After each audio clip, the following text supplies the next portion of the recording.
So, today, I'm going to be doing some more story quests. I got about some 7 left, for sure. And a whole lot left to go. Hopefully I'll be done by next week. This is story quests. Also, I'm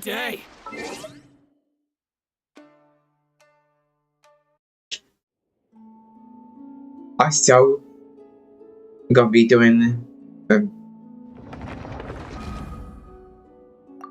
some character leveling. Ororon. I got him at level 50 at the moment. Stop. Go, Barbara, go! Soon as done running. Yesterday, ended the stream ended interrupted.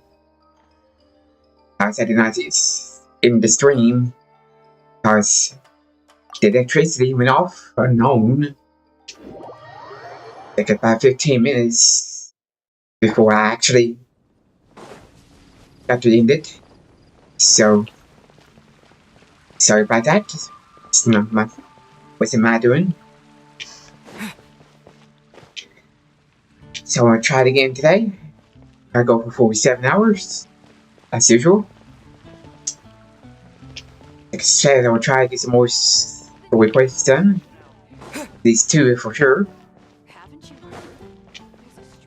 Get that character leveling Ororon.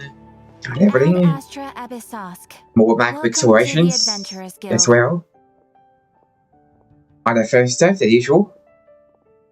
First things first is the usual stuff. Daily stuff.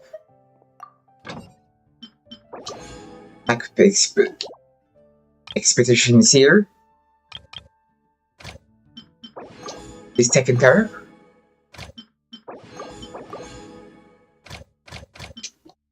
I got everything.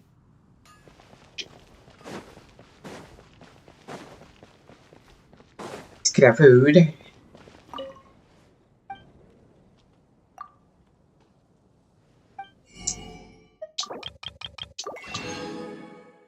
no need to make food. I have to for the proficiency thing for in-game achievement yesterday. Have plenty of food here.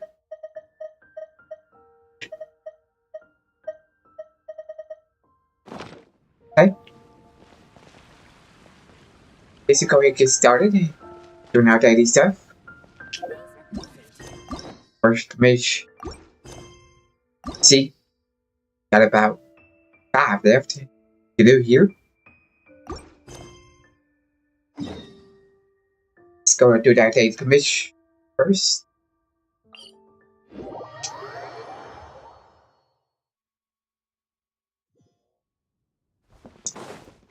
So you gotta talk to this person.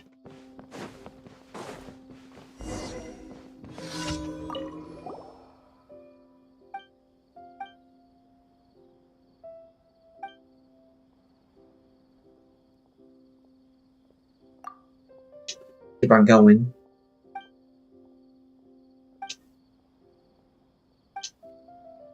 Wow, it keeps kind of going. Do the same thing over and over again.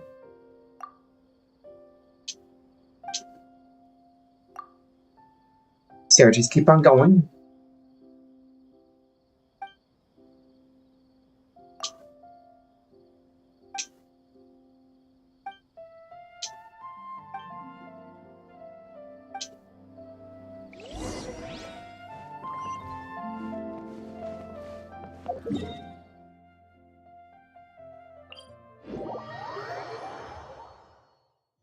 Let's go to the camp. Says.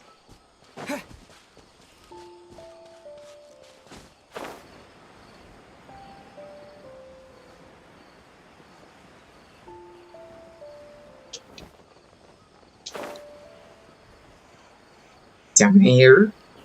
Let's go ahead and get that off. Okay.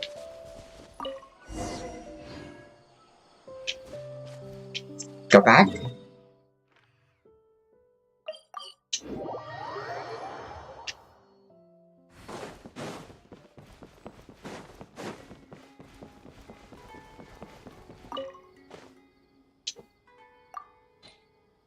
Got the card.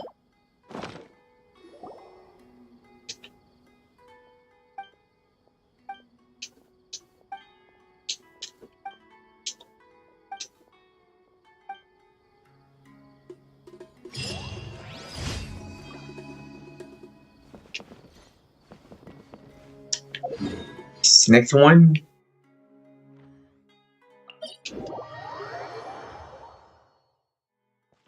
I'm Chow.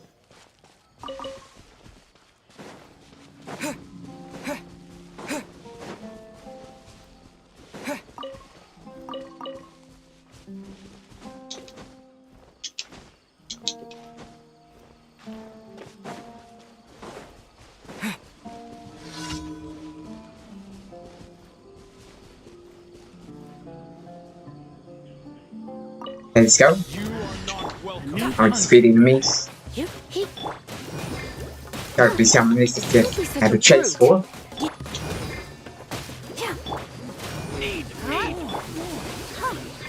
This is okay.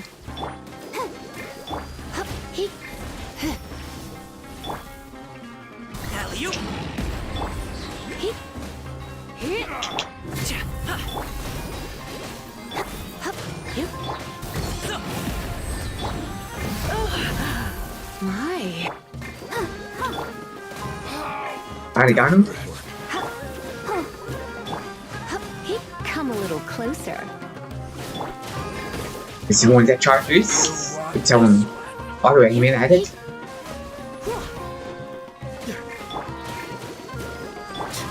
Now you're testing my patience. Let's end this now.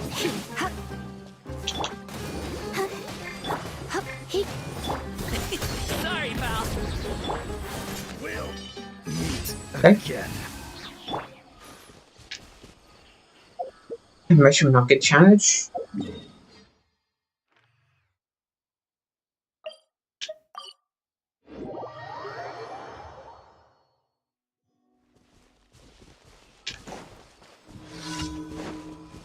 This is where Amber is being paid off here. Outrider Amber, report.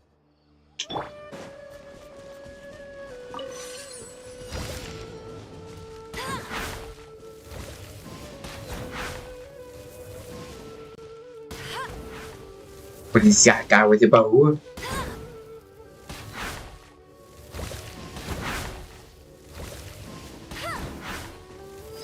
Okay.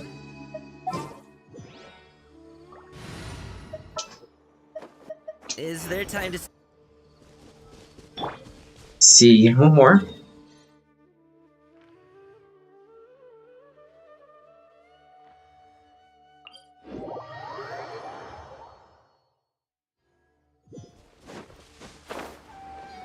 Beat the arrow mids. It's only two.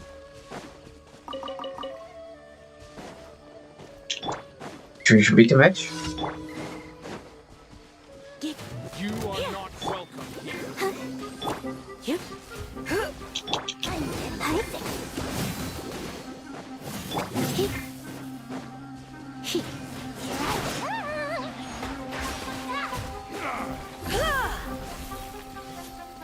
Thanks two people can compete together here. And then get them together.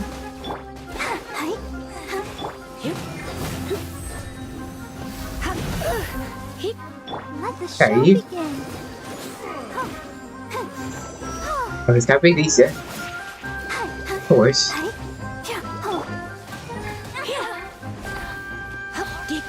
Now I can get rid of it. This one here, miss.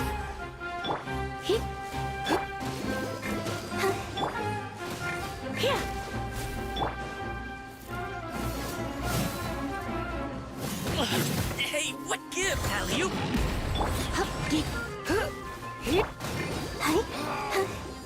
Take this down.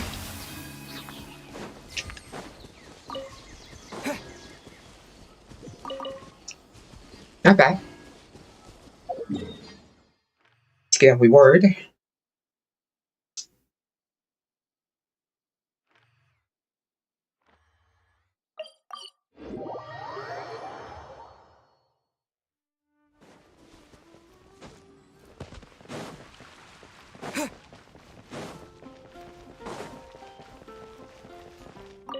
Astra Abyssosk.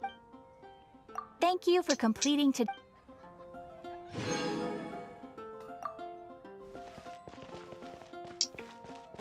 Hey, that's done. So what next? Go to these.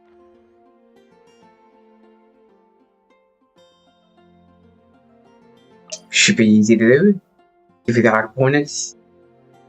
Okay.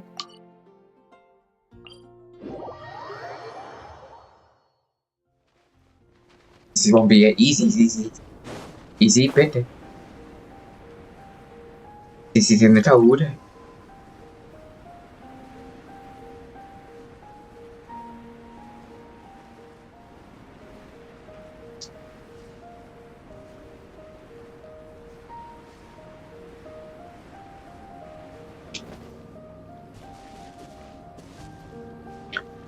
See here.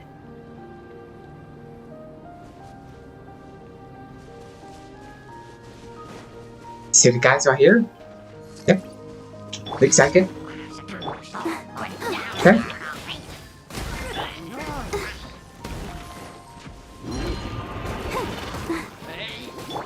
For these guys first.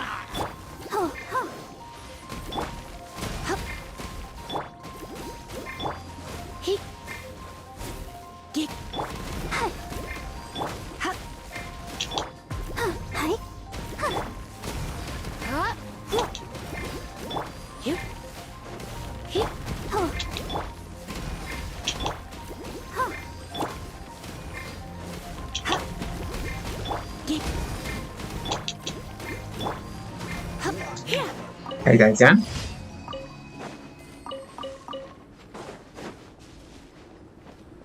Let's get back to warm. Let's go to the next area.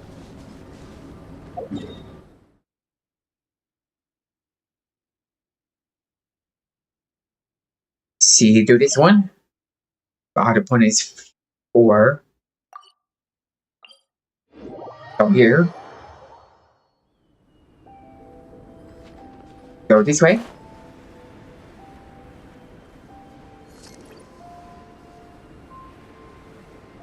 Start doing this. As soon as it pops up. I'll get this done. Leveled up. Don't think I have too much to go here.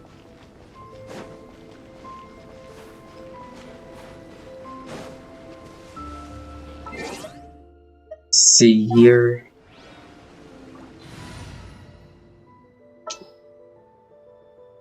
I think this is the one with the electro in. I'm looking forward to. But to be sure. Nope. Okay.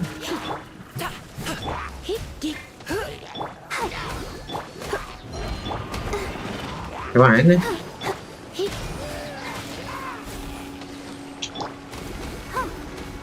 See if I have warmth here.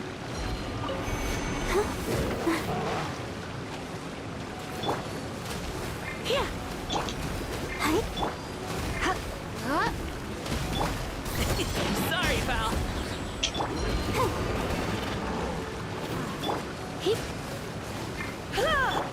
See right here. Back in the warmth. It's so nice.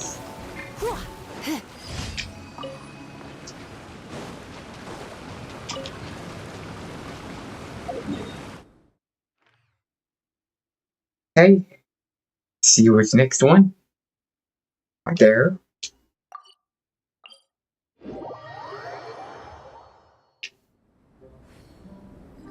Down below.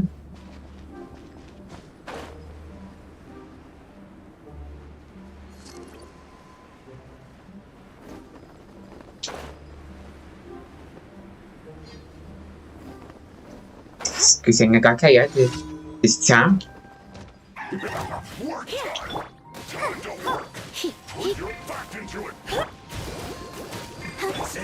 Run. Stupid. Okay, then I get myself back up.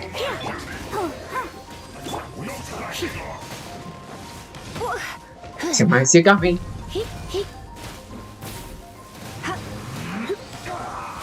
The way. Get rid of this guy first. And when you got to don't get in front of him. No excuse for slacking. My duty. Okay. Let's end this quickly. Freeze! I slipped up.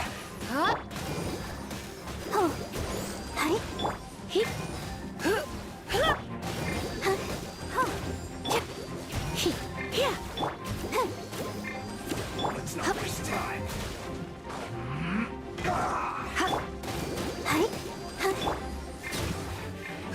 Hey, that's done.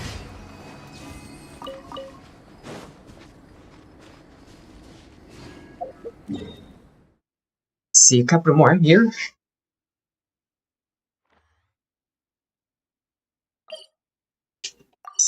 Yeah.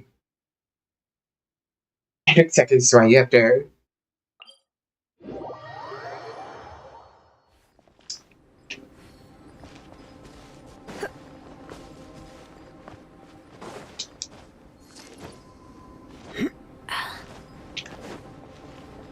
See what it says. It's a challenge.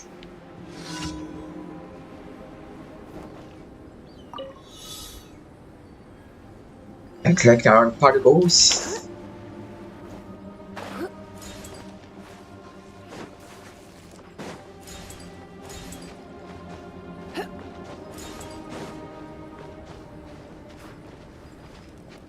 Wait a moment.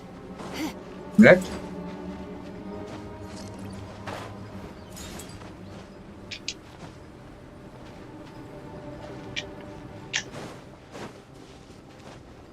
It's gonna be a problem right there. Can't get up there because I have one part right there.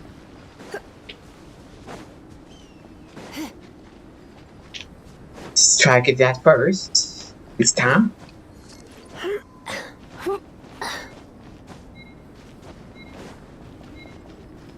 See where is the challenge?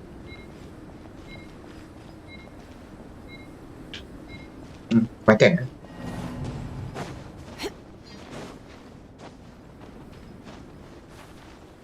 Come on, get up.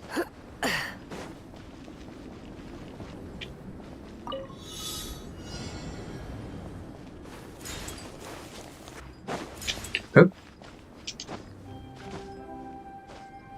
Oh yeah, pick it back up.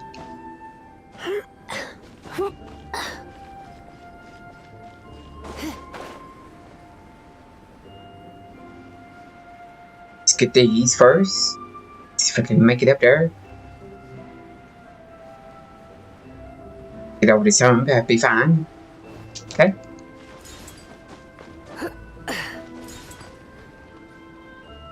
No more there, let's go this way.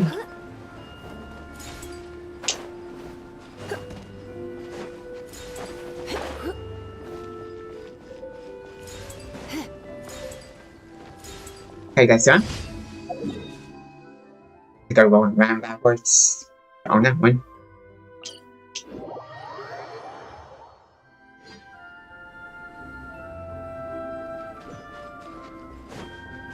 Okay, this here.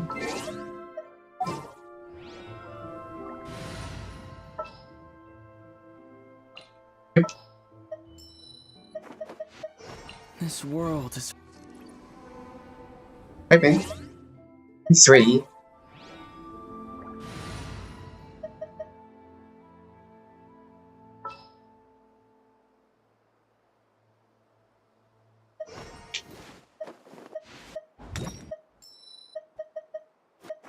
Is there time to sneak in some dim? Hold on. Let's get it out. Wait, I had it.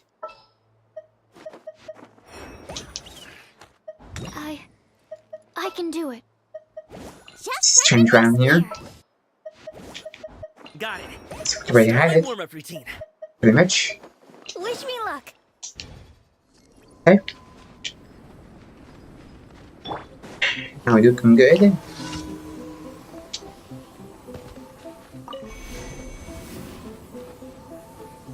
Let's get some food here.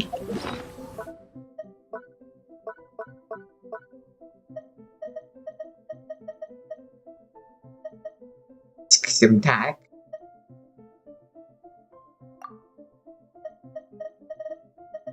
Defense as well.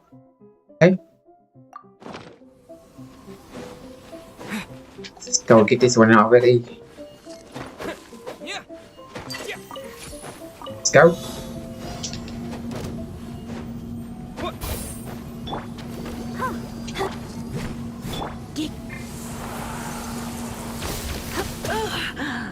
Go second hit. Protect us.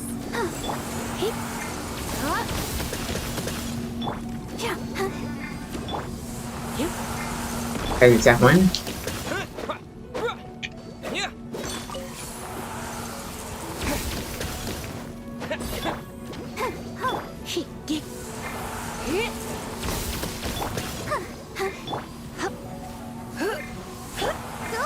Someone's going backwards.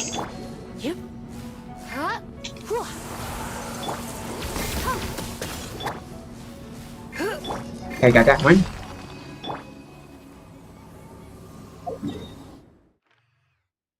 Do we see any more? Nope. Saw them. Let's go back here.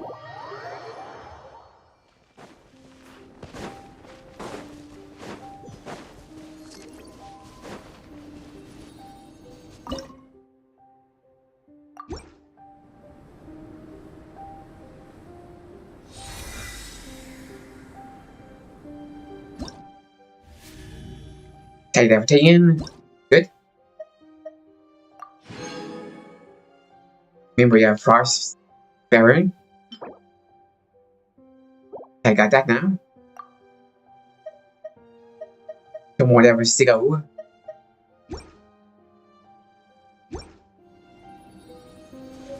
Get that one done. I keep on doing that every day. Nếu those things pop up. Not sure how long they pop up. Okay,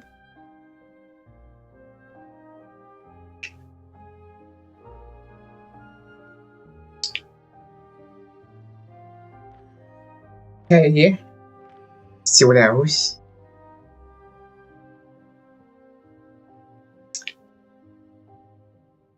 Yeah, I forgot I needed my interactive map here. See what I can find.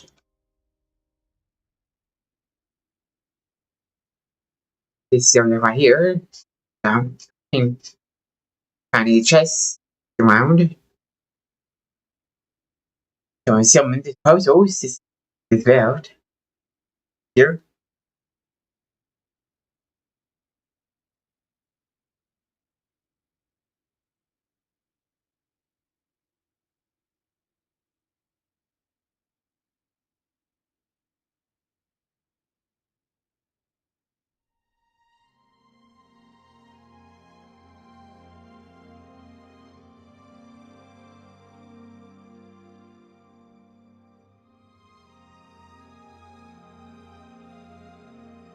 See what type of puzzles here.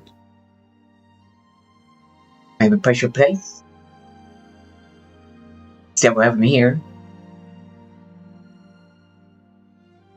Okay. See if we can go find them.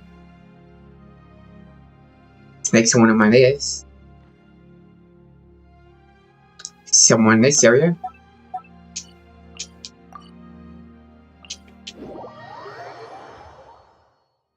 Can you find any more chests? Some of these puzzles is left.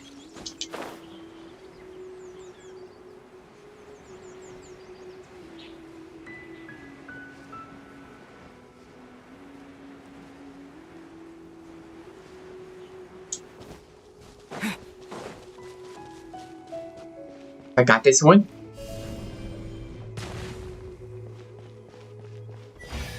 Nope, back down. Okay. That one down. A reward on Good. the road.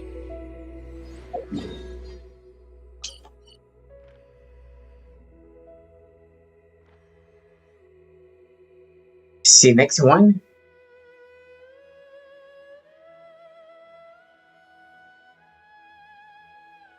Swim on this area. Yep.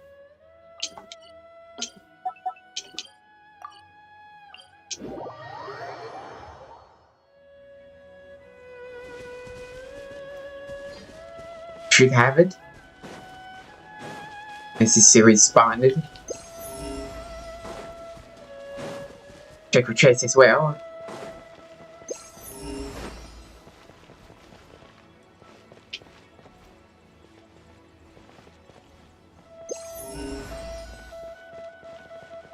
See where's this one?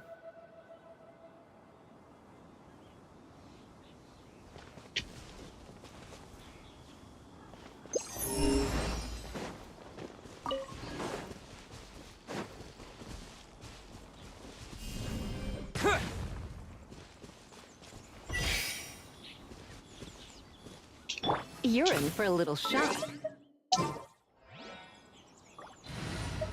Pop some bubble. Outrider Amber. Easy with the Amber.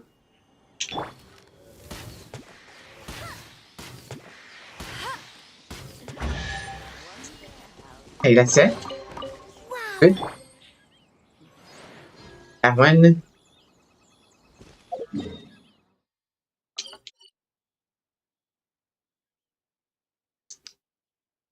Next one's over here somewhere.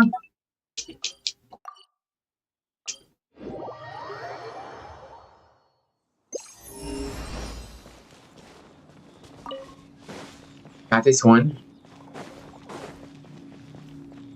Over here somewhere.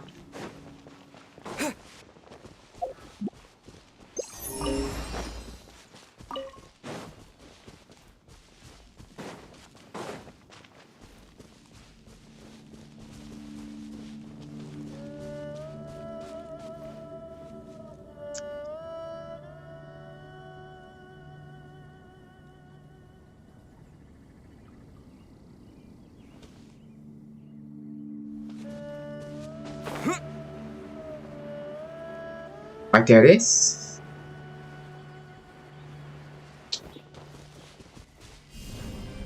Terra Smash! It's common. A reward It's on fine. the road. 99%.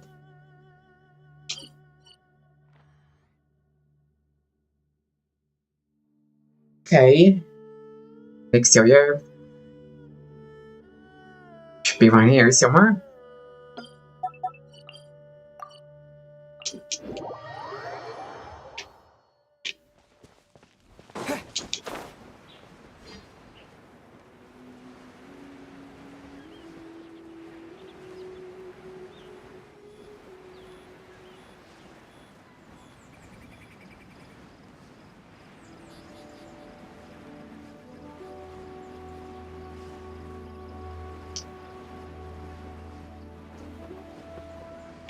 This could be it.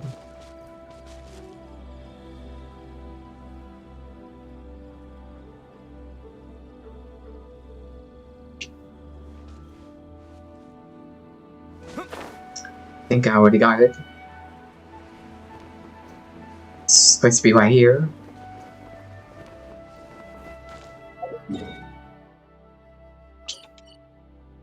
Okay. See, that's one I know of. Should have this one. Go look.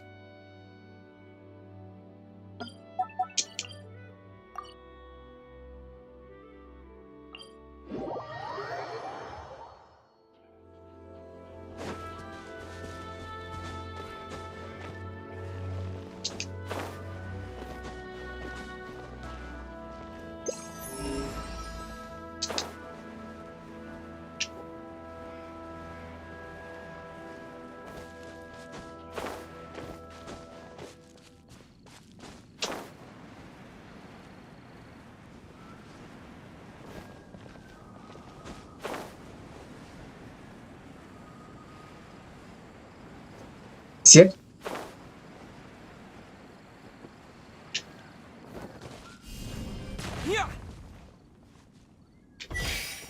There it is.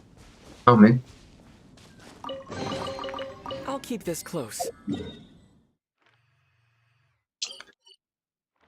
Okay, still 9.99. Still at 99.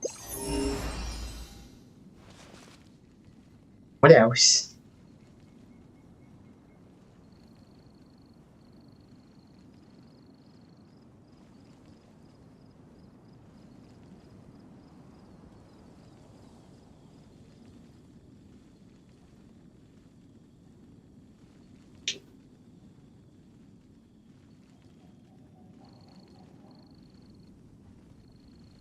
See here. It's pretty sure got an R truck house. I'm looking away. Some right here.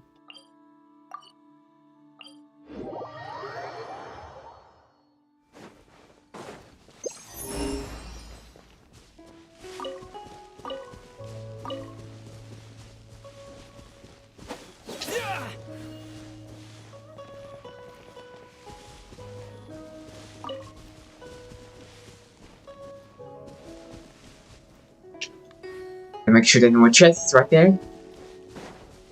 Now let's pick up 4 turrets. Let's pop up.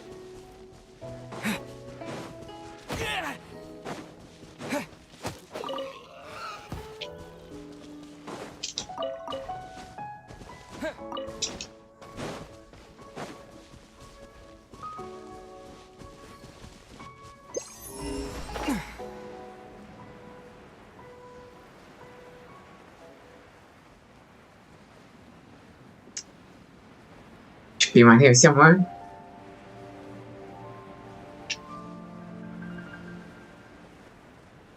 I think I already got. I don't see it.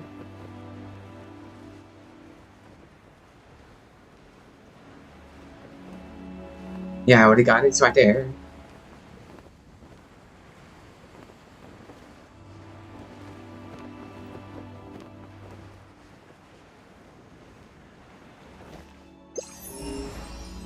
That's in here, you know?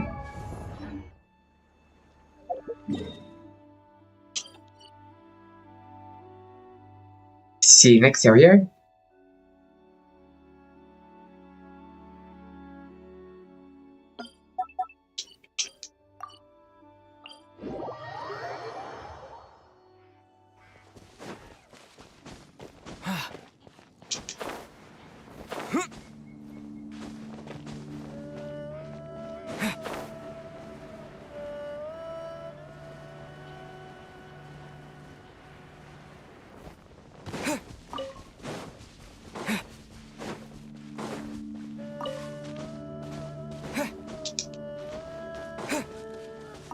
Products. That is awesome fashion. It's product.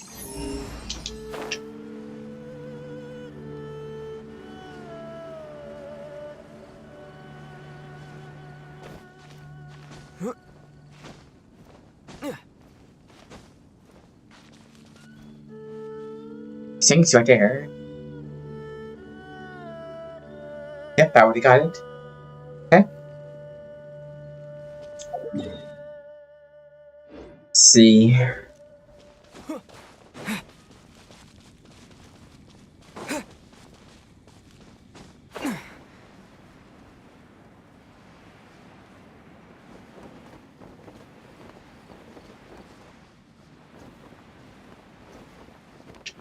Looking everywhere. See it.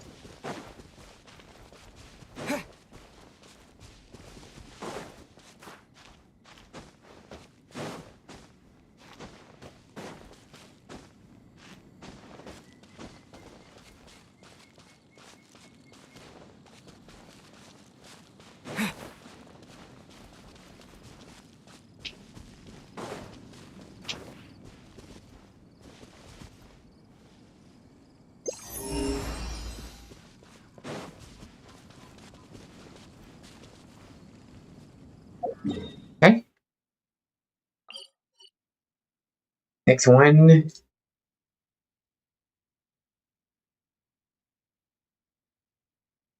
Pretty sure I got this one. Let's go look.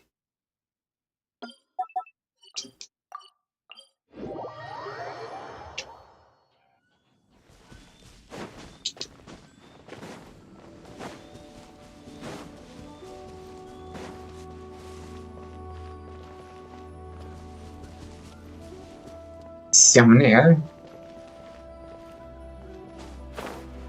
I'm gonna look over that for a moment.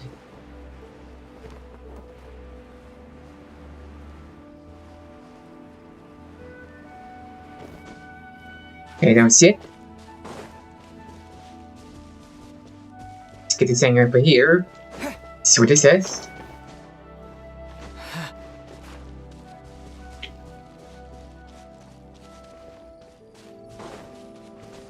Maybe a chest or something.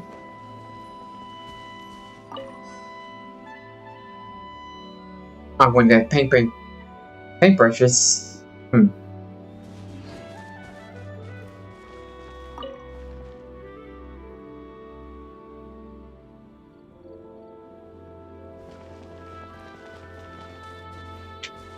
Okay, gotta find another one.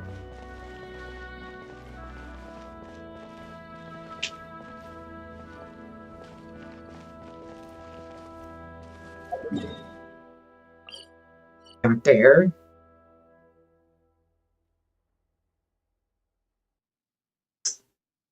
One right here.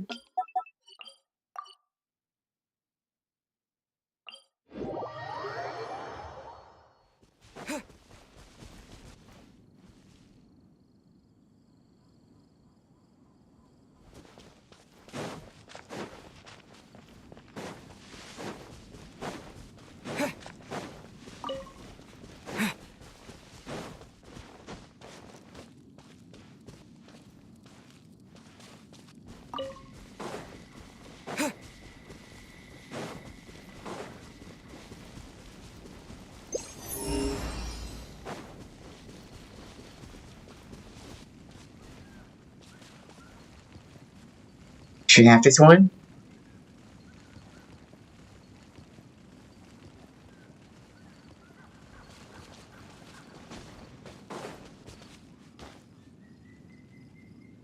Yep, I don't see it.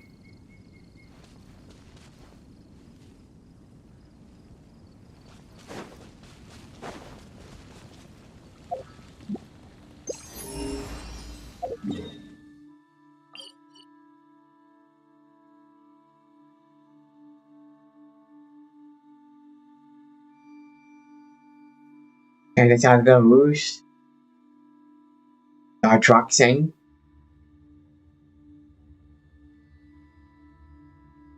Small one. Small rock. Then here there's only two of them. So we see what they are. Let's go.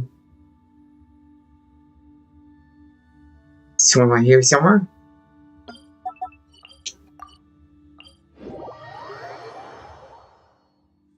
See if I have it.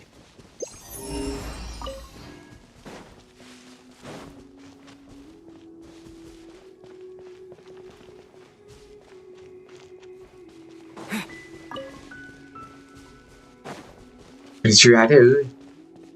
Nope.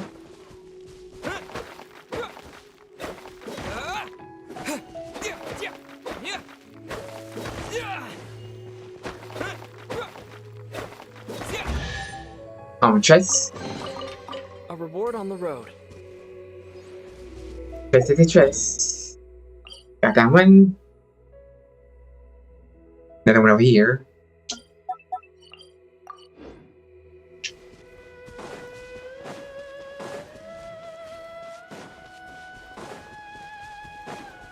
Build advantage without the interactive map.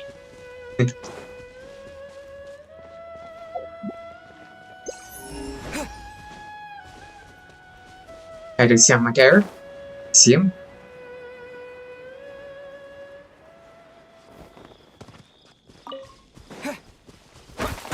Choose interactive map as the last resort. Especially it's 95% plus. Done. I'll keep this close. 100%. Yes, got that done.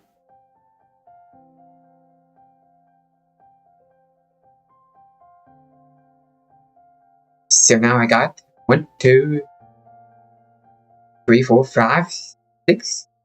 Area is done.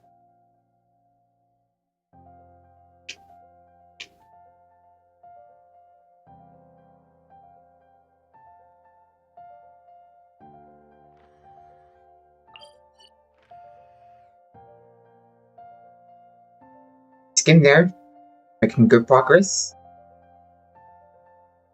Except for this one right here. I don't know how to get that done. I know where. I just don't know how to get it done. The challenge is a bit too hard to get done. It's right here. Should make that another mark right there.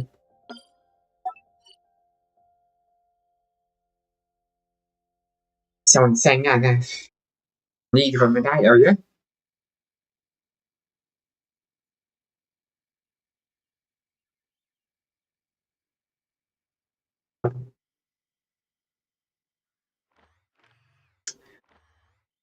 See here, what is this one?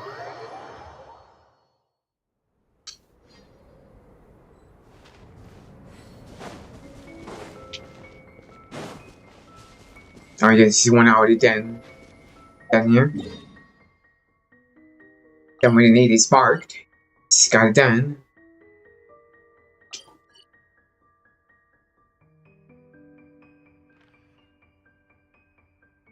Okay.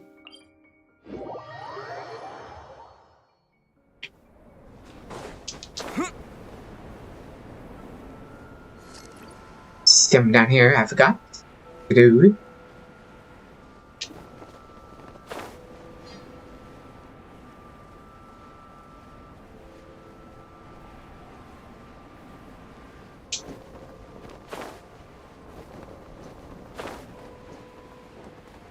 So I mean, get this done.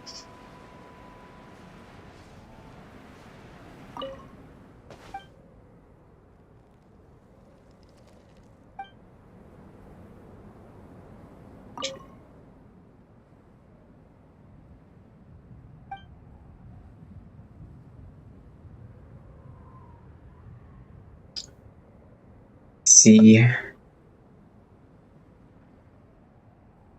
what this is. What this is here.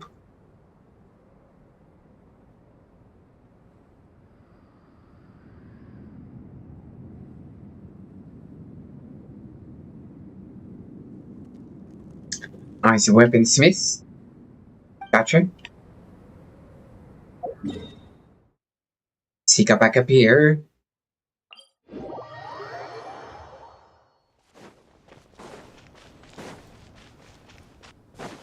This guy.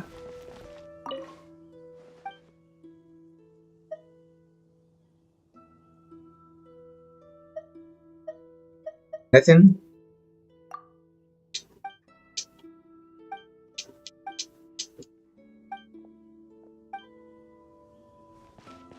Oh, here it is.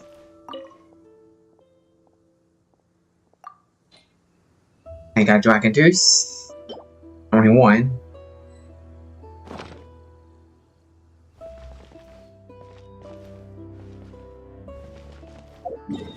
I know where to find him.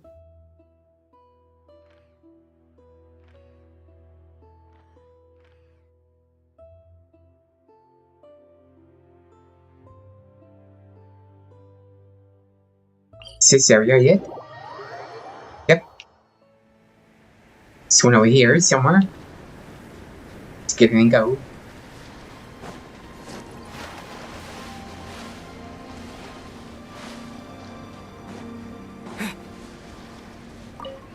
There's two. That's it.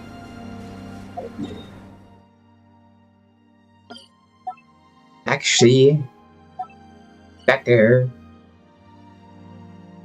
There's another one somewhere. in here.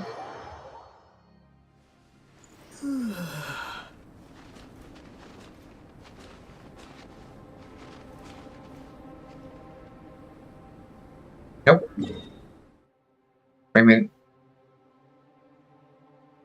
This area.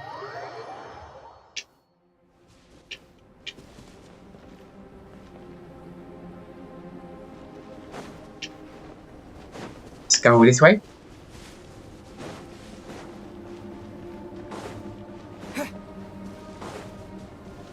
Stupid annoying. Happy is what I heard.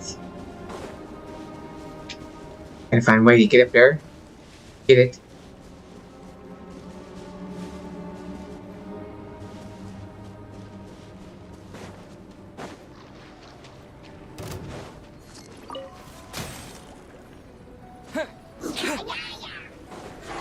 Đấy, cái con này one right there. Get out here. It's only 2 areas I know. I only got 3.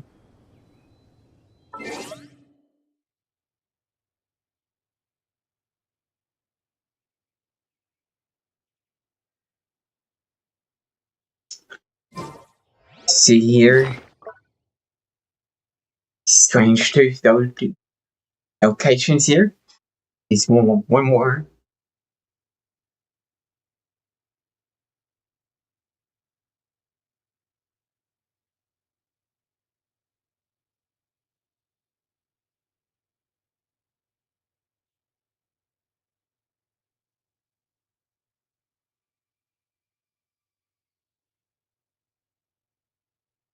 Hey.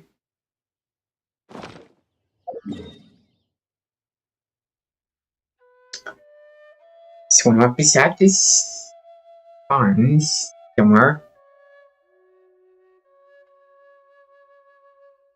Say put a dip mark right there.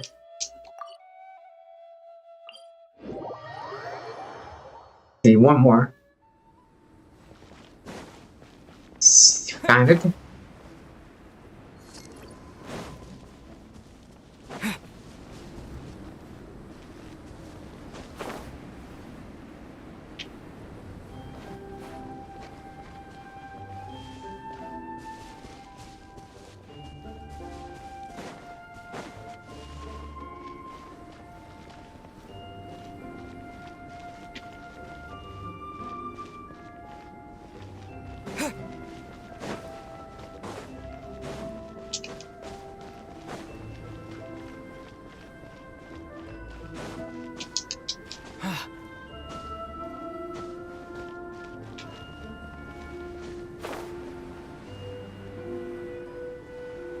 Get high the ground.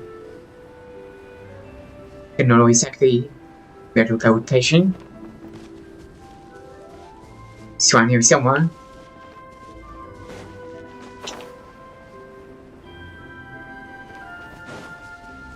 Ah, this is it. It's in the garden. I got the strange juice. Here to go.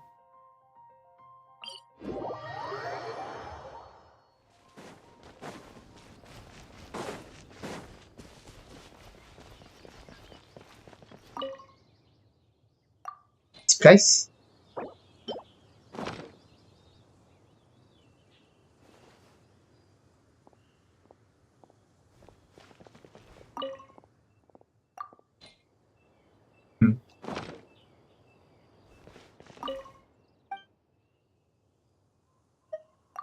Okay.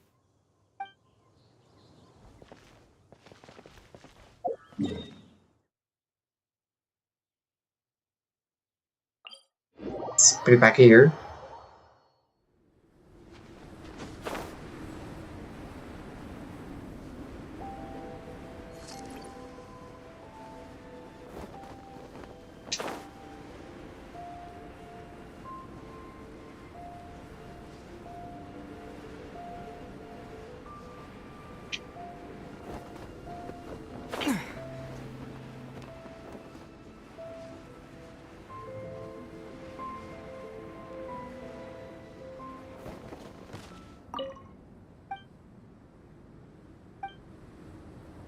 It's true, what's supposed to do?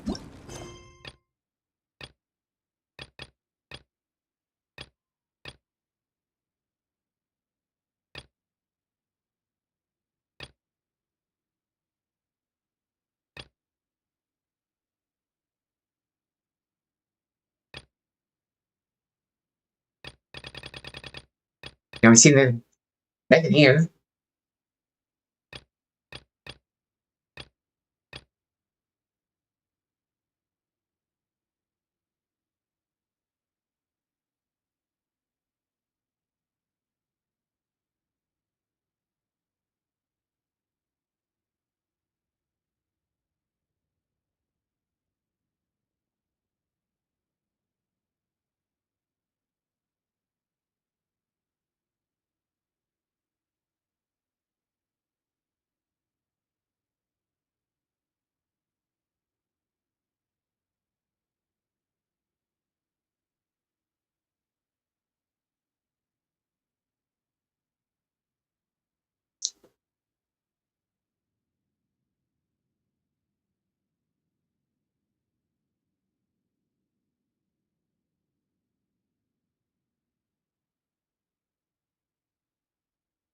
Is what thing do nothing?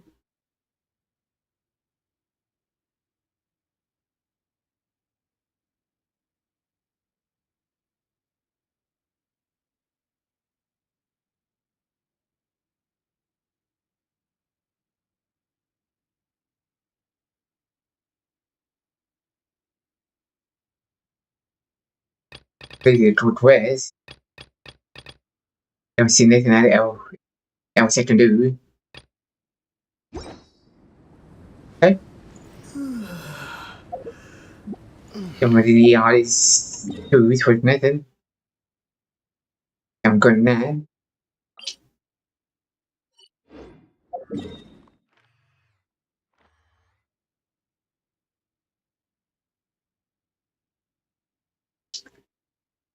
So we're here again.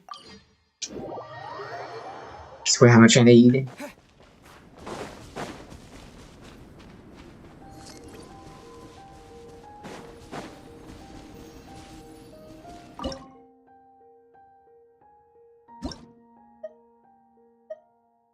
See what is this? Sparse bearing tree here.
This is what it's saying nothing.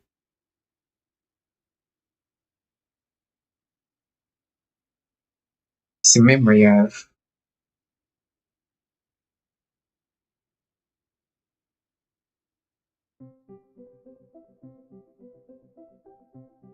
See what it is?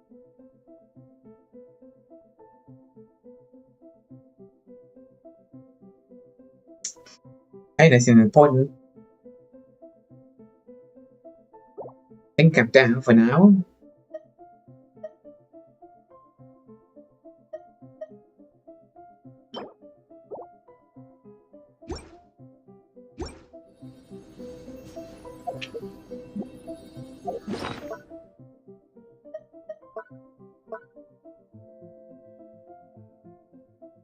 Let's go back. the crafting type or the blacksmith.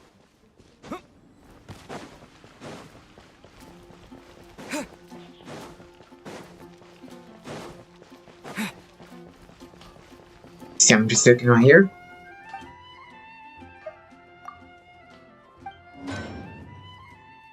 Okay.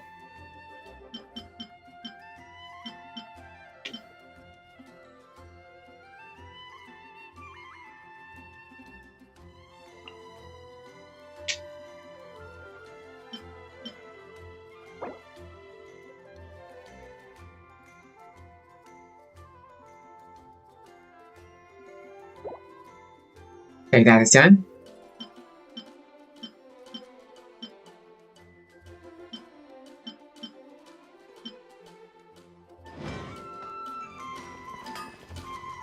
See here.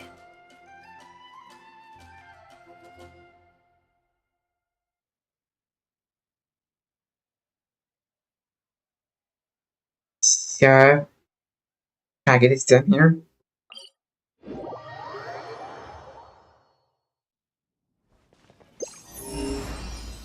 There's gonna be no chests around here either. I go look. Pretty sure got 95% of the chests.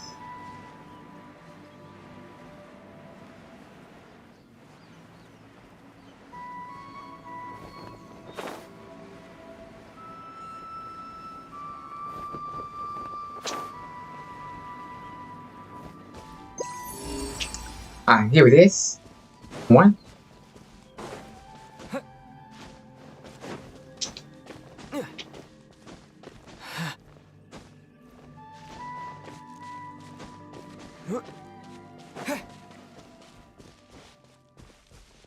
Open the hole right there. There it is.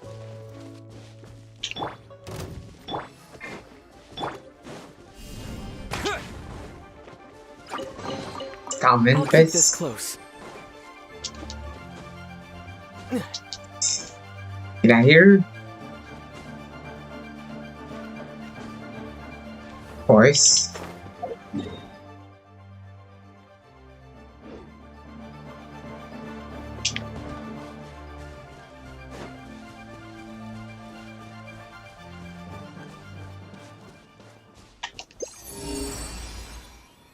Then another one.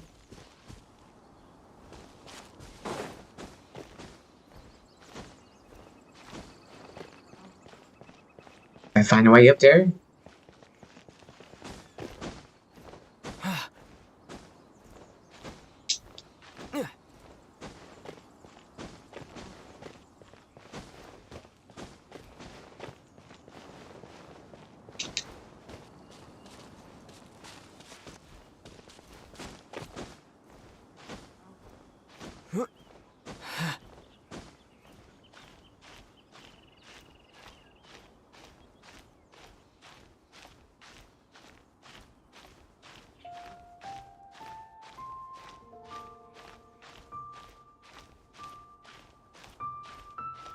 I just stop jumping. To find a thing to stand on for a moment.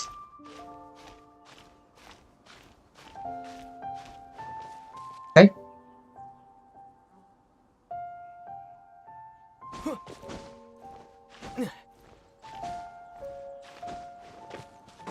So right there it is. And this stone wall here.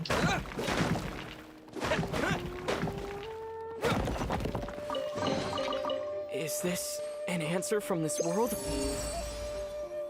Always goes that challenge.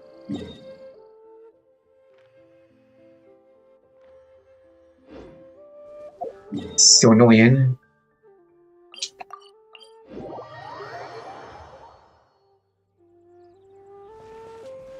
And wait a moment.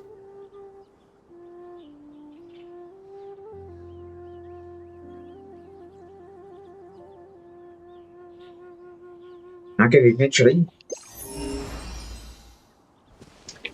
Can't do it right now.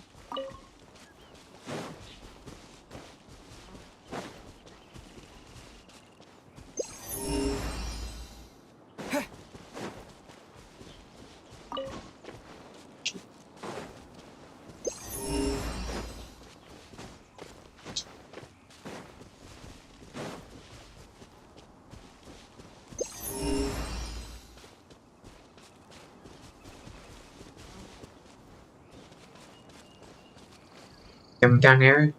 Nope.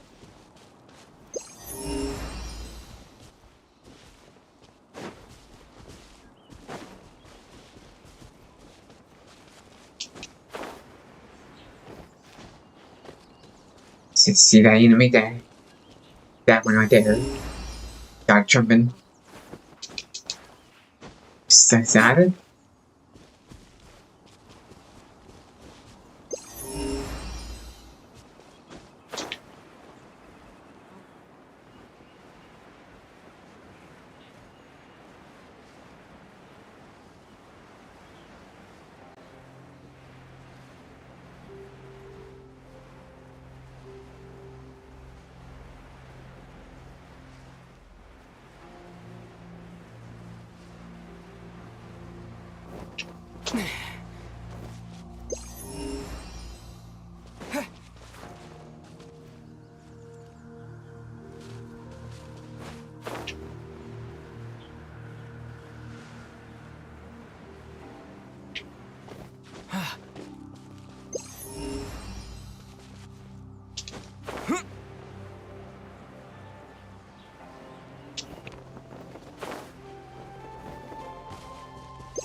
Probably nothing here.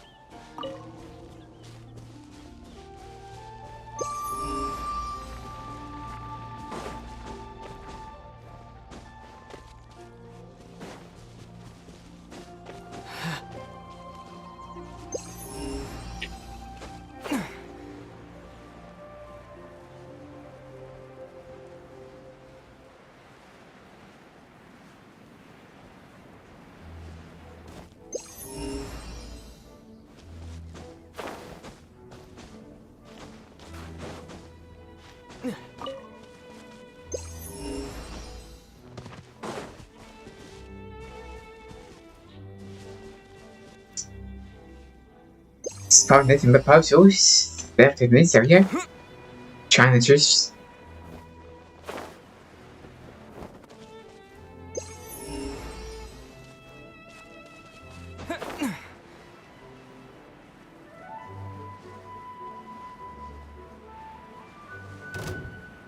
Of course.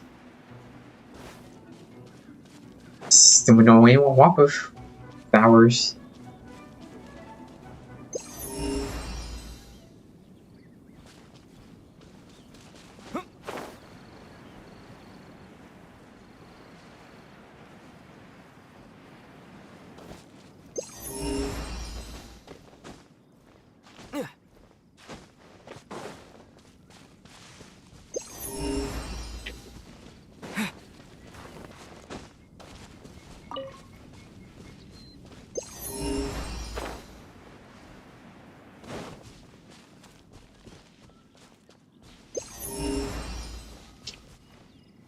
Such a rare here too. Well, went a bit too far up. I don't want to do that one. Every time I get close to it, brings up that one.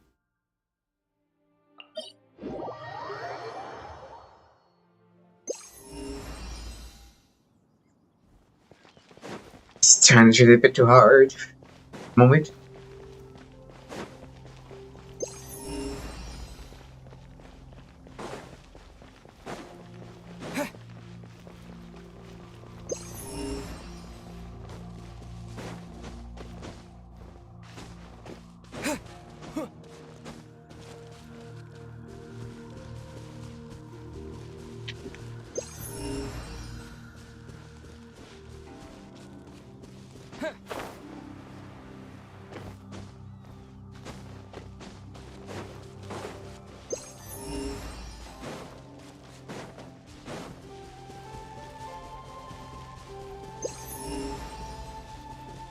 Should I take it back here?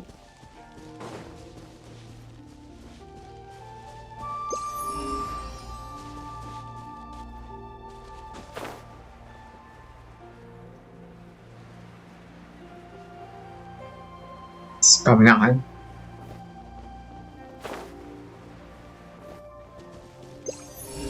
Oh, I see one. Aha. Yep, I see it.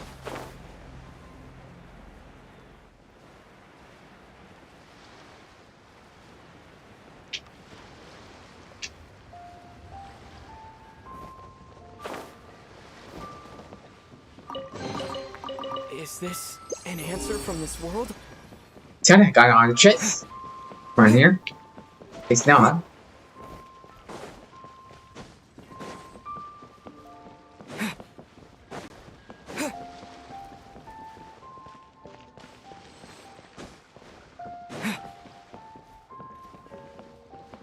Is this up somewhere? I figure out how to get up on top of this building here.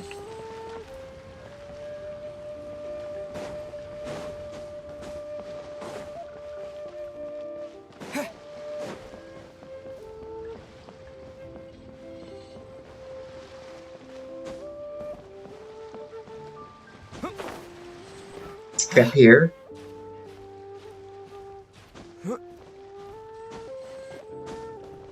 Here.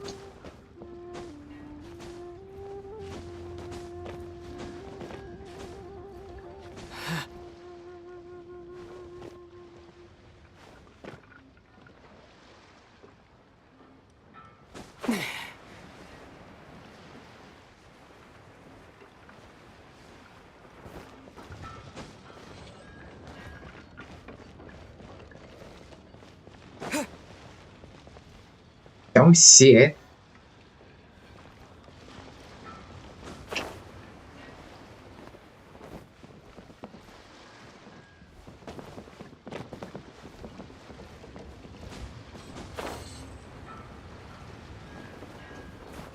Don't push me off.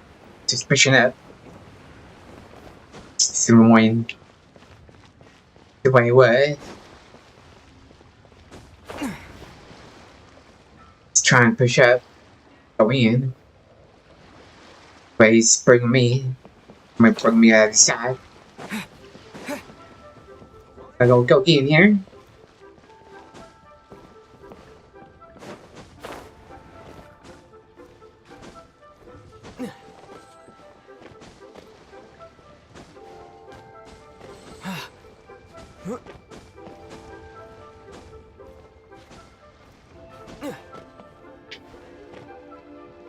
Okay.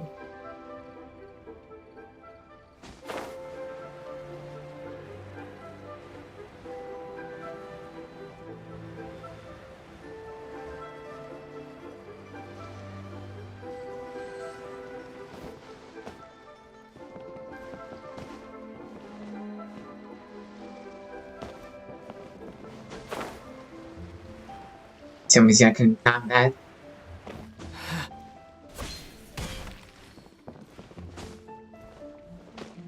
Stupid.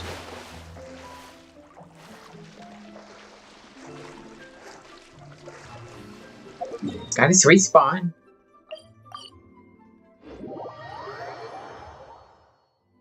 Am I winning fair than a hole? This bed is hard.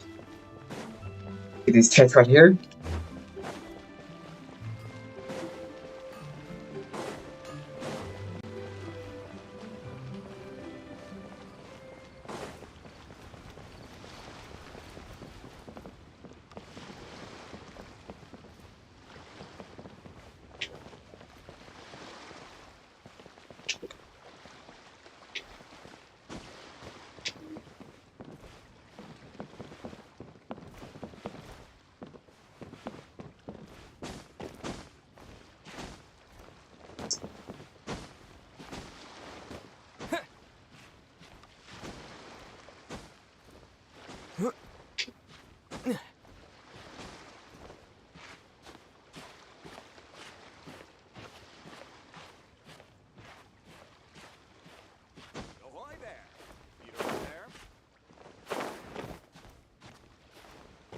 Stay up here for a moment.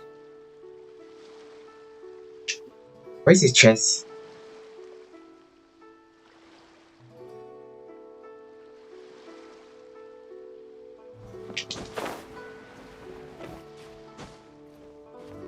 see it.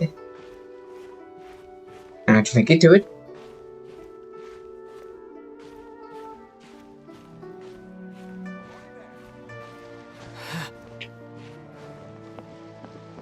Okay. Is this an answer from this world?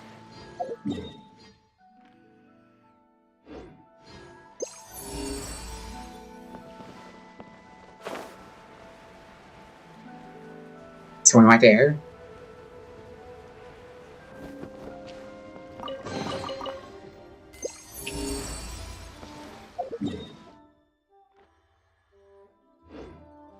In the dark.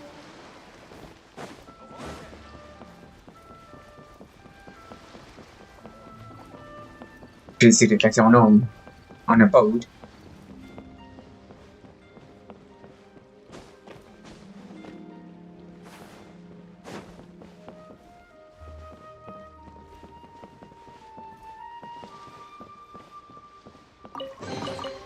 A reward on the road. This one on the other side.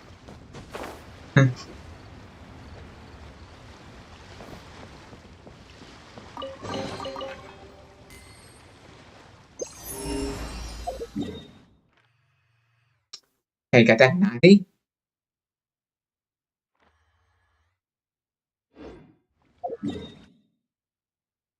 See spawn here. See if we find any more. Yep.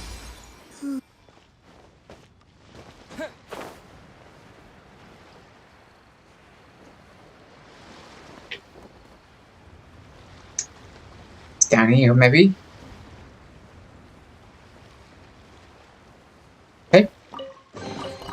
I'll keep this close.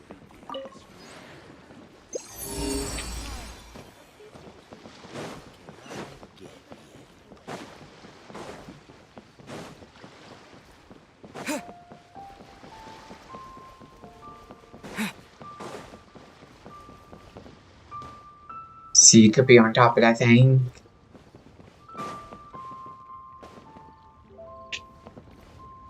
Somehow I gotta get to it. Down below.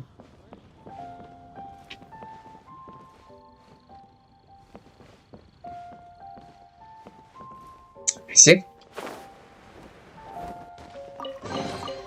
A reward on the road. Okay, nothing here.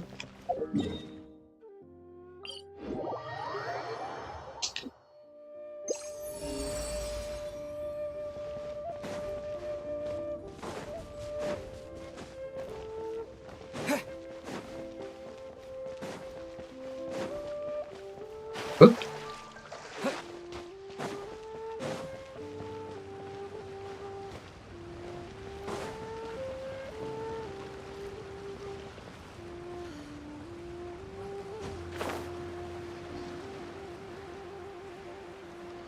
He's right here. Let's see if it's coming. An answer It's from fine. this world?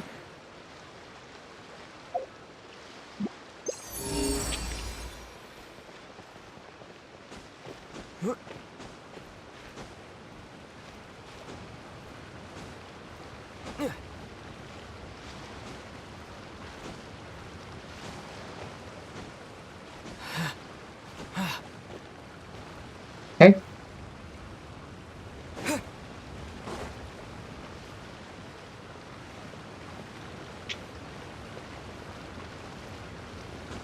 Down there. Down there. Not just coming. I'll keep this close. Wait a minute. It's one I wasn't looking for.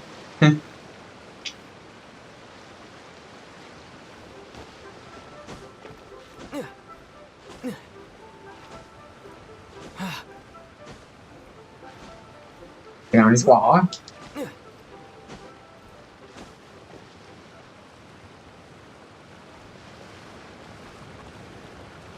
This is the one I'm looking for.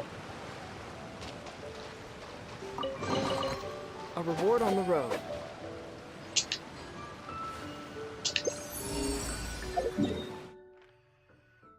92. Nice.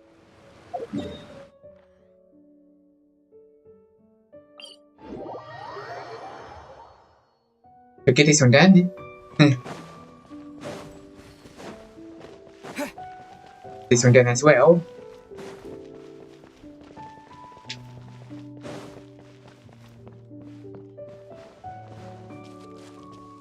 Xin chào nữa.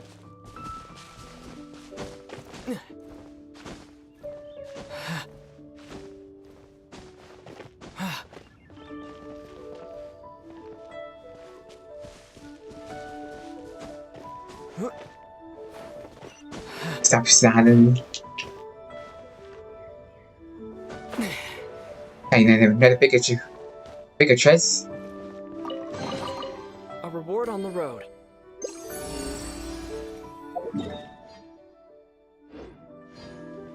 That's hai đòi đi. Cả cái set nữa.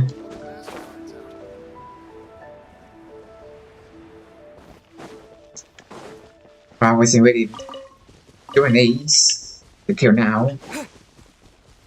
Since pretty much everything else.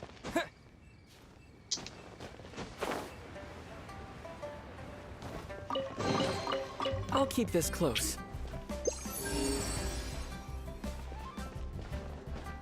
Sick.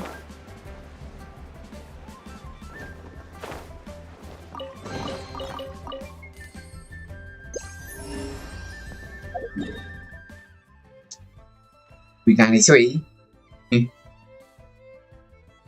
Anything over here? Probably not. There is some.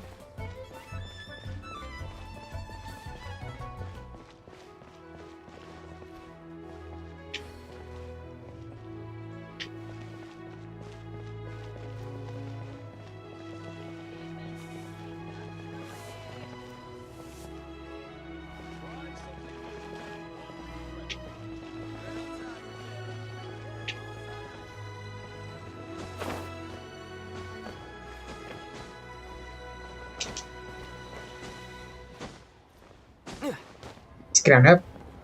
There it is. I'll keep this close.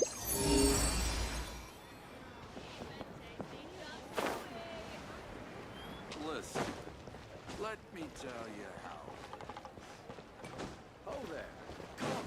Come and see these rare and precious curios. On top of this one right here. A reward on the road.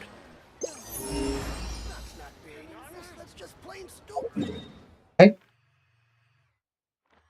I'm gonna follow in and down 4.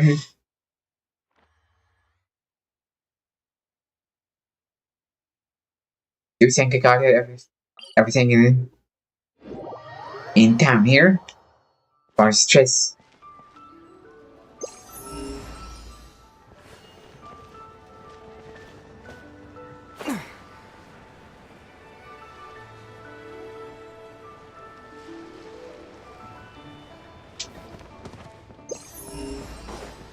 Sitting in here.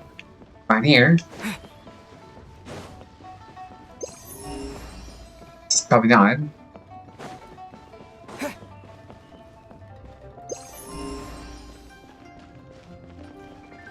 Hey, nothing.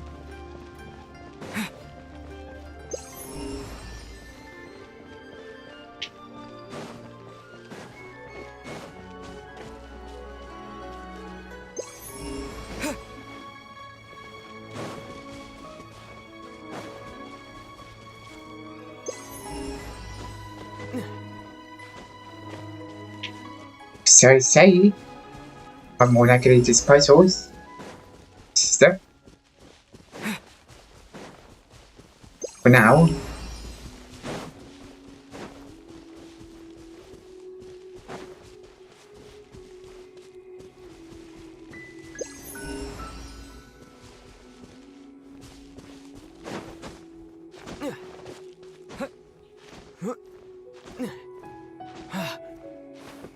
Stop started.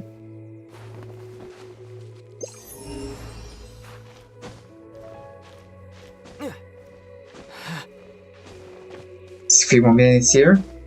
Get this one done.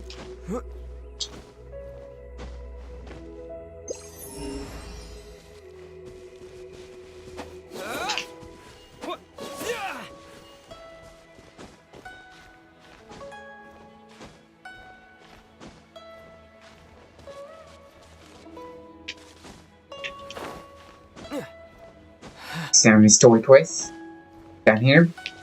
Few more minutes.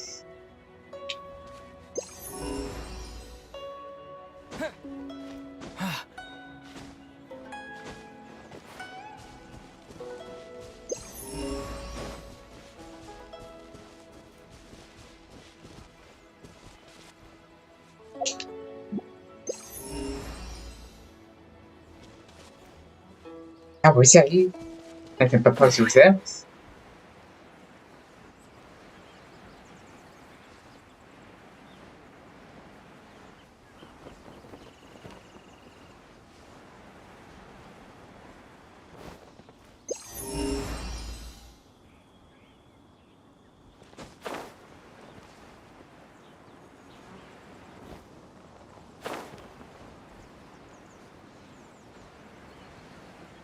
Got this already?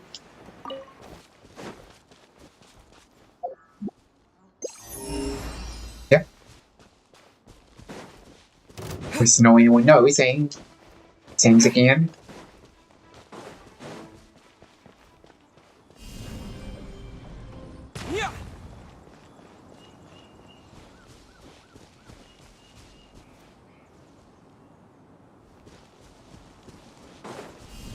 Terra Smash!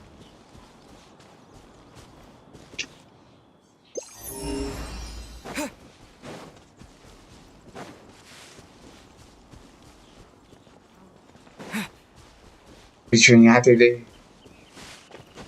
like an interactive map here soon. This one.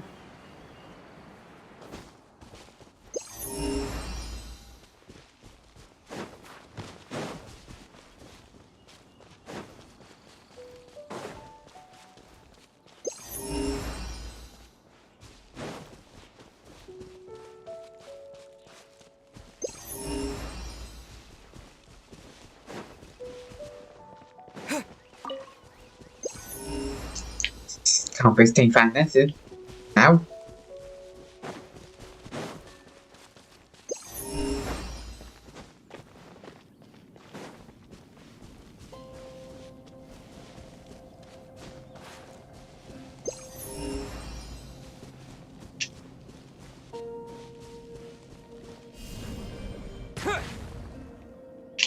Let's make sure I got that one.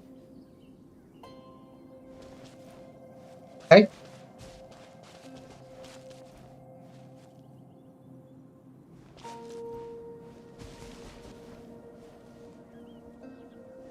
Someone should appear.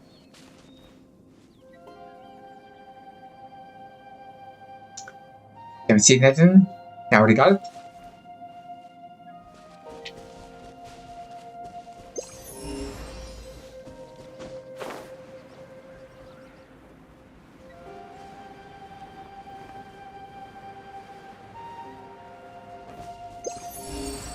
Ah, here's the dress. Finally found something.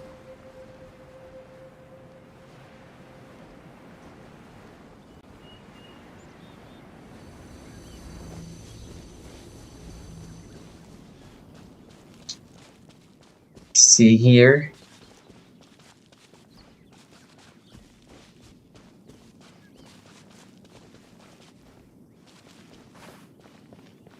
See nothing.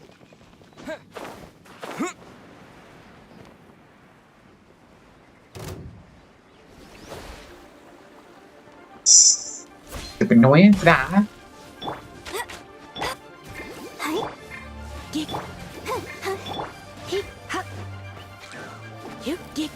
No one understands that so well. But this one, Go, Barbara, go!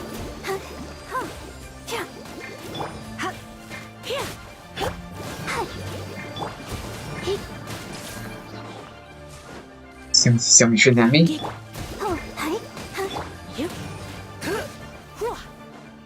Okay.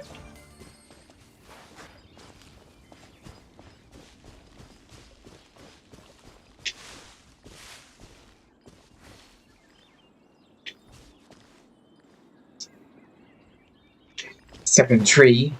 That's why. And see it.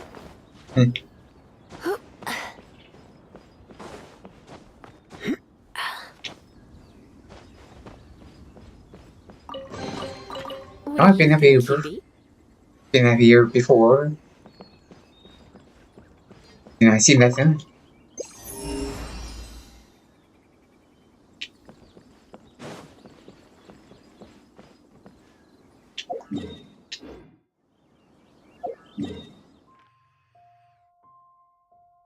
Okay. It's pretty good. For now. Hello. How we doing?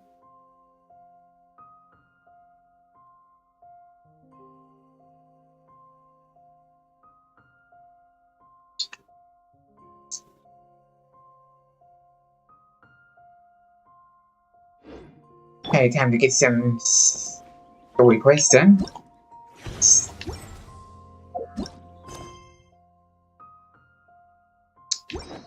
Yep. Last time we've been here. Got a lot of these 100% done. Try to get those done. That took almost a week to get that done. It's hard to get 100%. See, got a lot of quests done. I only got the 5 here left.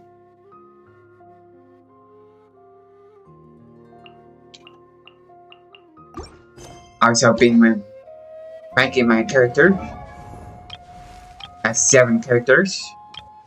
Level 90.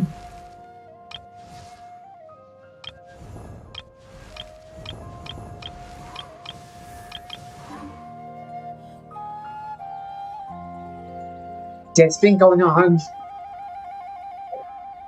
Since I'm busy trying to see, I'm gonna start chapter Acts 1. Got 2 left here.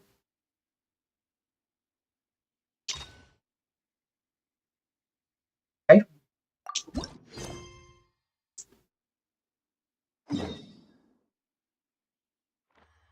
Another Fontaine 1.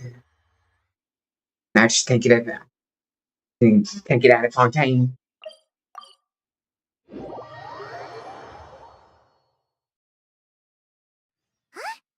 Is that Davia over there? It's like 3-4 stories in a row. Fontaine.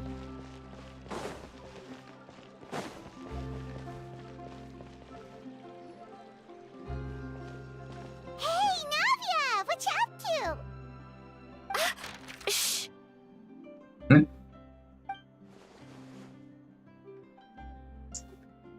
Secrecy. Monica!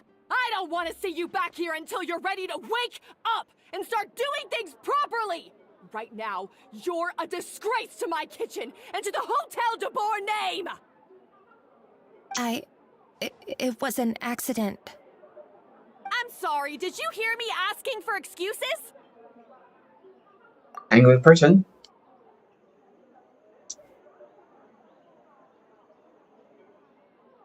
No, I'll do better, I promise. Why is she so aggressive? She won't even listen to what the poor girl has to say. Oh, Wait! Huh? Who do you think you are telling me? Wait a sec. Navia? So, you're bringing backup now. Suit yourself! You're still wasting your time!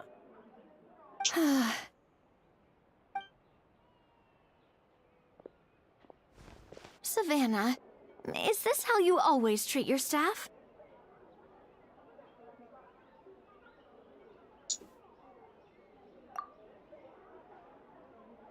My staff is right. I'm the one in charge here now. And last time I checked, the Hotel de Boer doesn't take orders from the Spina di Rosula. Of course. How you run your kitchen is none of our business. But when a member of your staff is so overworked he becomes gravely ill, that most definitely is our business. We're going to stand up for him, whether you like it or not. Overworked? I've said it before, and I'll say it again. If Vermont can't handle the job, then tough luck. There are plenty of other capable people I can hire instead. But Philmont can do the job, he just... Monica, back inside, now! Huh? But you said I shouldn't come back until... Just do as you're told, and not another word out of you. Come on, we have work to do. Wow, what a horrible person! Sorry. Looks like I've dragged you into some drama again. Oh, sad. Her name is Savannah. She's the new head chef at Hotel de Boer. Ever since she took the job, she's been enforcing a brutal work regime and putting a huge amount of pressure on her staff. One guy was so overworked, he collapsed from illness. He's been bedridden for days, and he can barely even talk properly. I'm sorry. I'm sorry. It's all my fault. I don't deserve to be a chef. At his family's request, the Spina di Rosula is trying to mediate on his behalf. We're not exactly making a ton of progress, as you saw. Savannah is adamant that Vermont's exhaustion and illness have nothing to do with her or how she's been running her kitchen. She's refusing to have any kind of meaningful dialogue with us. Our next thought was to talk to the other chefs at the restaurant and get a better idea of their working conditions. But with Savannah watching them like a hawk, no one has been willing to open up. And that's why I'm here, doing it the old-fashioned way. Camping out, watching, and waiting for an opportunity. And then you were going to approach Oh, her. shoot! It all makes sense now. Sorry. Paimon should have thunk before she spoke. Did Paimon ruin everything? Dunk. Oh, no, not at all, Paimon. Honestly, the way she was laying into Monica, someone had to step in. I'm sure I would have piped up if you hadn't. And besides, I don't really think I'm built for espionage. So you probably won't get another chance. Yeah, meaning it's gonna be all the more difficult to get the inside scoop now. Oh, I might as well head back to the Fleuve Cendre then. We'll need to come up with a whole new game plan. Paimon will join you, 'cause this is kinda all Paimon's fault. Of course. Guys, it's fine. You don't need to worry about it. That said, if you were planning to visit the Fleuve Cendre anyway, let me take you out for a meal. I'll make sure it's a proper feast. A really famous chef just joined the Spina di Rosula's tavern. Her name is... Sorry to interrupt. I just wanted to apologize for the scene you witnessed just now. We shouldn't subject our customers to that. This is a small token from us. It's some candy from Monica. She asked me to make sure it was delivered into your hands. Monica's the one apologizing? Huh. Clearly Savannah is the one who owes an apology. Our head chef has been a little highly strung lately. Sorry for everything. That makes things more difficult. Difficult. Alright. Since there's candy, Paimon will drop it. Not the candy. Thank you for understanding. We'll make sure to pass your feedback on to Miss Savannah.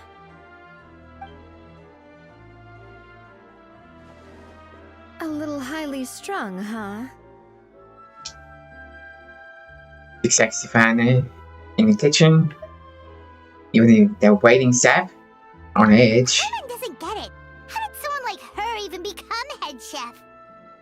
Well, according to Fermat's family, she hasn't always been like this. But That's a story for another time. Let's try this candy. Ah, sweet. Oh, Paimon totally gets it. Come on, dig in! Huh? Hold on, there's something written on the wrapper. Find Escoffier? Pressure by far. Started? Escoffier? Could this mean... Huh? You know that name, Navia? Yeah. Let's stick to the plan and go back to the Fleuve Cendre for now. That's where we'll find Escoffier anyway. Scaffier.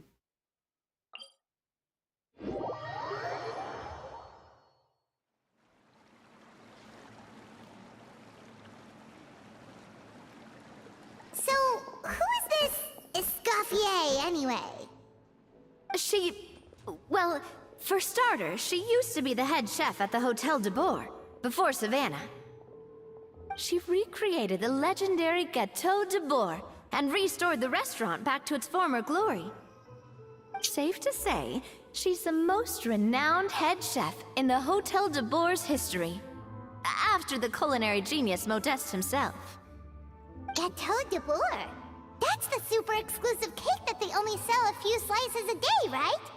Wow. Why the heck would she let Savannah take her place? Well, apparently, the Hotel de Bourg was reported for a safety incident. Someone claims that the kitchen was adding an illegal substance to their menu. But none of the chefs had any idea how it could have gotten into the food. In the end, Escoffier decided that as head chef, she should take responsibility, and she was sent to the fortress of Meripede. The Fortress of Meripede? Don't be so dramatic. We got sent there just for eating someone else's cake. Well, you're right. The quantity of the substance they found was fairly minimal. Even the guards believed the whole thing was probably just an accident. Escoffier didn't have to stay in the fortress for long, but still, by the time she returned, the role of head chef had already passed to Savannah. So that's what happened. Paimon still thinks it's really unfair. Even though Escoffier is no longer head chef at the hotel, she's still well respected by the staff. So, I'm guessing what Monica wants is for us to convince Escoffier to try and negotiate with Savannah on the staff's behalf. Probably. Oh, Paimon gets it! Monica wants Escoffier to come back and kick Savannah out.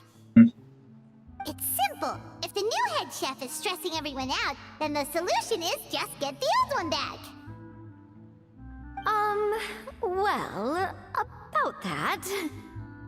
You thought cream of mushroom soup was ready to serve after 3.5 minutes on the stove! You'd have had more sense serving hot water with ice cubes. At least then, you wouldn't have wasted all this perfectly good cream and mushroom! What do you say, Hilaire? I'm sorry, Cream. I'm sorry, Mushroom. As you can see, Escoffier is that kind of chef as well. And the hotel made this far. You have to leave it on the heat for long enough to allow those flavors the chance to come out. Don't be fooled by the aroma when the water first starts to boil. Got it? Yes, Chef. Then go back and do it again. The customers are still waiting. Remember where you went wrong and don't repeat the same mistake twice. Yes, Chef.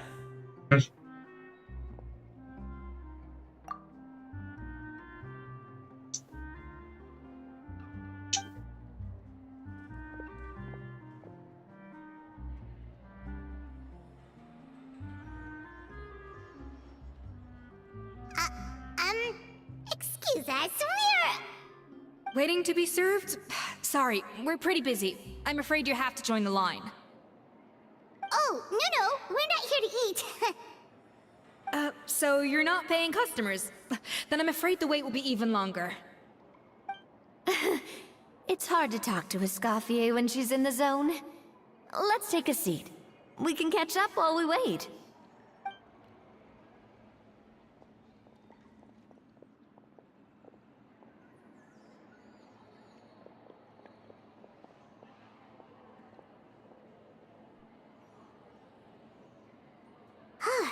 Looks like the rush hour is finally over. Is it over? These days, yes. I'd say business has tripled since Escoffier joined as temporary head chef. She didn't want to go back to the hotel? Well, in her words, the Hotel de Boer doesn't need her anymore. It doesn't look like she's got any plans to go back. I guess I'll be heading off then. Wait, take these home with you. We can't serve them now, and there's no sense in letting them go to waste. Oh, thank you, Chef. For what? Like I said, I just don't want them going to waste. Oh, and tell Fiamma to get well soon, so you're not running yourself ragged every single shift. Fiamma. That's the second time we've heard that name. Who is that again? He's the chef that fell ill from stress. Hilaire is his son, and with Mom stuck at home taking care of Dad, he decided to pick up some work to help pay the bills. Escoffier knows their situation, so she's been making some extra food every day for him to take home. Hey, I heard that, Navia! I've told you before, no one's making extra food. Hilaire is making blunders in the kitchen, and I can't serve his failed dishes, so he might as well take them home. Yeah, failed dishes that just so happen to be nutritionally complete every single time. So you two must be the world-famous traveler and his companion, Paimon. Yes? Is there something I can help you with? Oh, so you know us already. We'll skip the introduction then. We are here to talk about Savannah. Must be aware of the situation. Oh, I certainly am. The Spina's headquarters are right next to the tavern. And I've lost count of the number of times Navi has come to pester me about it. But I don't work for the Hotel de Boer anymore, and being ex-head chef doesn't give me the right to interfere with that business. Besides, I'm the one who persuaded Savannah to take the job in the first place. What? Well, she was a much gentler person back then. A little timid even. She wasn't at all confident that she was the right fit for the role. That's hard to believe. Are we definitely talking about the same Savannah here? Honestly, I do wonder if she's just emulating me. I mean, I'm not the most pleasant head chef to be around either. At least she's self-aware. Anyway, suffice to say that given the history between us, it'll be tricky for me to tell her she's doing her job wrong without coming across like a huge hypocrite. Fiamma and the others probably think that Savannah gets it all from me. I wouldn't be so sure about that, Escoffier. Look at this note we got from Monica. She mentioned me. Whatever shortcomings you feel you have, it looks like Monica still trusts you. As for the others, well, how can you know what they think unless you ask them? Monica. Plus, it's not like we're asking you to storm in there and raise hell. We're only in the initial phase of our investigation. All we're trying to do is get the other chefs to open up to us. Oh, Monica. Oh, Monica! Escoffier? I can't believe her! Powdered sugar is supposed to be applied sparingly. Look at all that on the wrapper. It's thicker than the sole of my shoe. Unbelievable! I won't stand for this. She has to learn. Come on, we're going. Wait, so now she's, Whatever the reason is, she came up with. Raise her to have a conversation. Let's go catch up to her. We don't want to keep her waiting.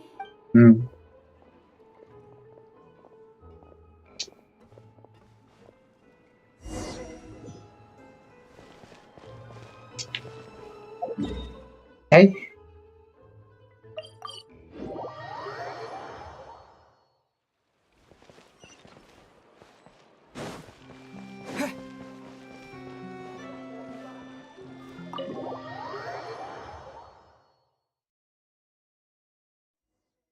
Wait, she looks like...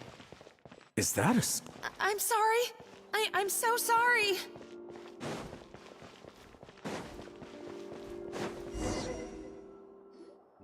I'm sorry, I'm so sorry. I messed up your order. Oh, I wouldn't go that far. Maybe the taste is a little off, but if you hadn't brought it up, I don't think I would have noticed. But, please, you have to forgive me or Chef is gonna... Okay, I know. I'll kneel before you. What the heck? Get up, Monica! Can't you see that you're just making your customer feel more awkward? Escoffier? If you want forgiveness, then do what any self-respecting chef would do. Make the dish again. And this time, get it right. You cannot go begging your customers to feel sorry for you. Savannah said that I'm not allowed back in the kitchen until I've corrected my mistake. But if I can't go back into the kitchen, I can't do the dish over. That's some backwards logic. How can you fix your mistake without being allowed to cook? If this is what Fermat had to put up with, then no wonder he had a breakdown.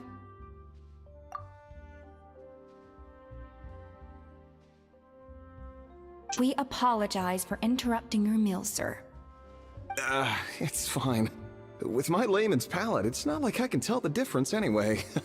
I was actually quite enjoying my meal until she appeared out of nowhere and started apologizing. Gave me a bit of a fright, to be honest.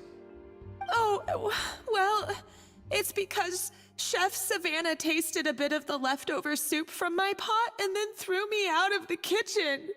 Gosh, that's pretty strict. Has she always been that way? I don't recall things being like this when Escoffier was head chef here. I gotta say, you're all looking a little worse for wear these days. I mean, Escoffier was strict too, but I think the difference is that her criticism was more constructive, so you knew what you did wrong and how to improve, and we all knew that it came from a good place. Chef Escoffier was hard on us because she truly wanted us to reach her level. But these days, whenever we make a mistake, we just get told to wake up, get your head in the game, or just do it again. And it's only gotten worse since word got out that Chef Escoffier had started working again in the LVL50. Monica, you don't need to call me chef. I'm not the boss here anymore. Yeah, but through no fault of your own, what happened back then, that wasn't on you, and all of us know that. That banquet was a huge event, and so many staff were involved every step of the way. With so many moving parts, there's no way of knowing how that Lumiline ended up in the food we served. Lumiline? What's that? A new drug from the Fontaine Research Institute, produced from an extract of the Lumitoile. Apparently it sharpens the senses, so they used it to treat people with impaired responses to stimuli. Oh, yeah, I've heard about that. They found out you can use it as a flavor enhancer since it stimulates the taste buds. Makes things pretty addictive. They also found that overuse can have mood-altering effects, and even lead to nerve damage. So it quickly ended up on the guard's list of controlled substances. Unfortunately, however, some food products containing the additive had already made it to the market by the time the guards banned it from the restaurant industry. Everyone knows that in all likelihood, someone probably just purchased a batch of contaminated ingredients by mistake.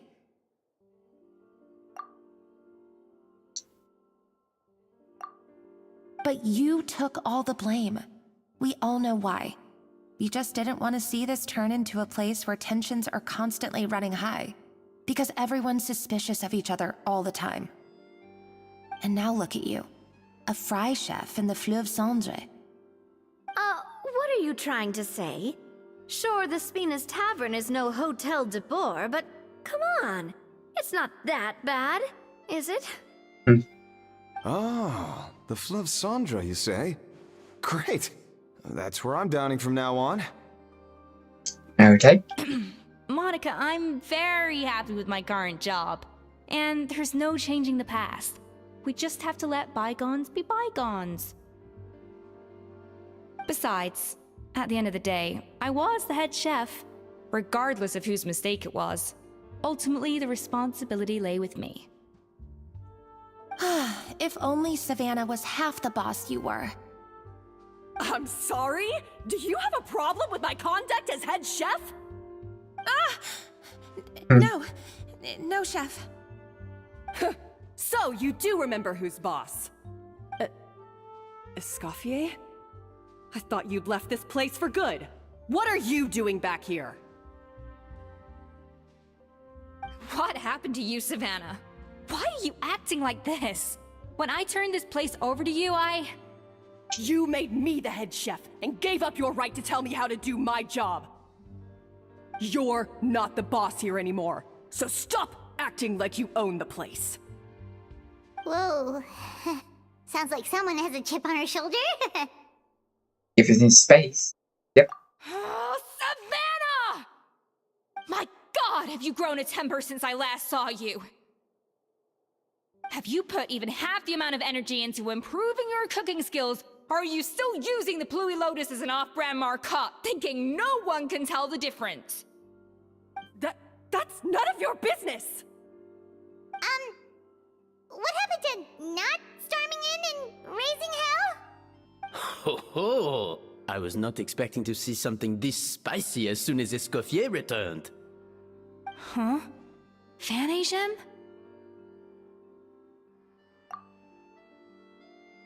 Small people coming in. Aye, miladies. Might I make a humble suggestion? Given that we have ourselves a tête-à-tête between chefs at the Hôtel de Bord, I dare say it would be de rigueur to settle this the traditional way. The traditional way? That can only mean one thing. Sounds like one in history. Listen. That's right. I'm talking, of course, about the tradition Cooking established by contest? Modeste himself. The cooking contest! According to legend, the founders of Hotel de Boer, Modeste and Savelli, used this method to resolve all of their disputes. Everything from petty arguments over next week's menu to disagreements over the strategic direction of the restaurant. The cooking contest would decide who had the final say. Huh. Sounds like they had a lot of free time on their hands. Ah, well, it might sound that way to us. But in fact, the cooking contest played an enormous role in motivating chefs to hone their skills, reaching new and indeed, the reintroduction of this institution in recent years has surely been instrumental in transforming the Hôtel de Bord into the top-ranking restaurant in Fontaine. Reintroduction? Someone brought it back? Who? What say you, Escoffier? Surely you of all people won't back down from this challenge. It was you who put the rule in place, after all. That's so. Sure, I reinstated it, but I'm not a chef at Hotel de Boer anymore. Isn't this bending the rules a little? I see no issue as long as both sides agree to the terms. We could simply treat it as an exhibition of sorts. Savannah, any objections? Exhibition. Huh. No. Of course not. If we're going to battle it out, let's put it all on the line. If I lose, it's up to you what happens to me. I don't want anything to happen to you. But if you lose, you hand over the Codex de Boer to me. What? The Codex de Boer? What is sad? Only the legendary handbook written by the original head chef Modeste. It contains all his secret recipes, including Gâteau de Boer. It's the greatest treasure in Fontaine's culinary world, and only the present and former head chefs of the Hotel de Boer have the right to read it.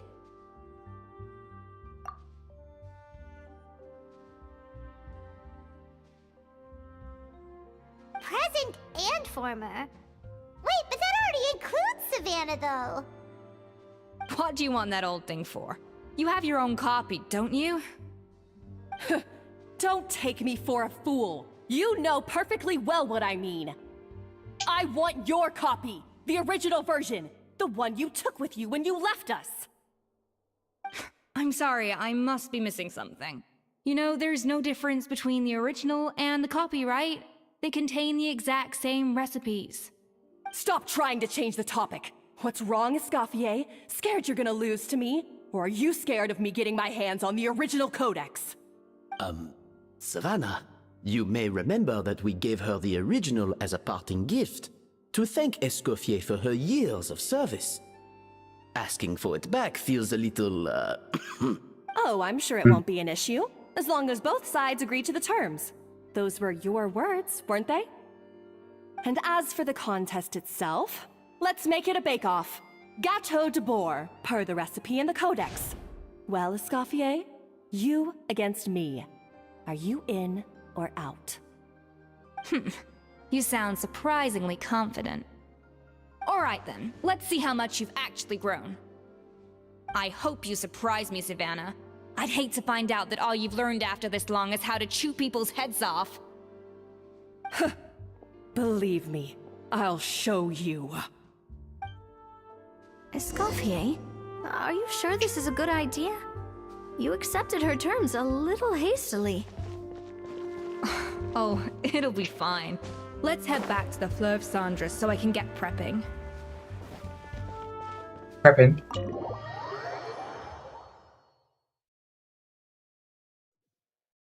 We'll be having a cook-off. And chef.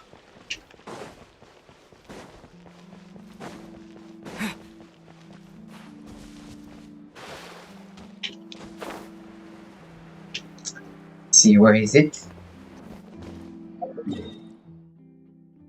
It's back down here.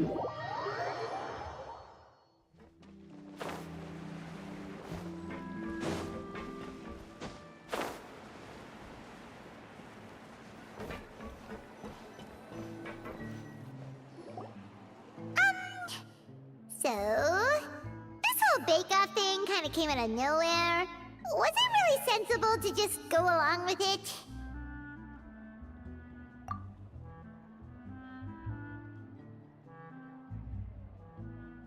Well, I got a sense that she's holding something back. But we chefs always express ourselves in our cooking. So if she won't talk, this might be the best way to find out what's really going on with her. Huh? Holding back? Sure didn't sound that way to Paimon. Escoffier only picked up on it because she's the same way. Always closed off, never letting you know what she really thinks. That's patently false, at least where your macarons are concerned. I've been nothing but truthful with you about the disgraceful amount of sugar you use. Macarons. Okay, that's one case where you can keep your thoughts to yourself. What's this codex? It's obsessed with? Oh, that? Well, it's not so much a recipe book as a diary of Modeste's adventures. Back in the day, he and his good friend Savelli explored far and wide, partly adventuring, partly looking for new ingredients and developing new recipes. Their creations had an enormous influence on the course of Fontaine cuisine, turning it into a much more vibrant and diverse scene. For instance, legend has it that the original Gâteau de Bourg was made using a special secret ingredient that Modeste discovered on one of his adventures. So rare was the ingredient that they could never make more than 16 slices of the cake per day. But everyone who tried it claimed that it was one of the most blissful and invigorating things they had ever tasted. Modeste and Savelli went on to found the original Hôtel de Bourg, which catapulted them to stardom in Fontaine's culinary world. Especially Modeste. He was hailed as a once-in-a-generation genius, and over time, the recipes from his adventure log became known as the Codex de Bourg. Ah, Paimon's heard this kind of story before. Armed with the Codex, the Hôtel de Bourg took its rightful place as the finest restaurant in the land, serving those recipes for centuries to come. Something like that? What? No, of course not. Cooking is a constantly evolving art form. How could any restaurant survive if they only served food that was popular last century? Anyway, never mind centuries. Sibeli and Modeste parted ways not even 10 years after their rise to fame. Then, Modeste passed away while he was still in his prime. And that was it. The end of the Hotel de Boer's heyday. It fell into decline, and for most of its history, it was just a nondescript place with a couple of cheap tables. It's only in recent decades that it started recovering. Even then, it still took numerous relocations and changes of management before we finally ended up with Vanigem and the restaurant we have today. Oh! So the Codex really isn't all that, then. Paimon figured it was like one of those mystical books they have in Liyue's martial arts novels, where the main character learns all their secret powers from. Yes, well, that's fiction, and this is reality. You can't meet the tastes of modern diners by following some ancient recipes from a dusty old book. Case in point. Even the Gâteau de Boer they sell now is actually Escoffier's reimagination. Wait, really? Why though? Didn't that recipe make it into the Codex? It did, but like I said, it's the dusty old book now, and the records aren't as legible as they once were. Not to mention that there's no way of finding the secret ingredient Modeste wrote about. So, reimagination is right. I consulted some historical records and took what I could from the Codex. But ultimately, the Gâteau de Boer of today is my own recipe. As for why we gave it the same name and kept the tradition of only selling 16 slices a day, well, you've got Vanigem's business sense to thank for that. Oh! Huh. Well, that kind of takes all the mystique out of it. Hey now, it might not be the original Gâteau de Boer, but it's still the most delicious cake in Fontaine today. And who knows, maybe Escoffier's version is more suited to your palate. Just think, if the original truly was the perfect cake you're imagining it to be, there's no way the recipe would have been lost to history, right? Not to mention that the Hotel de Boer never would have fallen into a slump. Anyway, before I left my role as head chef, I made a copy of all the recipes from the Codex, including my own improved versions, and turned them over to Savannah. So why is she so interested in the original copy?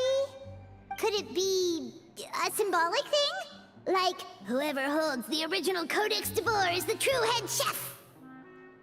Well, it was clearly precious enough to give to Escoffier as a parting gift. Meanwhile, Savannah only got a copy. Maybe from her point of view, it's like management doesn't truly see her as being worthy of the role.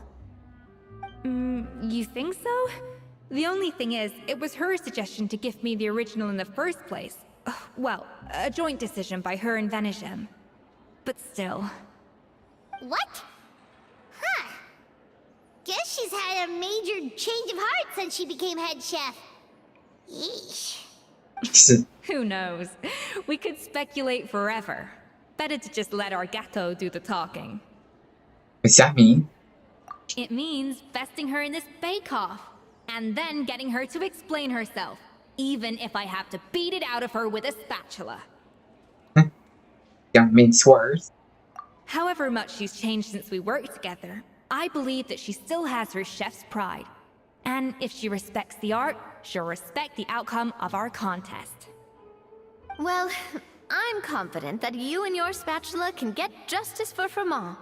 All you need to do now is win the contest. But that should be a breeze for you. Let's not get too ahead of ourselves. Gâteau de Boer is very complicated to make. Usually, it takes 3 chefs working in tandem to cover everything. 3, huh? Now, if I had to push it, I could probably do the work of 3 chefs myself. But I'd prefer to play it safe if I can find a couple of assistants in time. I wonder. Ooh. Well, that's easy. The 3 of us are veterans in the kitchen. You just need to pick 2 of us. Well, I have heard the Traveler is an accomplished cook, as well as a warrior. But be warned, I will hold you to exceptionally high standards. Think you're up to the task? Working on. Oh, count me in too. I've spent weeks perfecting my macarons after your scathing review. Even if it means competing against the Traveler, so be it. I'll show you what I'm made of. Confident. I like it. Alright, let's start with some elementary mise en place. Show me your knife skills.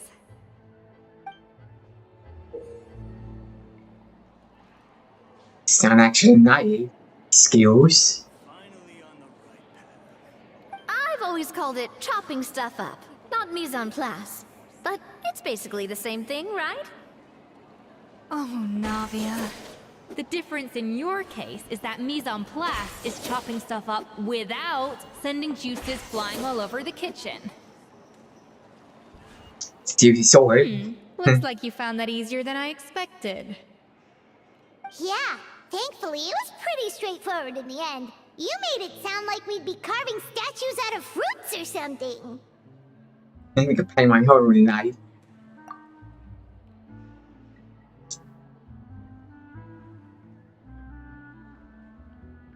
Well, brace yourself, because the next step is anything but straightforward.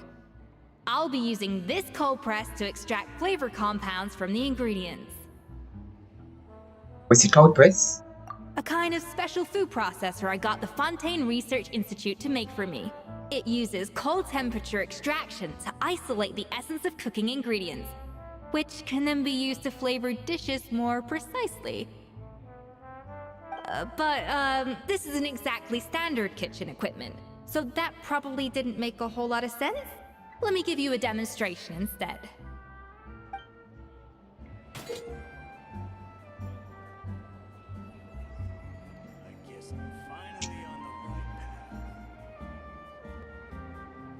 Happier elementary skills. Of course, help proceed progress. Okay. Custom-made equipment from the Fontaine Research Institute, huh? That's some pretty high-tech food prep. Paimon's never used anything this weird before. Cool. Not weird.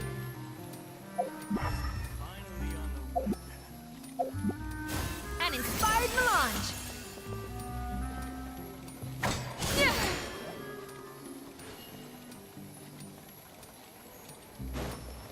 A little amuse-bouche. There it goes.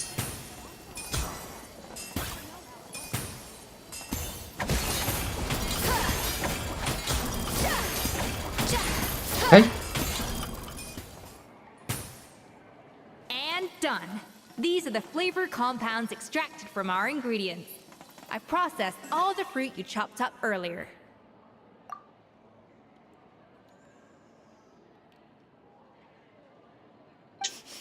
Wow! Even the smell is so much more concentrated. What next? Do we add all this stuff in? Absolutely not! Throwing everything in at once will ruin the balance of flavors. We have to go slowly and carefully to calibrate the exact flavor we want. I'll demonstrate again. Now, watch closely.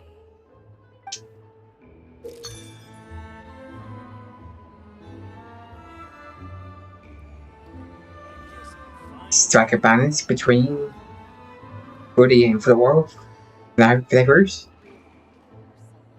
Slowly and carefully.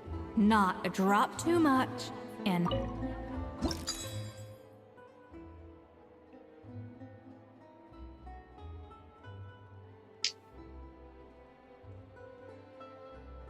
See here, it's this one.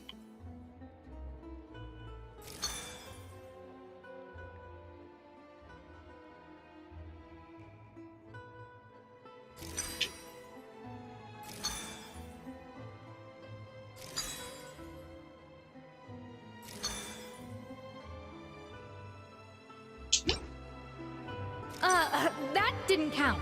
I was experimenting. Okay. Got it again. Oh, I didn't see the meter right there. see here.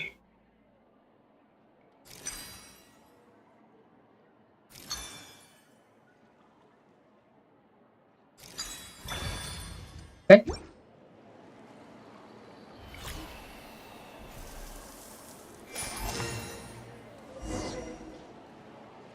And voila! Now it's your turn.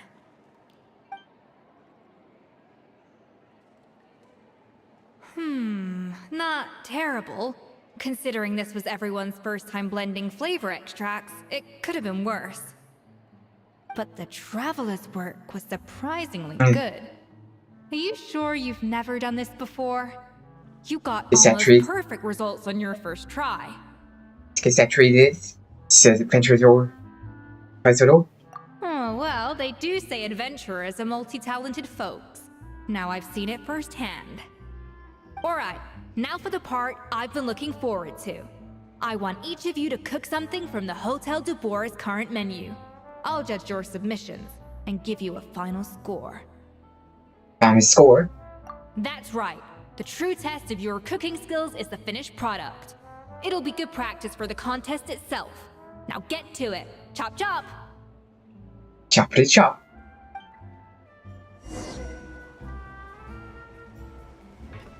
See? How's it going? Have you picked a dish yet? Choose wisely. I expect you to present the most delicious thing on the menu.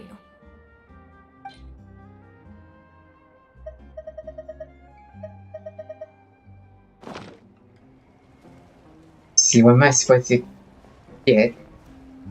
Don't have nothing. How's it going?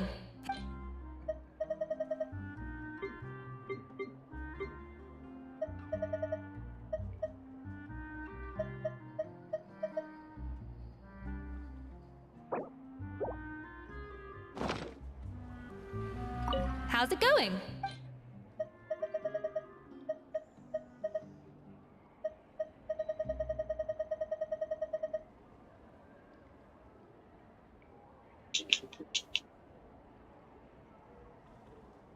Don't know what that is.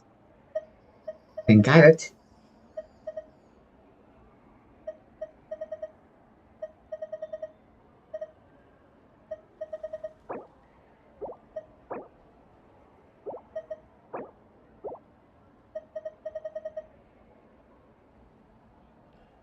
Don't know what that item is.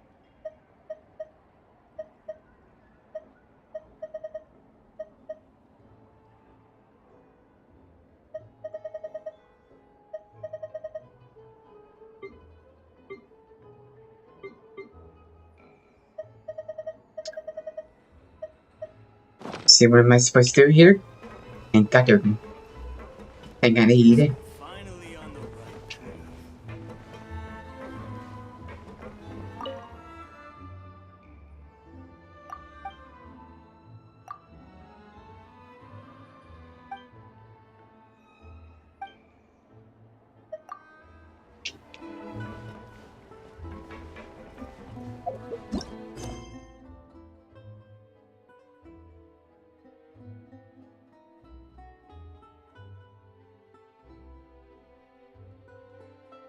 I did some research. Does it say anything? Don't have it.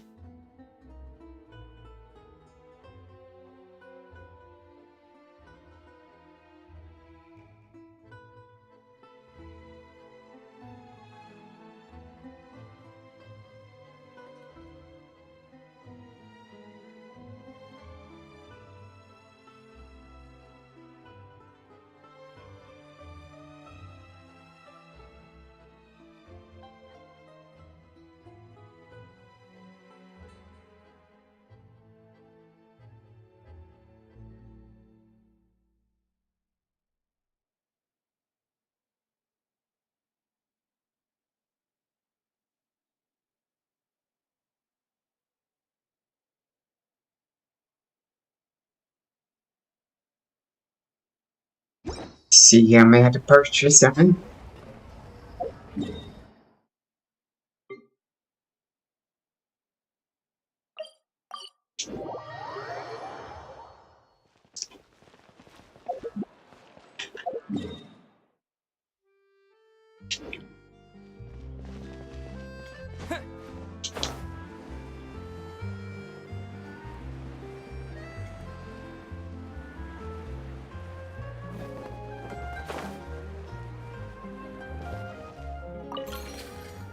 Got anything?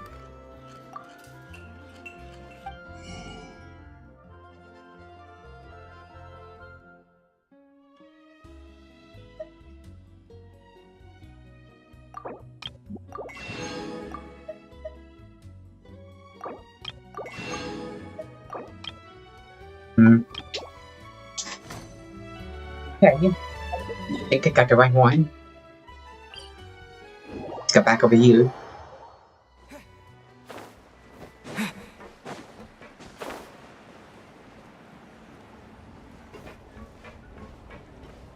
See what this works or not. How's it going? Have you picked a dish yet? Ah, there it is.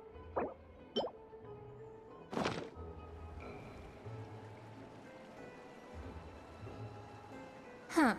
I know this doesn't represent what you're capable of. Try again, and this time, I want to see you make a proper attempt. Proper attempt. How's it going? Have you...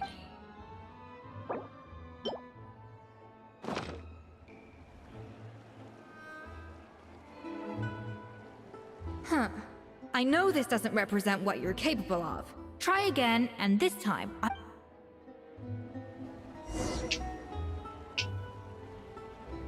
What else?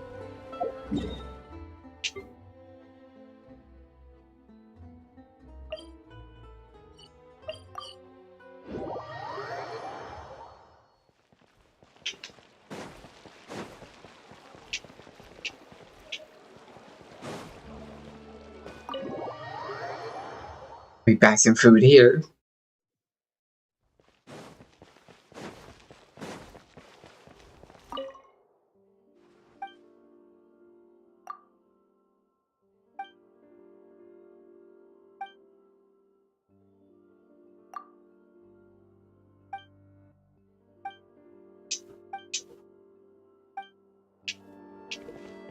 There's food.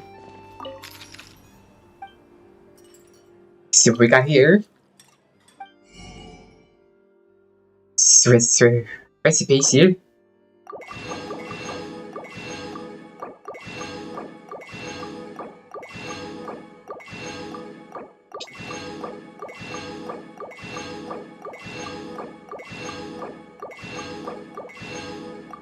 I got all those.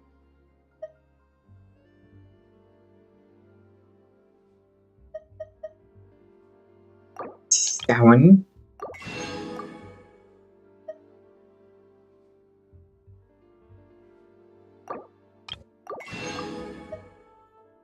Got all these right here.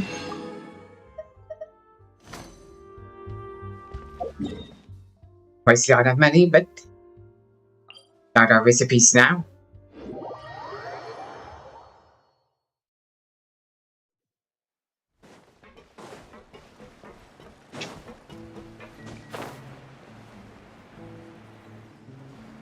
See if this work. This time.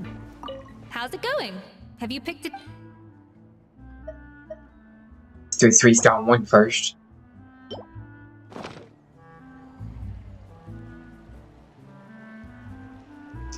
Huh. I know this doesn't represent what you're capable of. Try again, and this time. How's it going? Have you picked it? Come on. Huh. I know this doesn't represent what you're capable of. Try again, and this time, I want to... How's it going?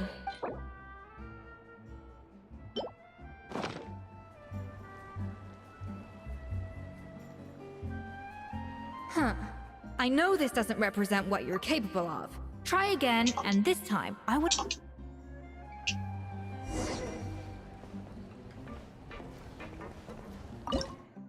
See what we got here. You're ready to cook. I can cook anything. Oh. This place is cooking not bad.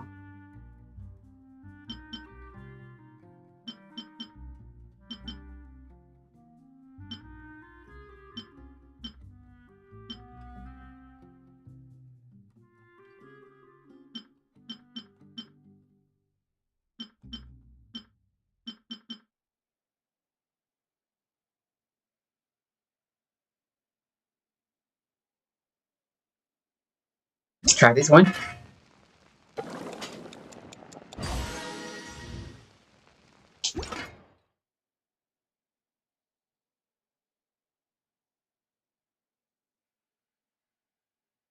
That is the food. I should do it.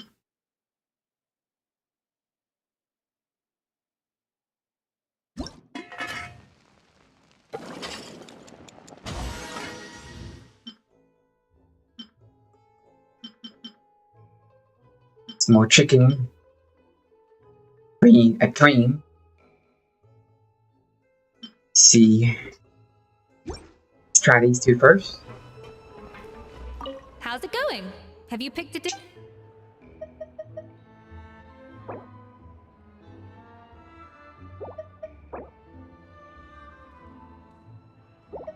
Let's try this one.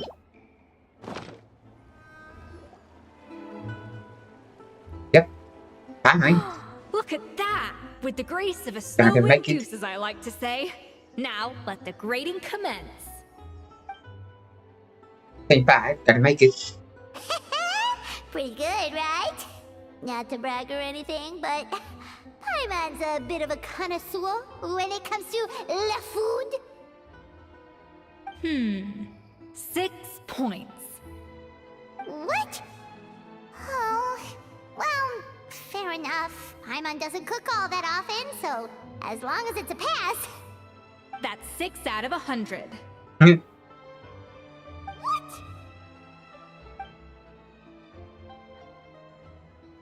You say you're a connoisseur, but it's quite clear from this dish that you have far more experience consuming food than creating it. By that logic, I suppose you think listening to Lady Farina on repeat every day would make you an opera singer. Aww. Me next, me next. I'll have you know that this batch of macarons has 2 whole tablespoons less sugar than my previous ones. So you went from 12 tablespoons to 10? Well, it's nice to know you actually measured it out. Because it tastes like you just threw in whatever was left in the jar. 6 points. Aww. Yep. Now to the final dish. So, what do you think? This is our last hope. 8 points. Darn, that's barely higher than what we got. Not exactly. The color is spot on. Beautiful aroma. Excellent presentation. I have to give this one 8 points out of 10. Maybe even 9 points. Huh? How did you pull that off? Practice from chicken for me. For you. Don't get me wrong. There's room for improvement. But still, this is clearly the work of an accomplished chef. I can tell that you've put many hours of work into honing your skills in the kitchen. I can really taste the grace of the snow-winged goose in this dish. The traveler's journey, with all its trials, tribulations, and setbacks. Not to mention the frustrations of having a picky eater for a partner. Hey, you made that last part up! No way did you taste that! Well, it looks like I lost fair and square. I guess you'll be taking the Traveler as one of your assistants then?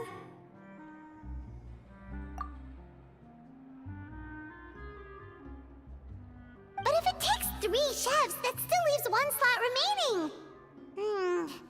Maybe Paimon and Navia should keep practicing and see how it goes? Chef Escoffier. Oh, it's Hilaire. What brings you here? I heard the news about the cooking contest. You're doing Gâteau de Bourg, right? I was just wondering if you needed any help. And you think you're up to the task, do you?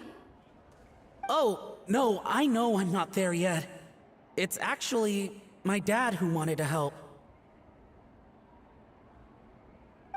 Firma, last I heard, you could barely get out of bed. Chef Escoffier, Navia, Traveler, thank you all so much for everything you're doing for me and my family. I've had enough of sitting around at home while you run yourselves ragged. If you let me, I'd like to help you win this cooking contest. Sure you have to do tax?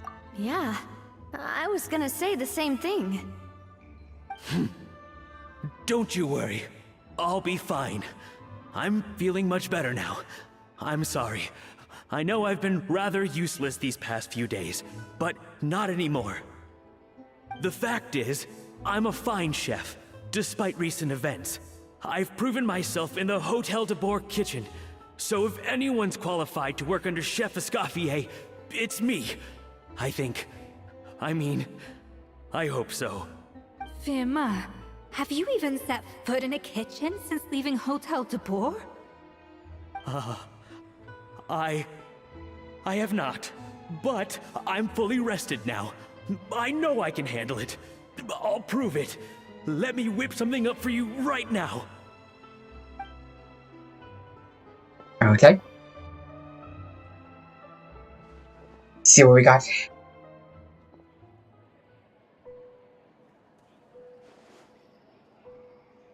Huh? That's strange.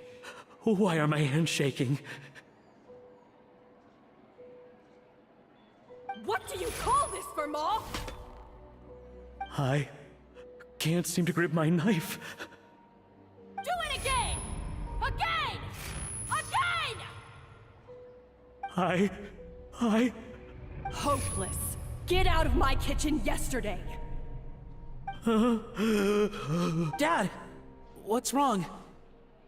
I don't understand. I was feeling so much better, and then Will I never be able to work in a kitchen again? Dad, talk to me. What happened?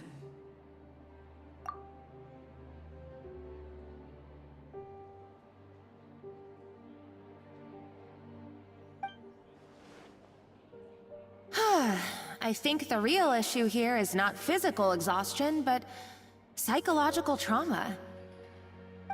Monica, when did you get here? Didn't even notice you arrived. Probably because you were all concentrating so hard on your cooking. I didn't want to interrupt your flow. But anyway, Firma, I'm so sorry. If only I'd known how serious your situation was, I would have stood up for you sooner. You have nothing to apologize for, Monica. During those long nights of redoing every order, you were the only person who looked out for me. Oh, come on. All I did was make you some tea. I doubt it was much help. Savannah was so ruthless toward you. I probably should have brought you something stronger. She sounds like the worst. Alright, another Savannah horror story, let's hear it. She's been getting harsher and harsher on us ever since she heard about Escoffier's new role in the Fleuve Cendre. Seems like no matter what we make, she'll find something wrong with it. What is this? It looks like a dog's been at it! In the trash now! Then she orders us to redo the dish again and again, but we never know what's going to make her happy. Do it again, do it again, do it again! Every time you remake it, you just get another earful from her. Either straighten yourself out, or get out of my kitchen! So now, it seems like just picking up a kitchen utensil gives me flashbacks of her yelling at me. Oh man, that must be awful. The more I want to get it perfect, the more my hands shake, and the more scared I am of making another mistake. How can you give up so easily, Firma? You weren't a quitter when you were working for me. And even under Savannah, you talk about working late into the night trying to perfect your dishes. That says to me that you still hadn't lost that determination to prove yourself. What changed? I don't know what's come over me. When I think back, I just remember feeling like my heart and my hands were growing heavier and heavier as the shift went on. Each time I had to redo a dish, my heart sank a little further. Maybe Savannah was right. Maybe I am just hopeless at this. Dad. I see. Well, it sounds like there are some deep issues at work here. Ones that won't be resolved by merely seeking compensation. I will win this contest, and after that, I encourage you to approach Savannah and talk this out. But what if you can't find another assistant in time? Clearly, I'm in no state to help out. You think being one person short will ruin my chances? Let's not forget, I taught you and her everything you know. Even if I had to go it alone, I would present the perfect gâteau. Oh, well, Paimon and Nadia will still keep practicing, just in case. And so will I. Yeah! And if worse comes to worse, we can always get the Spina di Rosula to put out an emergency call for chefs. There's gotta be someone out there, right? Actually, I thought maybe I could help. That's sort of why I'm here. What? Why didn't you say so? I was going to, but then... well, this is the first chance I got. You do this for us? Thank you so much, Monica. Alright, fine by me. But aren't you still working for Savannah? Joining the other side seems like a guaranteed way to put your future employment in jeopardy. I know, but it's alright. I've made up my mind. With the way things are, I can't keep working for Savannah much longer anyway. Unless I want to become the next Firma. I'm done with sucking it up. It's time to try and turn things around. If this cooking contest can get Savannah to see the error of her ways, then I'm sure she'll forgive me for this. I'll be right. Well, Paimon didn't think we'd be poaching from Savannah's staff to get our third person, but there you go. Anyway, Monica's a professional chef, so nothing could possibly go wrong now. Great! Then it's settled. And to congratulate you all on making the team, I propose a Spina-sponsored meal to celebrate. Spina-sponsored? Wait, you mean I'm cooking? Well, I promised the Traveler a feast in the Fleuve Cendre. And I know how much you've been looking forward to it. Yeah! Feast, feast, feast! You could practice for contests. Alright, if you insist, then prepare for some of the finest food of your lives.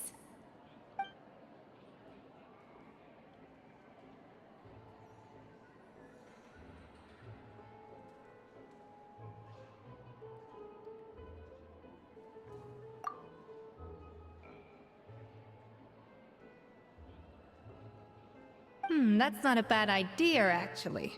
Wait, hold on. You need to finesse that further.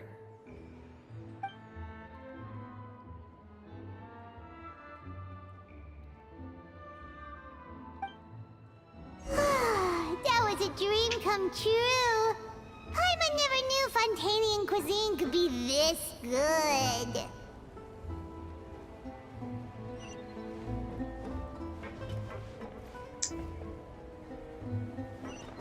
Spear somewhere.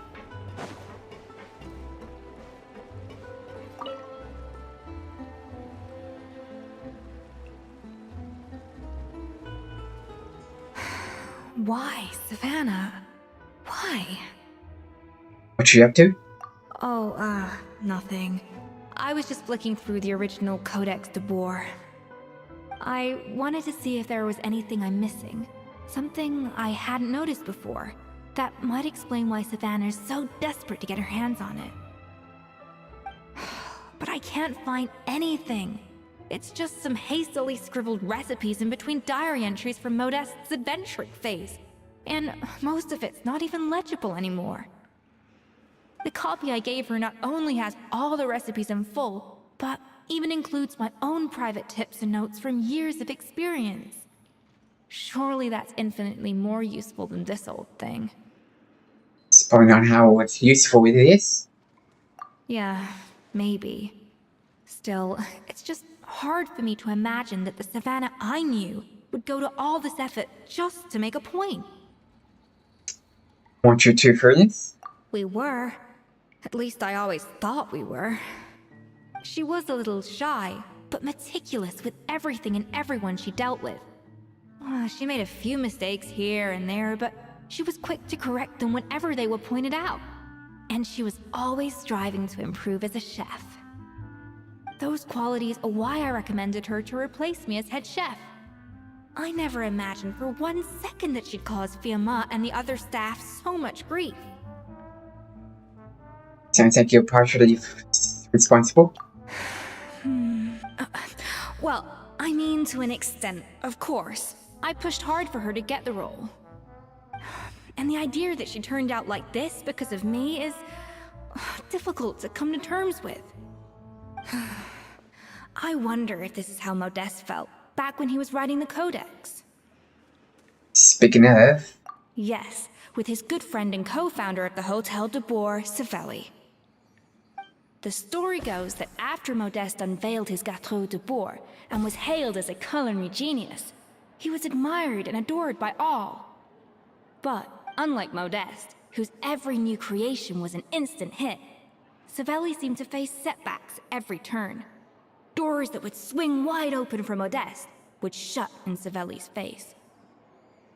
And with Modeste being whisked off to all manner of functions by his celebrity friends, he had less and less time to discuss the culinary arts with Savelli. People started gossiping about Savelli, and their relationship between the two gradually soured. Happened? Everything came to an abrupt end when Modeste, still in the prime of his life and still hailed as a genius, suddenly died from an acute illness. And that was it. They neither had a decisive split, nor got the chance to properly reconcile. Their story just came to an end. One rumor had it that Savelli actually killed Modeste out of jealousy, even as the latter was hoping to make amends. That true? Unlikely. It's a popular theory, but there's no real basis for it. At least there are no records of Savelli ever being convicted of a crime. Still, beyond a point, there's no way of knowing what truly happened in the past. All we can do is try to make sure the present doesn't quite go as badly. And that's why I have to win this contest tomorrow. Then get the truth about everything that's been going on, even if it means cracking her open like a nut. Don't know what we can do. Really? Well, I like the confidence. Don't let me down tomorrow, then. You better bring your A game.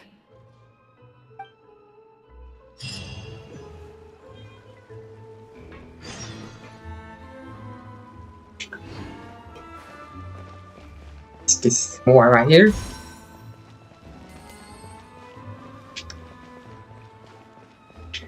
Hey, yeah. We're doing something else. Be right back.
Hey, I'm back.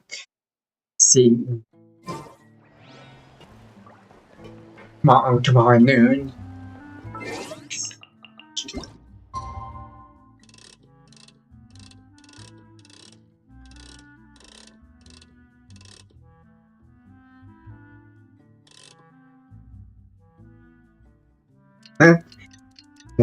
Level 59.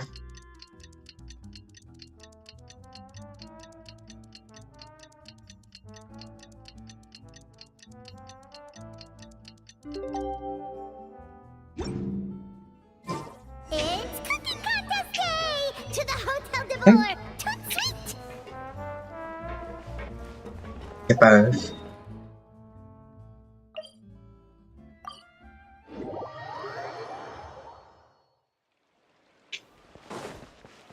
See where we're Did you going? hear the news? Escoffier's coming back for a cooking contest.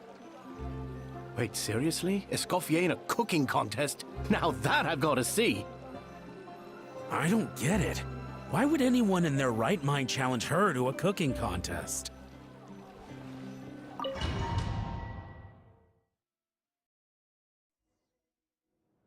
Mesdames et messieurs, welcome one and all to the Hotel de Boer and to this most exciting of cooking contests.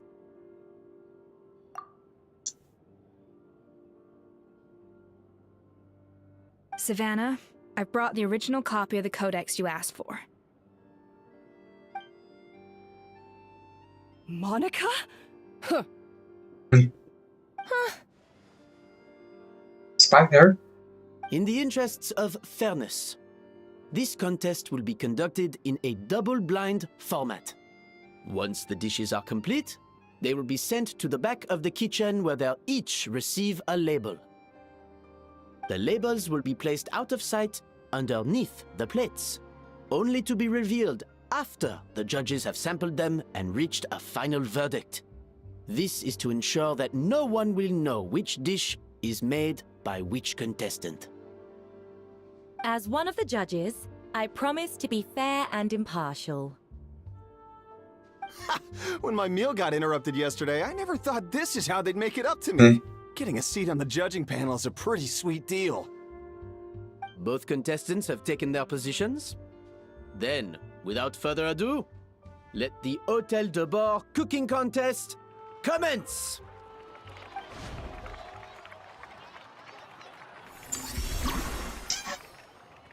Hey, that you won.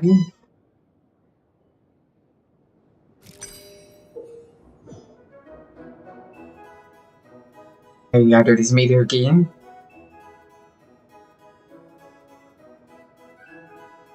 Oh, Chris.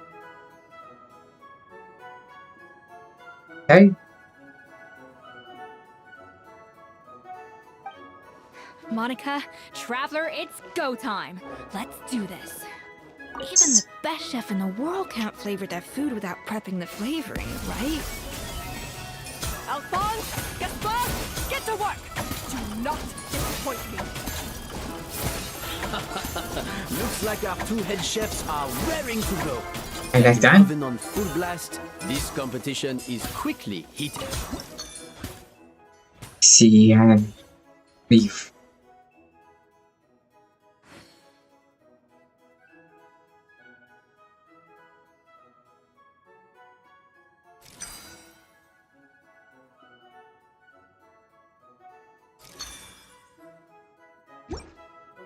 Hey. Need warm.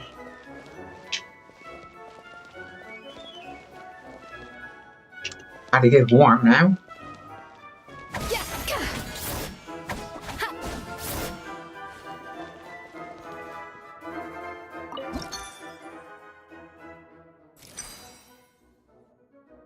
Ever seen a warm flavors?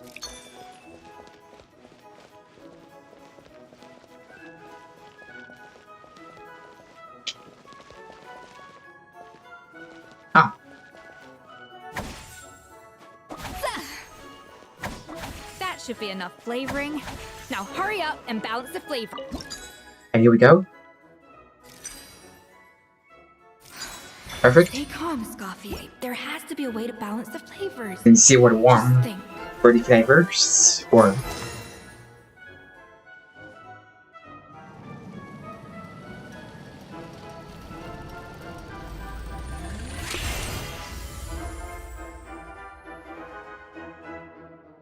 Come on, Escoffier! Come on, Traveler!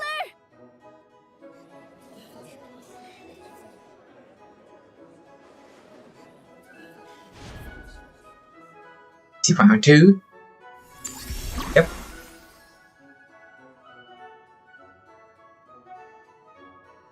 Each time I know.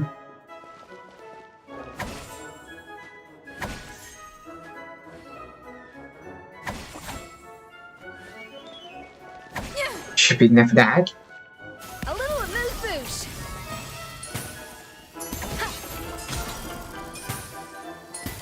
Alphonse!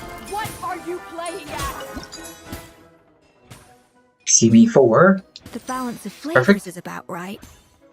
But the quantity is too low. Yes? Hold on. 1, 7. Okay, now it's done.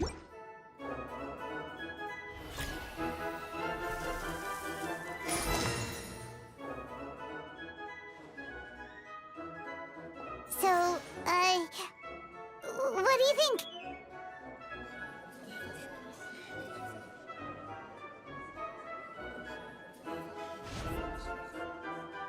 See, fan around. You believe, yep.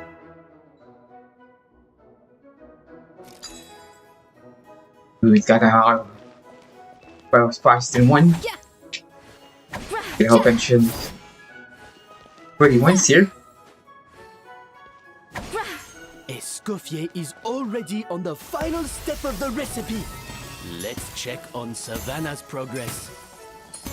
I think this flavor profile is still a little bit off. 2, Enough! 6. Useless! Both of you!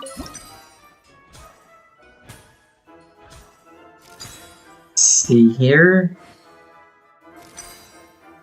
4.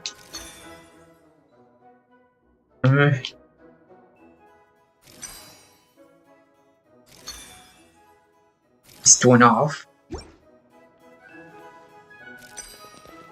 Wow! See, one Is fast Savannah in. serious? 1. Can she really make up for lost time working alone?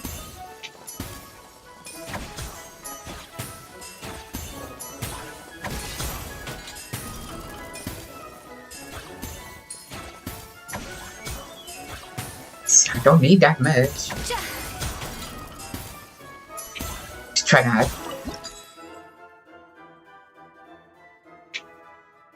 See here. What are you doing, Escoffier? Your team's waiting on you. Okay, now I got it.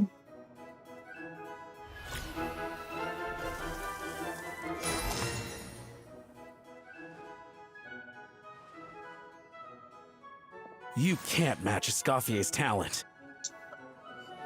I'm taking a screenshot.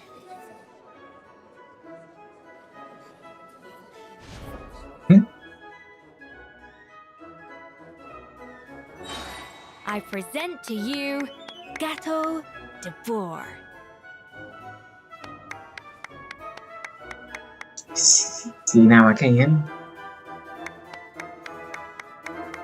The pinnacle of excellence.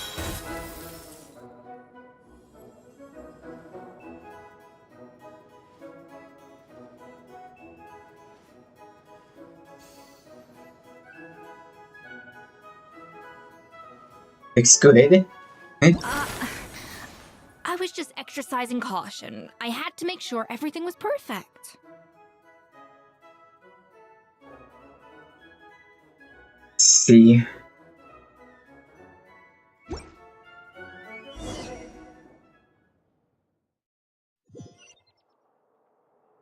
That's it or not?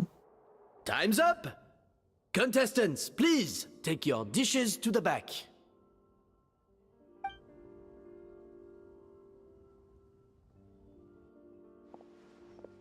Huh. That guy was right. You really can't tell whose is whose just by looking at them. We both made the same dish after all. For all her flaws, Savannah's a talented chef who earned my recommendation for good reason. She wouldn't screw up something as elementary as the cake's appearance. Whoa! This is really rather good. Wonderfully soft and fluffy. Beautifully sweet. This is a masterclass in how to make Gâteau de Bourg. I would give this one at least 9.9 out of 10.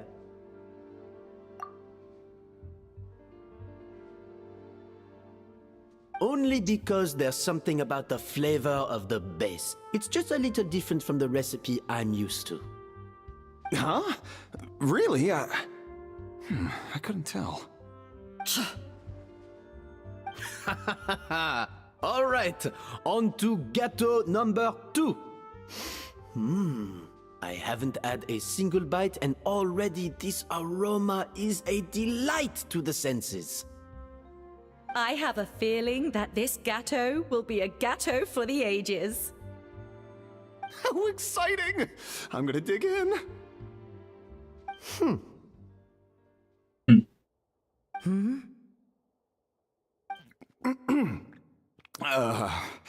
I think maybe someone got a little carried away when they were adding the sugar. Not just the sugar, it's the flavors too. This is all over the place. Who made this? It appears the decision is unanimous. This gâteau is far below the standard we would expect. Whew! And Paimon thought this might actually be close. Turns out she can't bake to save her life. Maybe because of poor teamwork? She's been having time just be writing her to her staff. Something's not right here. Savannah may not be perfect, but no way is she this sloppy. I can now declare that the creator of the first gâteau has won this cooking contest. Now, all that remains is to turn the plate over and reveal the chef's name underneath. What? It's Savannah? No! That's impossible! Hey, Savannah! You cheated, didn't you? You cheater! What did you do? Oh, you swapped the plates, didn't you? Well, someone's a sore loser. These cakes went from the oven to the judge's table without me ever laying a finger on them. And everyone here can attest to that.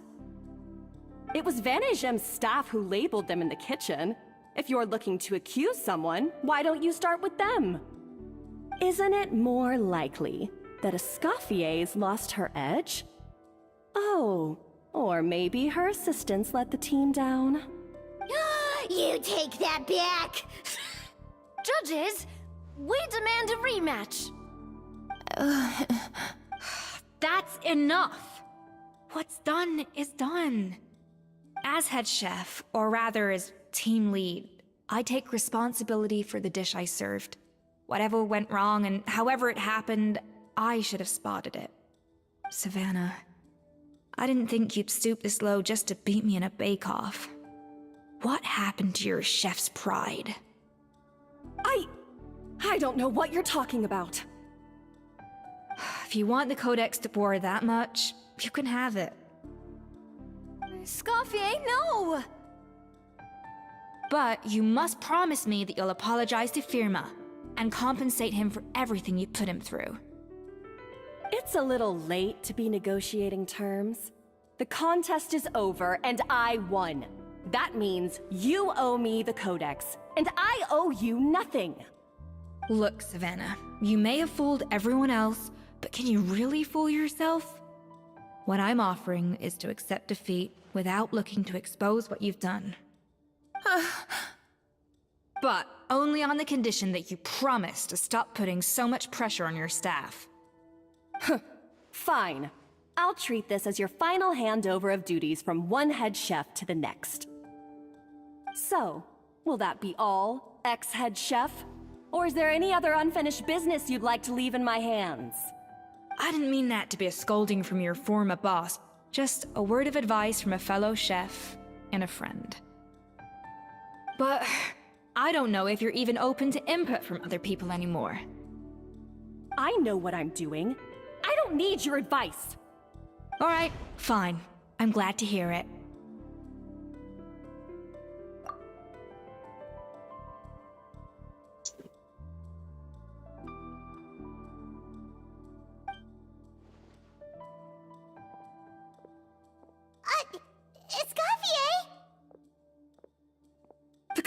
Dabor! Finally. Now, at long last, I will succeed. Escoffier? How could you let her get away with this? Yeah! The Codex is a souvenir of your time here! Doesn't that mean anything to you? It's alright. It was just a bake-off, not the end of the world. I'm already over it. Besides, it's not all bad. She agreed to compensate Firma. That's mission accomplished for the Spina. Honestly, if I'd have known that giving her the Codex would solve everything, I'd have just done that in the first place. I mean, why bother with the whole cooking contest? It's such a waste of time and energy. Da.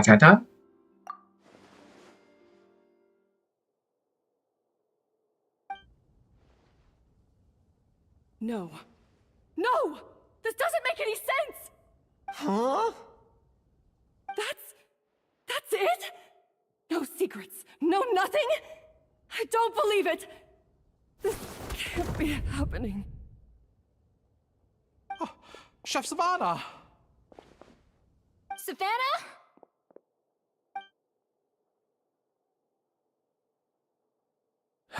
It's nothing life-threatening.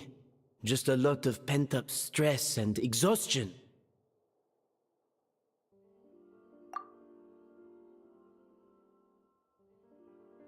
Oh, I knew it.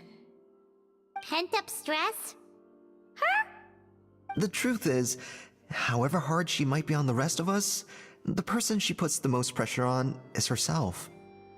Yes, there are nights when she makes us redo things over and over into the wee hours.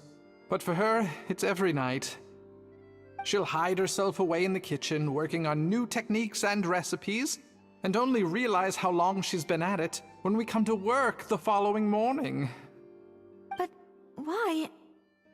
Why would she do that? Our best guess is, she doesn't want to be seen as less of a chef than Escoffier. And there it is. Even so, that's no excuse for taking her anger out on the rest of you. Yeah, and it's definitely no excuse for cheating in the cooking contest. Cheating still. About that, we honestly have no idea how she did it. We were focused on our own work the whole time, like she asked. Leone and Algalia were the ones I tasked with labeling the cakes.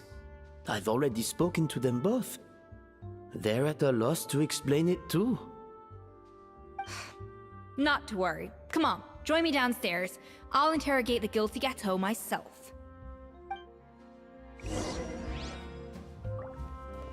Here to take the cake.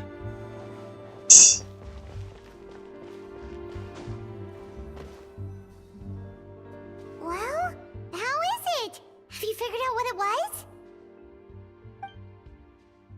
Oh, this is aggravated assault on my palate. I'd rather eat wet cement than this. Is it really that bad? I made sure to taste test it before it was served. Oh, relax. This isn't your cake. Savannah never switched the plates. The offending flavors are coming from in between the icing and the cake base, which means someone tampered with it while it was being made. Or in other words, we have a traitor in our midst. Oh. I'm sorry. I was forced into it. It was Chef Savannah. She said if I didn't cooperate, she would... Calm down, Monica. I've already accepted defeat. And if I wanted retribution, I would have brought this up when the results were announced. Whatever's going on with you, just spill the beans. There's no need to hide it. I was the one who caused the food safety incident that one time. Food safety? Wait, you mean the Lumaline incident? So you procured the contaminated ingredients? I think so. Savannah and I were on procurement that day. I didn't check everything as well as I should have, and so I let contaminated ingredients make it into the kitchen. But I swear I didn't do it on purpose. I had no idea there was an issue with them, and I didn't know it would end up with Escoffier going to jail. But the last thing I expected was for Savannah to use it as leverage to blackmail me with... This is crazy! So Savannah pressured you into sabotaging Escoffier's cake by threatening to expose your secret if you didn't? I know, it's terrible. I'm so sorry. I was so scared. The thought of Chef Escoffier finding out that I put her in jail, it made me freeze up with fear. I thought Escoffier would hate my guts if she ever found out, and yet somehow that's ended up in me doing something even worse. Seriously? All this fuss over a little slip-up? Huh? Firstly, it's not like I got a life sentence. I did my stint at the fortress, and now I'm out. And secondly, I had my own reasons for leaving the Hotel de Boer. This wasn't the only factor, so you don't need to feel ashamed or frightened or anything like that. Any more than you need to add butter when you're pan-searing foie gras. You mean... you forgive me? Oh, well, I'm not saying you don't have to take responsibility for your mistakes. You should tell Vanagem to mark down your performance for the past few months. Then do some digging and find out exactly where those contaminated ingredients came from. Sure, you've made mistakes, but now's the time to fix them. Understood? Understood. Good. Now, back to Savannah. What about the original codex would compel her to resort to blackmail? I have my suspicions. Not that I've got any proof to back them up, though. Ugh. What happened to me? I've overheard some customers murmuring about how the Hotel de Boer hasn't been the same since Escoffier left. They think our menu doesn't taste like it used to, especially our signature items. You mean that Now one? that you mention it, I noticed it during the contest too. I couldn't put my finger on it, but the flavor seems subtly different from how it used to be.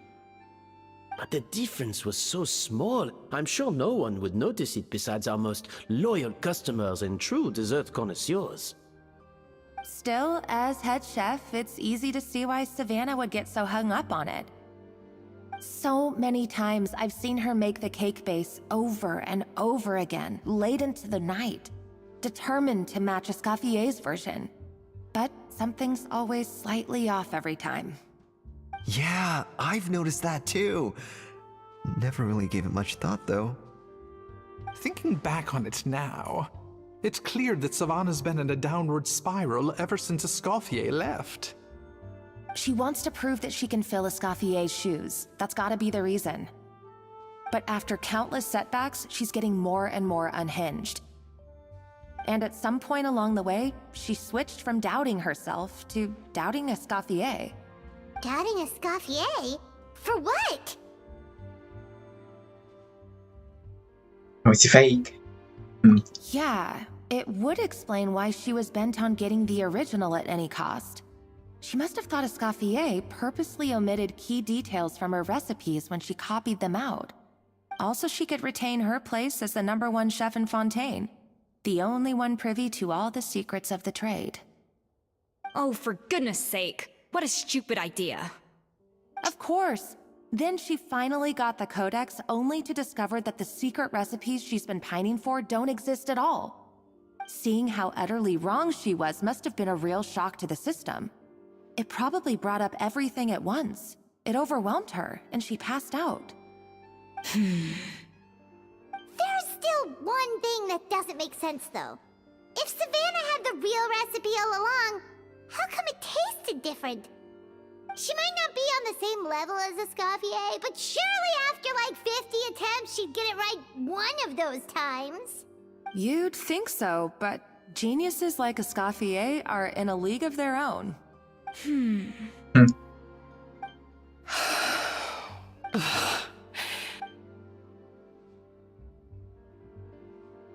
New head chef, you say? What's her name? I don't think I've heard of her before. I wonder, can the Hotel de Boer keep its edge without Escoffier at the helm? This tastes different from last time. Is it undercooked or something?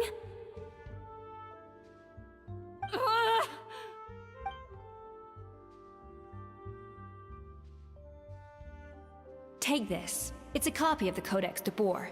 From now on, you will be its keeper. Don't listen to the doubters. If I say you can do it, then you can do it.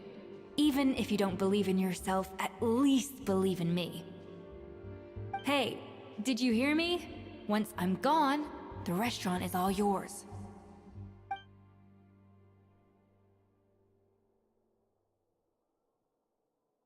All this time, I've been blaming other people, but maybe I'm the problem.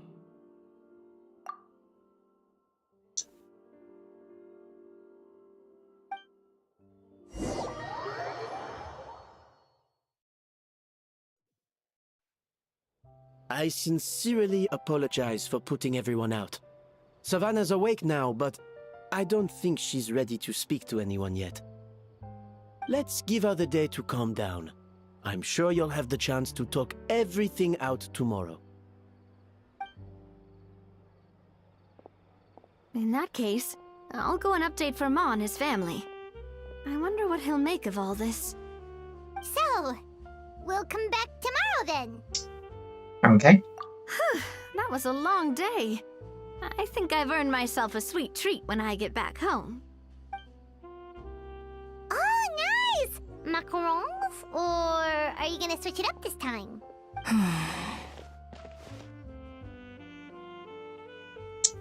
Traveler, how much do you know about the snow-winged goose? A lot. Every year, they migrate long distances in search of a suitable home. There's always one goose at the front whose job is to lead the flock. Fontaine poets often use the image of that goose to explore the ideas about leadership and genius. They usually imagine someone who's a cut above the rest, a model of perfection. But what those poets don't know is that during a migration, the lead goose is always changing. Once the lead goose shows signs of fatigue, it retreats to the back of the flock and allows another goose to take its place. So the truth is that leadership, with all the responsibilities and pressures that come with it, it's something that everyone takes turns at. But we humans completely miss that fact when we project our own ideas about social hierarchies onto them. Are you into fun? I guess what I'm saying is, I don't buy into this notion that there's some sort of gulf between normal and genius. Cooking is a science, not magic. Given the same ingredients, same recipe, and same environment, I see no reason why two different people shouldn't be able to create the exact same dish. Of course, some people have a more sensitive palate than others, and some people are just born bolder or more conscientious. But these are all variables that can be accounted for with time and practice. I'd have no reason to expect so much from others if I believed that perfection can only come from the hands of a genius. The only reason I hold people to high standards is because, well, I believe they're capable of greatness. Thanks, Greg and Shane. Believe him?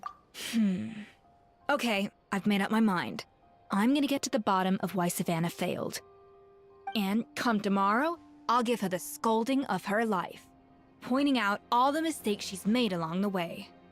Then she'll finally see the error of her ways.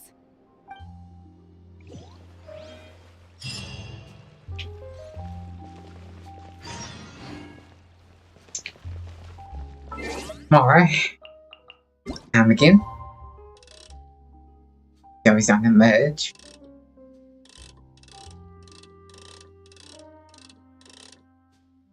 There he goes.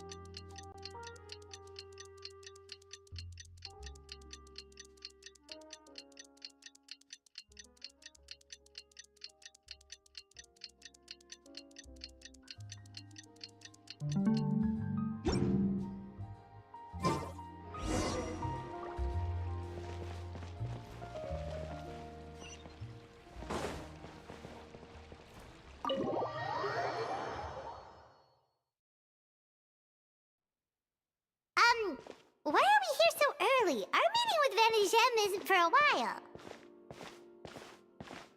Check on her for a moment. Check on her? Why? What happened? Oh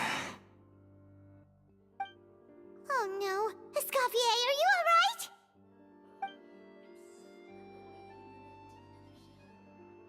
alright? I'm fine. Just need to get some more coffee in me. With an all-nighter. Out of states.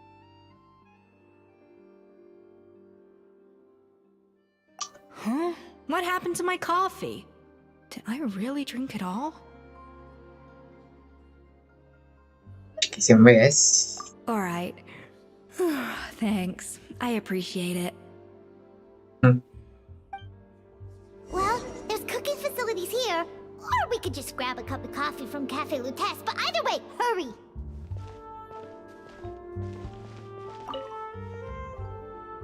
Coffee. Need coffee.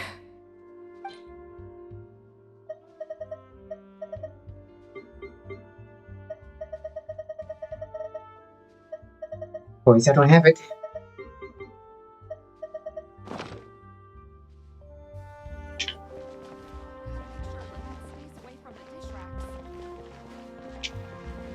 Go here.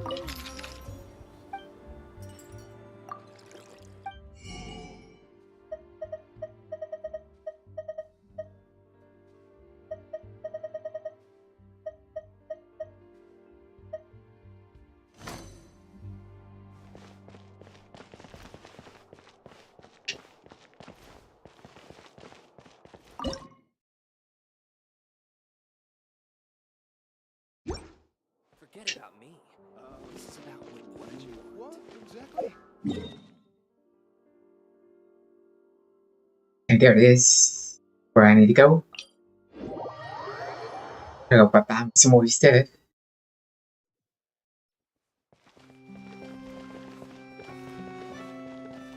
Which one I need to go to?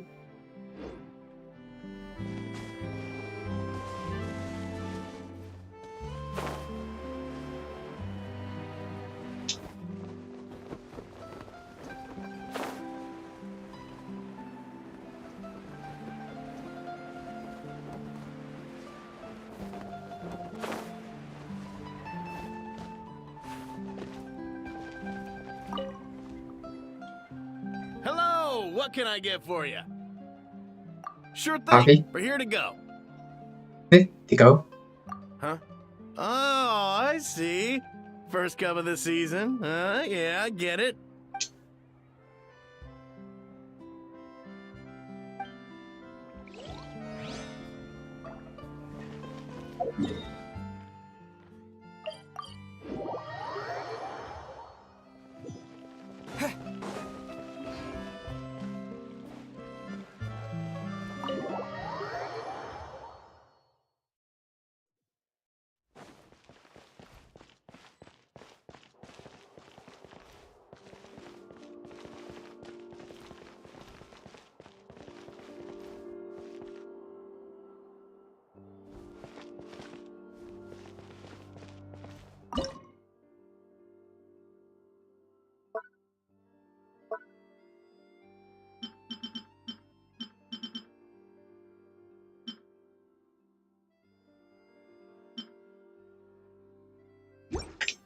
See here.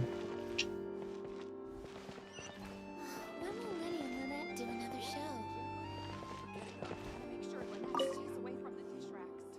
Coffee.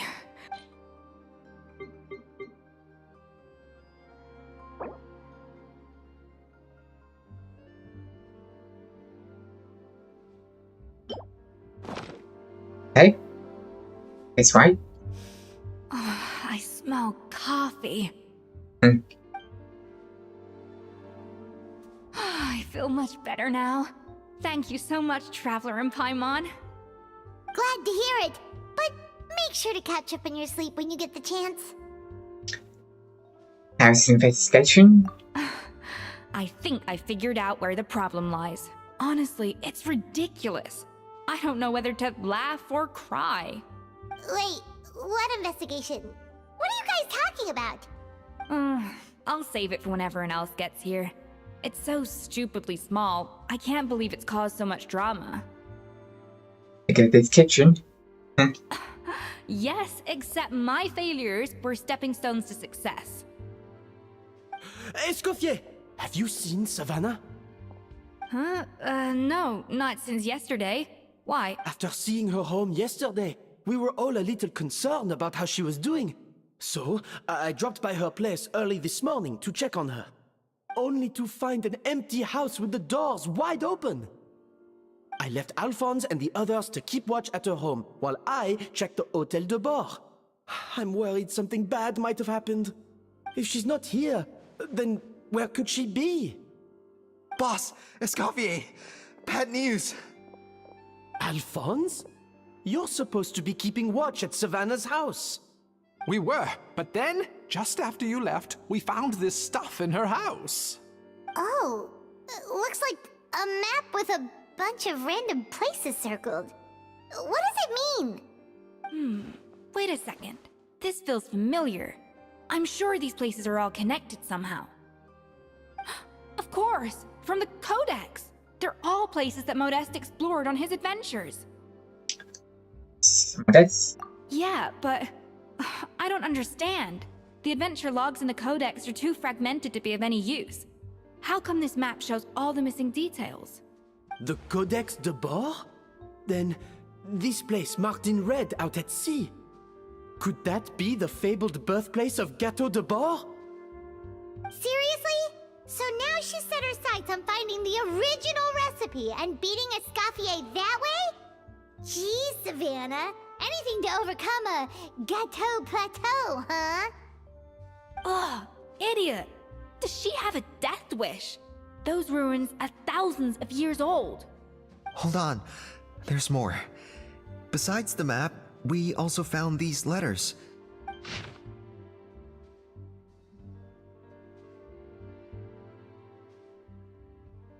Can read it, but it's going to silver.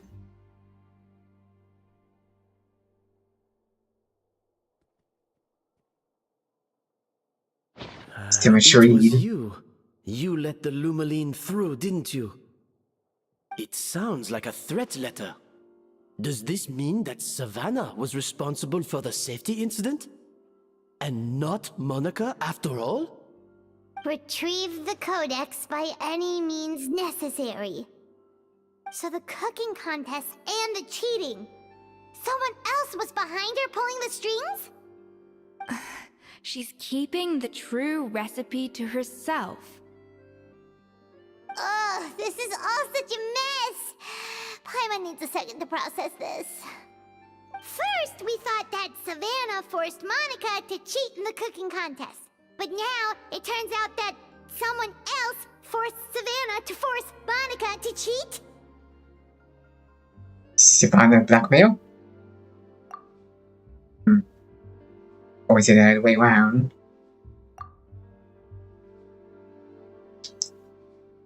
Hey? You're finally here. Of course. I should have put two and two together as soon as I read your threat letter. The food safety incident. The demand for a cooking contest. The instruction to blackmail Monica. Even the suggestion that Escoffier was keeping secrets from me. It was all part of your grand plan, wasn't it, Monica?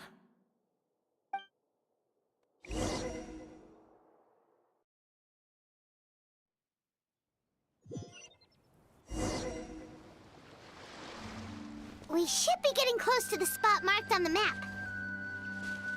Of all the stupid things she's done, this really takes the cake. The moment we find her, I'm gonna curse the living daylights out of her.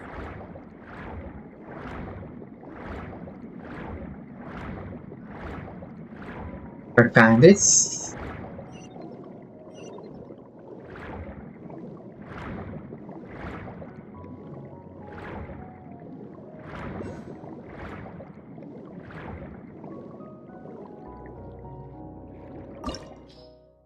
Sources domain.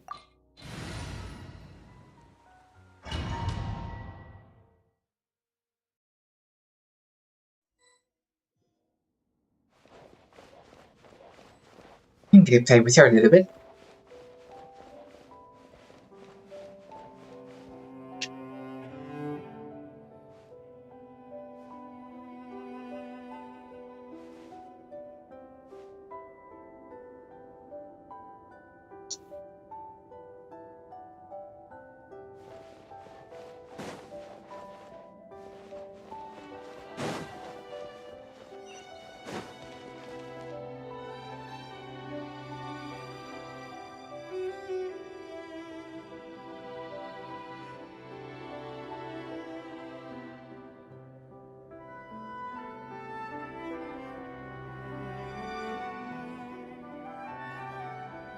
I don't suppose it was right there. Whoa! This place looks like an underwater restaurant, doesn't it? Suddenly, the idea of an adventure chef finding secret ingredients makes a whole lot more sense.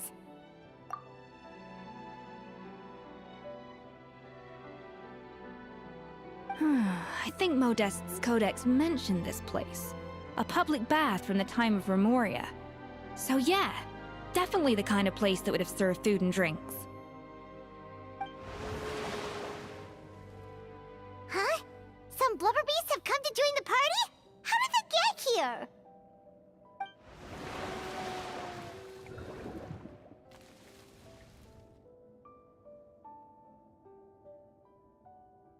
Aw, they ran off! So not seeing humans. That could be easier said than done. Something's blocking the entrance. Well, did Modeste mention it in his adventure logs by any chance? They must have gotten through somehow. Good point. Yes, that's right. It's coming back to me now. We prepared a banquet for our shy little guests, and as the food flowed away on the current, they broke into a joyous chorus, and the path opened to us.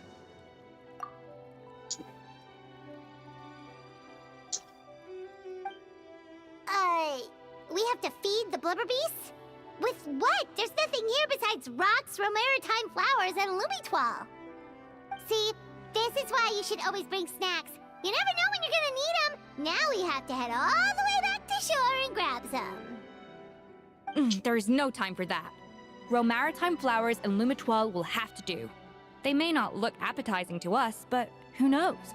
They could be blubber beast delicacies. Wait, we're seriously gonna try this?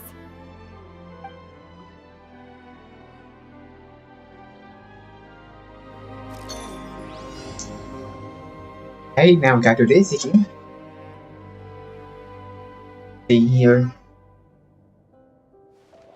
There it is. A little amuse-bouche.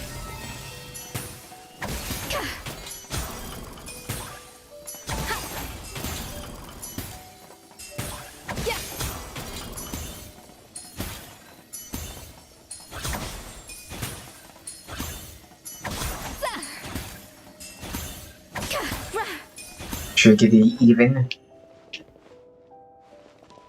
I know what. That's. See, and I need 4 red ones. Oh. 2. Hey.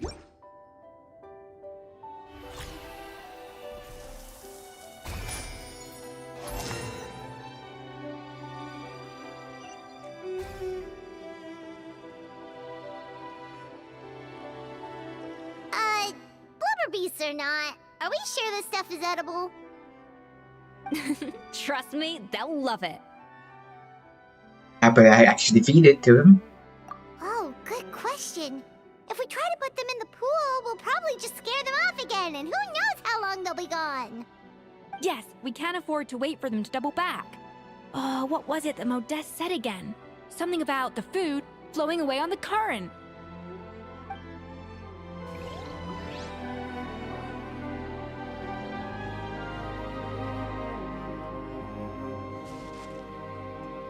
Hey.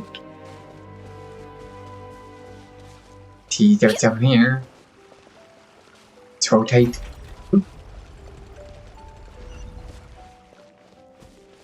And Now that I'm gonna go top left.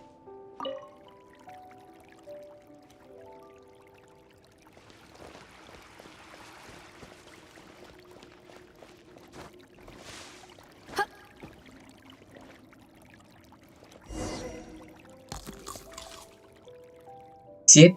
Wow, it's really singing! It must taste better than Paimon thought!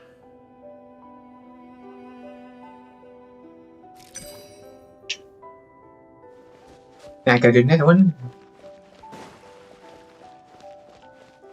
See, more these. The tracks turned back again. Oh, so annoying.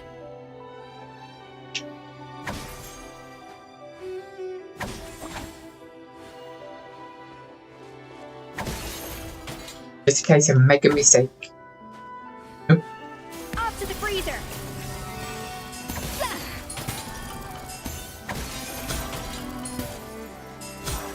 Okay. CV5.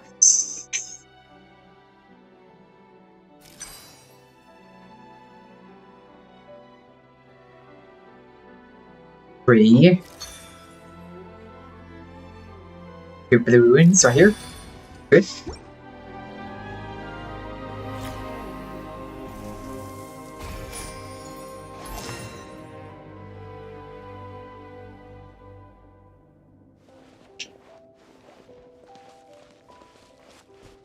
Gotta rotate.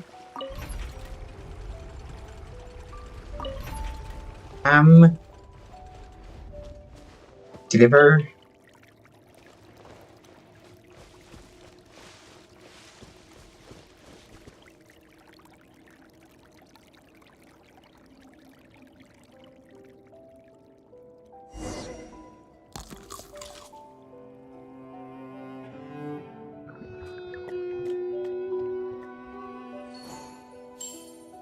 Now I go in. Hey, it's open. It's chest.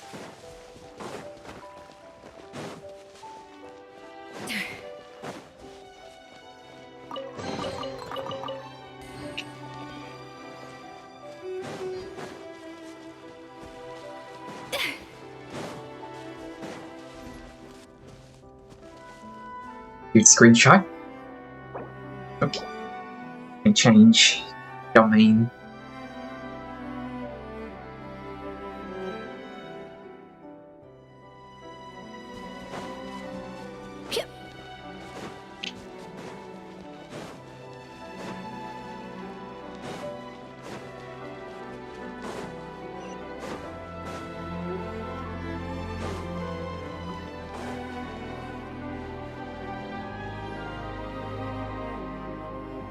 Some time ago.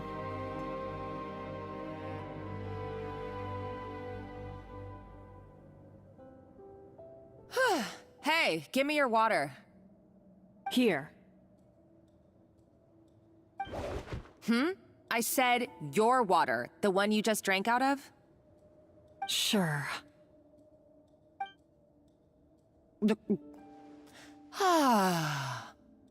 All those years slaving away under Escoffier, and then you. Today, it's finally paying off. Not only have I found the ruin that Savelli kept hidden, but I also get to boss you around like my little lapdog.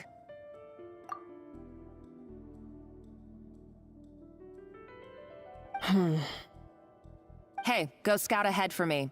If we need to do any more blast tunneling, I want to know where to lay the explosives. Did you not hear me? Get going. Why don't you do it yourself? Oh, when did you learn to fight back? You're always so compliant when I give you instructions by letter. That's because you threatened to expose me for the Lumiline incident. I swear, if I'd known what you were planning, I'd never have... Ha! Don't be so self-righteous. Admit it, you've always been jealous of Escoffier. That's why you lapped up everything I told you. You were terrified of her finding out about your part in the Lumiline incident, and you resented the way her reputation hung over you. So you jumped at the chance to convince yourself that she was the villain, that she deliberately hid her secret recipes from you just to hold you back. It was the only excuse you needed to justify getting back at her. First, idolization, then jealousy, suspicion, and self-deception. That's what this comes down to. It was the same story with Savelli and my ancestor. He offered Modeste his friendship only to murder him out of vanity. He promised to explore the world with him, only to later destroy all records of their adventures. It's a miracle I even found this place. You have no idea the countless hours I spent piecing it all together.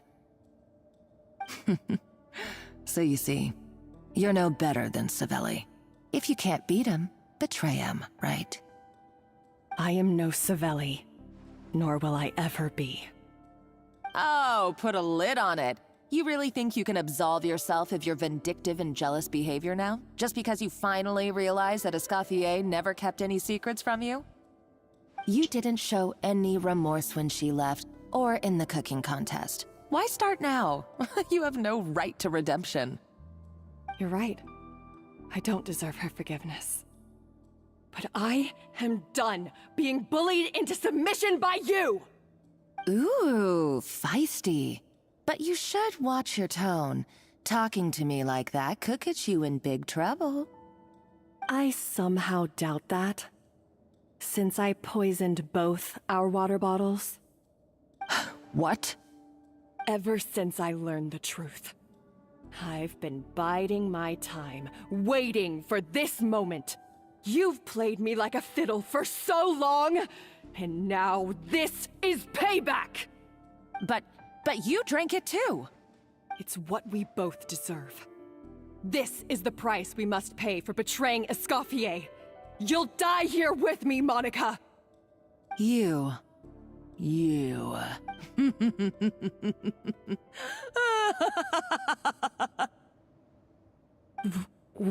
What's so funny? Oh, you're too much. I thought I'd play along for a bit just to amuse myself. You gave a very rousing performance. I saw your dumb plan a mile off. There's no poison in these bottles, just clean, fresh water. No. Revenge is a dish best served cold, you know? Did you really think your half-baked plot would fool me? You're a lousy chef, and you make a lousy villain, too. A complete waste of space. No wonder you never amounted to anything. Everything I ever did was a failure. And now, I failed again, for the last time. Hey, why don't you try your hand at being a comedian in your next life? You got a good laugh out of me. But now the show's over. You should have just done like I asked, Savannah. All I wanted you to do was scout the ruins for me. But you had your chance, and now it's time to say goodbye. Stop right there! Let her go, Monica! We've got you surrounded! Escoffier? Ugh, looks like I'll have to keep you around for a little longer. You can't! Stay back if you want her alive! Escoffier and the Traveler. I can't take you both on in combat, but if you so much as flinch, I can end Savannah's life in a heartbeat. Monica, what are you hoping to achieve by this? You're about to commit murder, and for what? A recipe? A recipe? You chefs are all blinded by your myopic focus on kitchen affairs. Well, some of us actually have bigger fish to fry. Modeste had a secret. The truth behind his so-called genius, the je ne sais quoi factor in his Gâteau de Bourg, and it's right here in these ruins. Are you serious? You're here because of a Gâteau de Bourg obsession? You've gone completely mad! I couldn't care less about the cake itself. No, the real treasure is the secret ingredient that Modeste sourced from these ruins. He and Savelli were fools. A priceless treasure of Remoria in the palms of their hands, and they thought, ooh, this would go great in our cake mix. We're talking about a powerful stimulant that also sharpens the senses. That's no cooking ingredient. It's a groundbreaking drug. That's right, I've done my research. It was a drug that Remoria developed for their war machine. I could make a killing by selling it to the treasure hoarders or the Fatui. Will you listen to yourself? You're completely delusional. My eyes are wide open. Just wait till I get my hands on this treasure. You'll see what a fool you've been.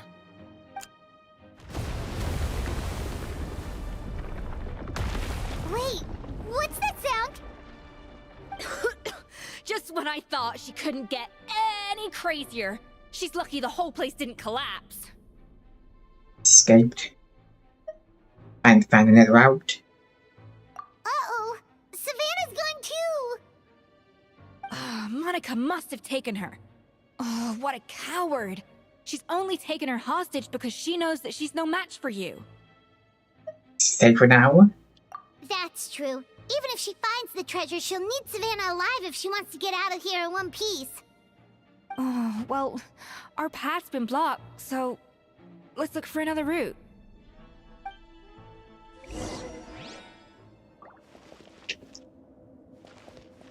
See here. Go take the ground. The water looks pretty deep here. Maybe it leads somewhere.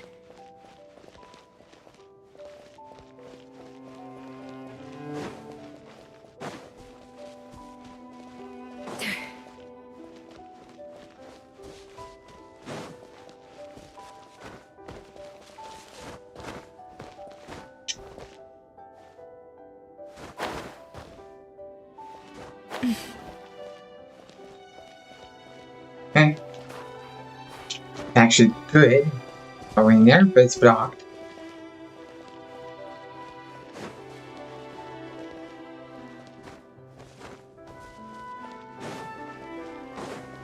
See what's in the water.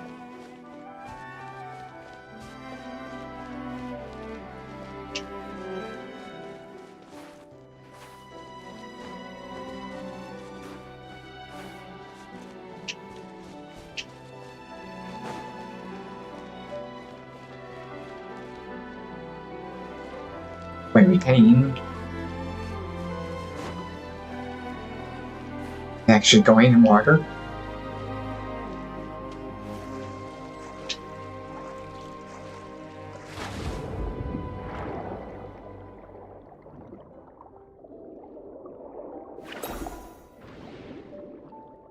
This one first. Same.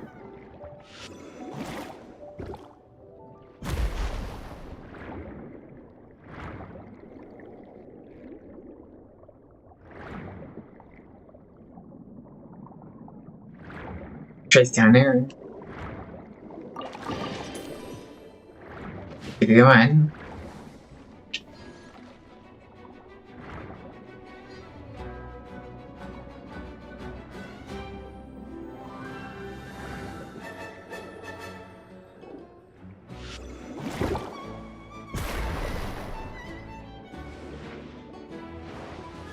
That you right there.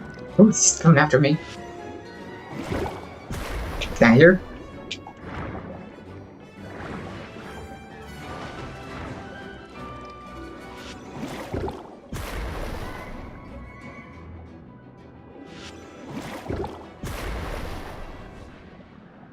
I'm on way back there. When the statue has to do anything with it.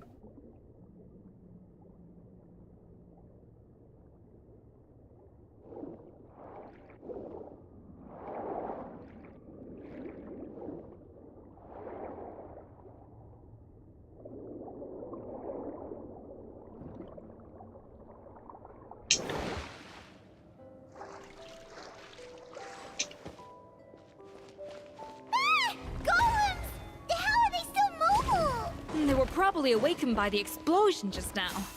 Alright, Night Skills 101. Time for some rough chopping. Shoot. come a little close. Your parents back up already.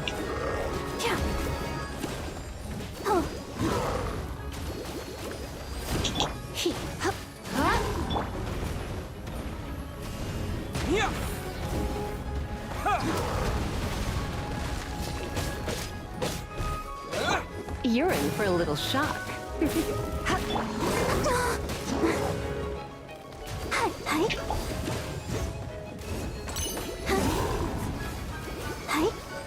Let the show begin.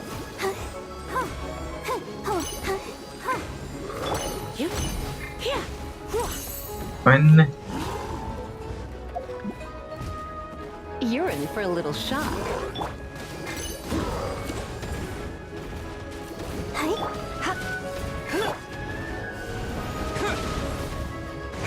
Should be almost gone.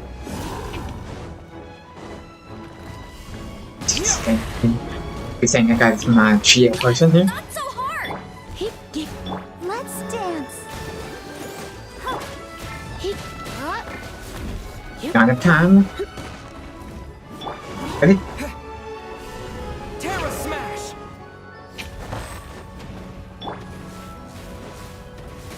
Go 1-1.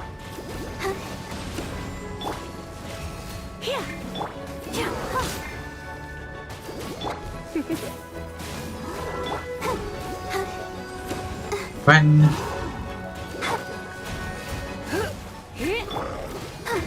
Either have us down with active shield. I'll protect us.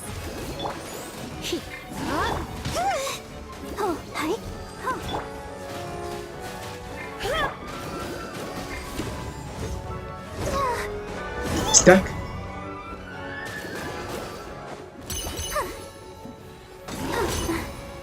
Stop aiming your head.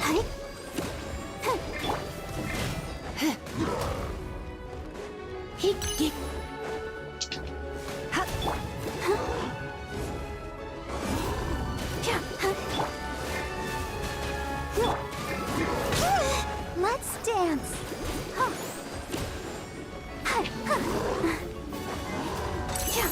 Go, Barbara.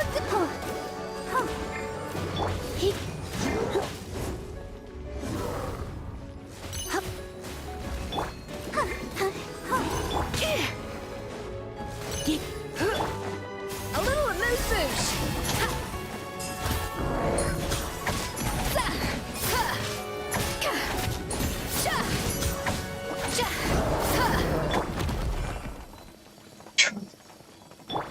I get her. Get my hair down first.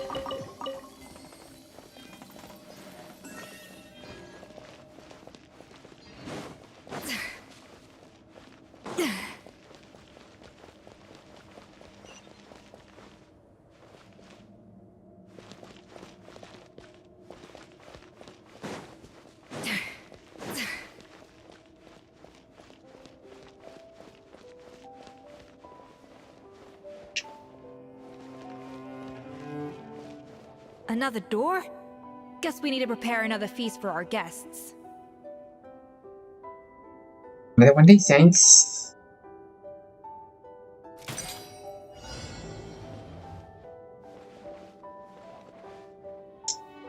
C22. A dash of frosting!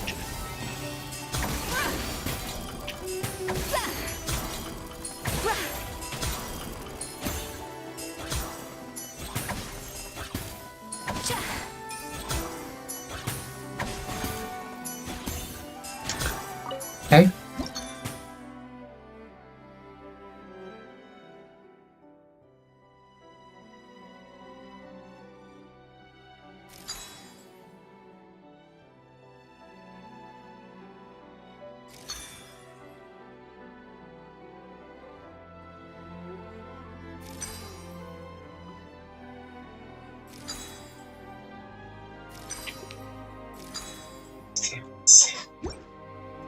Fucking 6s and 4s.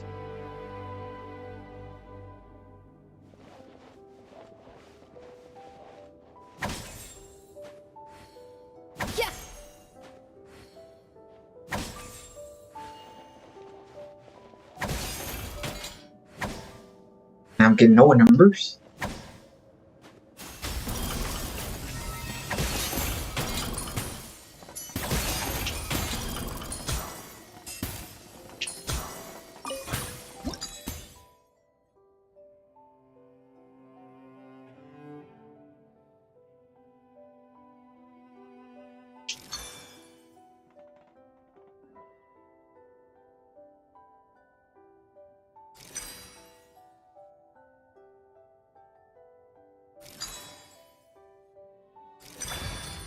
Hey, that's it.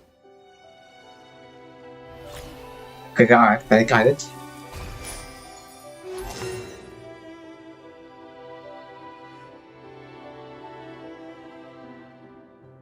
Yeah, there are 2 of them.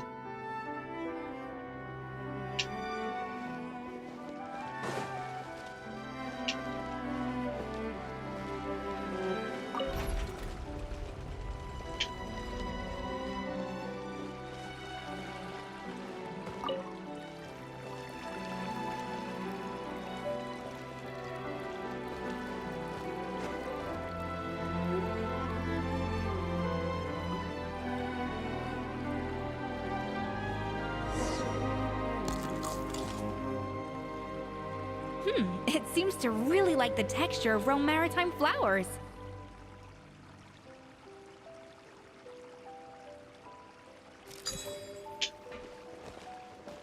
One more. Hopefully the last one.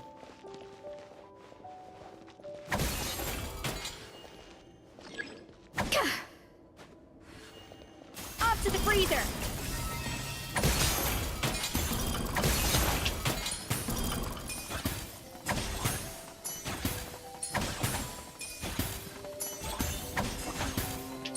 Okay.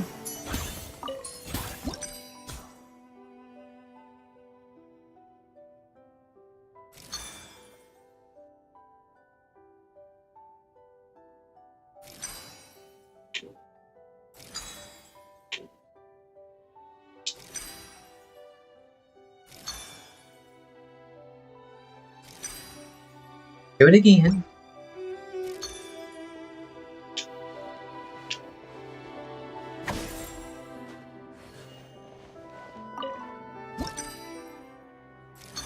No.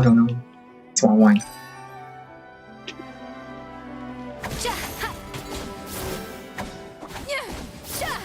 A little amuse-bouche! 6.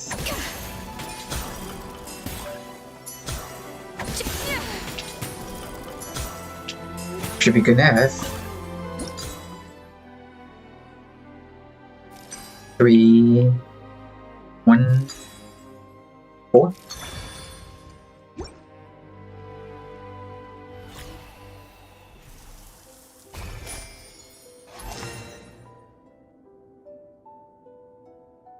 Gotta make you do it twice. Seems to be the last one here.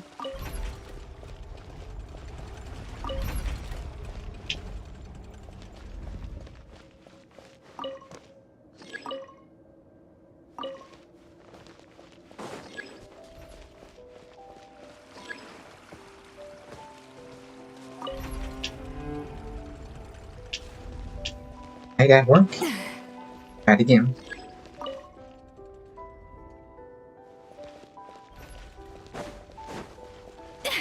We do what we're saying here.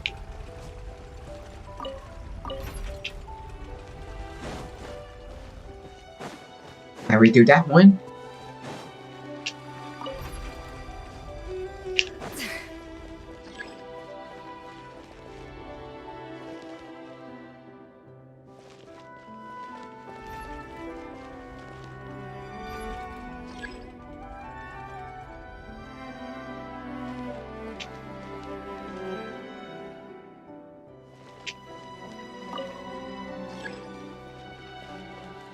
They won't stay.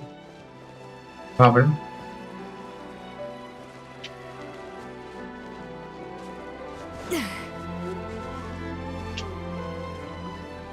See here.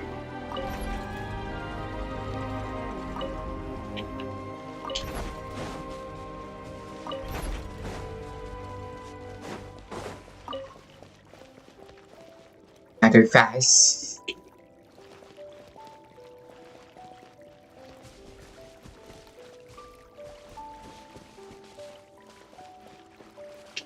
Okay, good.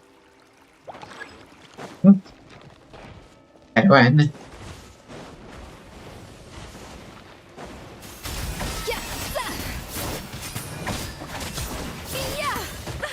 audacity!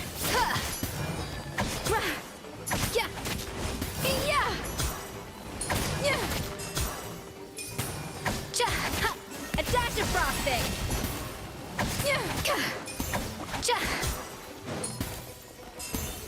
One over here.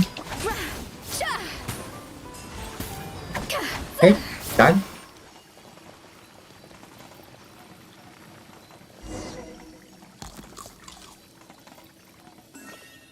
I never knew you could process Lumitwol like that.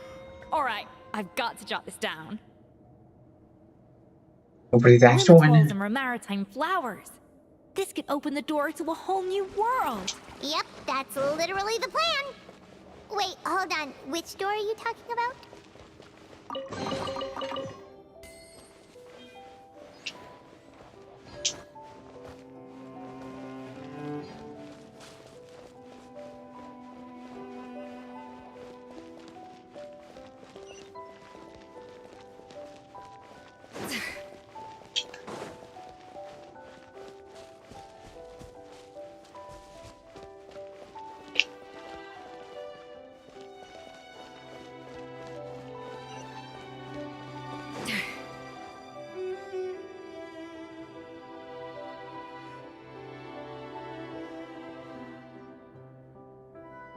That's strange. These don't look Romorian to me. More like last century Fontaine. I've been left here. Previous adventure. No one warned me either. Adventurers from last century Fontaine, huh? Oh, Modeste and Savelli, do you think they camped here? By the looks of it, this was a one-person camp. They adventured together, but maybe one of them came back alone at a later date. Maybe they had to turn channel or something. Huh, you really think so? Trust our adventurers' instincts. We're pros at this stuff, just like you're a pro in the kitchen. I'm pro at least. Okay, well, the Traveler has more adventuring experience overall, but Paimon's definitely a pro rummager from all those treasure chests. Darn it! Paimon was just about to show off her rummaging skills! Huh, no kidding. Are all adventurers so obsessed with journaling? I mean, I guess I take a lot of notes when I'm cooking as well, but I thought that was just me. Anyway, let's find out who was here. It's been years since I've last visited these ruins. It's exactly the way I remember it. This place probably hasn't changed in millennia. Sadly, up above, on dry land, everything has changed. The treasure of Remoria. That's what we used to call it. Modeste was right about its potential. It turned Gâteau de Bourg into a national sensation. Our limited stock of the substance meant that the gâteau could only be produced on a small scale. But this only drove up the popularity all the more. Modeste was right about that too. He predicted all of it. He was praised as a genius, while I, as the one person who'd ever disagreed with him, was labeled a talentless fool. Modeste tried his best to console me, but I knew better than anyone just how great the gulf was between us.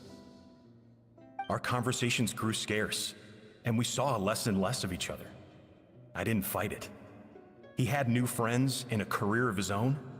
Why invite further disdain by inserting myself where I did not belong? I told myself that maybe one day, when I finally created a masterpiece of my own, I'd be able to face him without shame. Or maybe one day, when I've put these feelings of self-loathing behind me, I'd be able to ask him with a smile on my face, how about we go on one more adventure, for old time's sake? Unfortunately, that day will never come. So it was Savelli. From the sounds of it, he came back after Modeste had already died. I always thought it was just a legend. But if it's true, then this must be the place where they found their secret ingredient, the birthplace of Gateau de Bourg. In that case, what does that say about the death of Modeste? If it's all true, maybe Savelli really did have something to do with it. The taste of Gateau de Bourg has changed. Modeste was convinced of this, even though everyone swore they couldn't tell. Being the perfectionist that he was, he refused to accept even the slightest flaw in his work. He stopped all sales of the product, locked himself away in the kitchen, and worked day and night, vowing to find out where he had gone wrong. But as he baked and taste tested over and over again, he found he only strayed further and further from the original taste. It was only when he was sipping on coffee one day and realized he could not taste the bitterness that the truth finally dawned on him. What had changed was not the gâteau, but his sense of taste. The treasure of Remoria stimulates the senses, taste included, and invigorates the spirit. In the short term, it offers people the ultimate gourmet experience, but in the long term, it dulls their senses entirely. In hindsight, it made perfect sense. After all, why would a culture that sought liberation from the constraints of their bodies care for the loss of their senses? But we realized it too late. We were just too late. Over the course of his many culinary experiments, Modeste exhausted the remaining supply of the treasure of Remoria. He consumed it all himself. The finest culinary talent of his generation now faced a future in which he would never be able to taste anything ever again. Finally, in despair, he took his own life. And because we had become estranged, I could not be there to stop him, to offer some words of comfort, or even to say goodbye. Yet despite everything, he sent me his final letter. The treasure of Remoria? Guess Monica was really onto something. It really was a kind of drug. So, Modeste chose to end his own life. Then, why all the rumors that Savelli murdered him? Also, neither the Codex nor any other contemporary records make any mention of the treasure of Remoria. It's almost as if someone deliberately erased it from history. Modeste told me everything in his final letter. His was a tale of how even a genius could fail, and how much more devastating it is when it happens. Did he hope I would gain some personal catharsis from knowing the truth? Or maybe he wished for me to warn the public about the dangers of Gateau de Bourg, proving that I had been right all along. But if the public ever learned how Modeste's greatest triumph became his undoing, his fall from grace would be swift and merciless. 1 minute a genius, the next a joke. It would surely spell the end for his restaurant too. What would be his legacy then? How would future generations view everything we built together? I fear the scorn I have faced these last years would pale in comparison to the scorn shown to him by the history books. I cannot let that come to pass. I will do what I must to protect his name. It will mean tampering with his notes to remove the damning details, leaving mere fragments of our story behind. It may lead his family to suspect me of having a hand in his demise. But if that's the price of destroying all evidence of my crimes, then so be it. I would rather the world believe a tale of genius and jealousy than see his reputation in tatters. The final loose end is the evidence here, at the bottom of the sea. Huh? What's wrong? Didn't we say Savannah should be safe for now? So we thought, but if Monica finds out what happened to the treasure, there's no telling what she might do. It's pretty naive, keep on skipping text. Oh well. I'm going.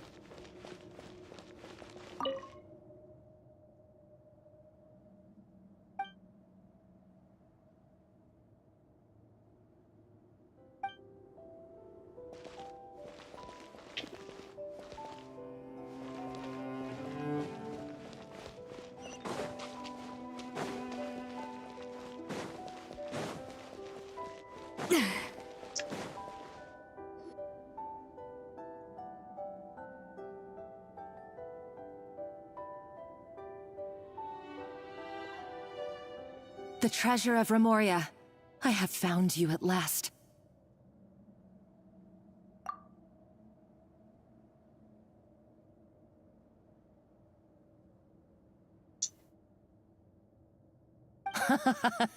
Savelli, you tried your best to bury the truth, but you underestimated the children of Modeste. Some fragments of his diary escaped your clutches, and we have held on to them for generations. But I have to thank you too, Savannah. Without your help retrieving the codex, and with it the last piece of the puzzle, I may never have found this place. But now, finally, the secret to Remoria's military might is within my grasp. The treasure of Remoria is mine! Oh. It's empty. It's empty? Monica? Oh, we were seconds too late. Escoffier? What's the deal with that jar? Oh, Savelli's final act! He wanted to conceal the secret of the treasure forevermore and make sure it would never harm anyone again. So he came here after his friend's death and destroyed every last shred that remained.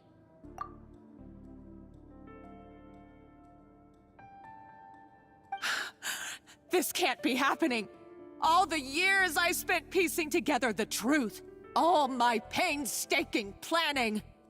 All that for an empty jar? Monica, don't do anything stupid. This ruin is more dangerous than you realize. Oh, shut your pie hole!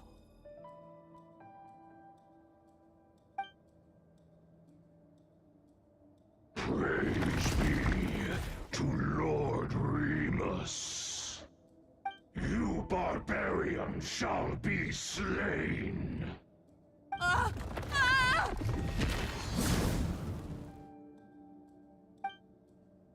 She's a nutcase! A liability to herself and everyone else! Well, now it's up to us to clean up the mess she's made. Take these golems out!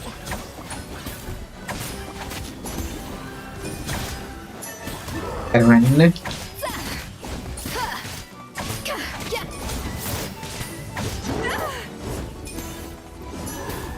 If I run swords.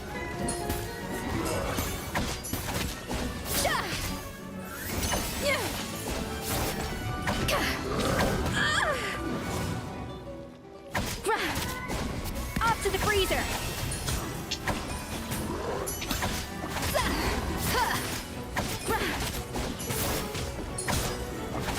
You get the health down. It's not the shield. A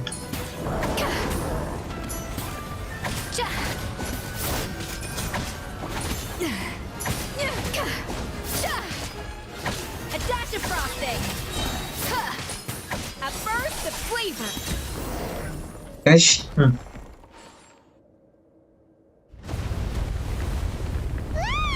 Why is this place still shaking? I was sick of fighting. Either way, it's all her fault. Enough chit-chat. Let's get out of here, Traveler Escoffier, come on! Okay, I'm coming. Oh, no you don't. If I can't get what I want, neither will any of you. I've got nothing to show for my life's work so far. But if I can take another so-called genius down with me in my final moment, then it was all worth it.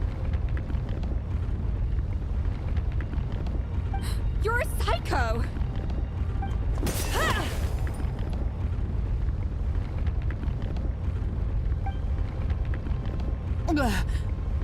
Savannah? When did you wake up?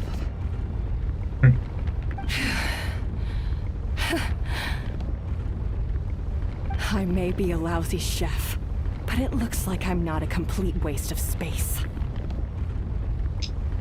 Out of time, let's go. Traveler?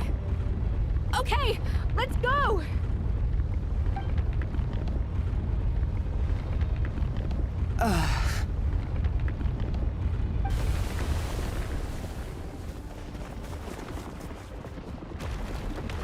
You the psycho behind.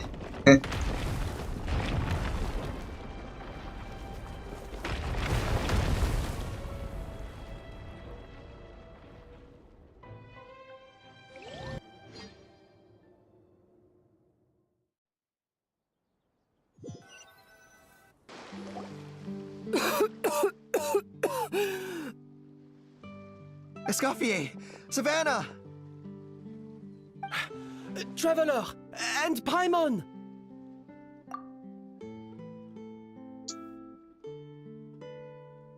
Venejem!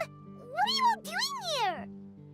What did you expect us to do? Stay at the restaurant and sit on our merry derrieres? While the Traveler and Escoffier were out here risking their lives?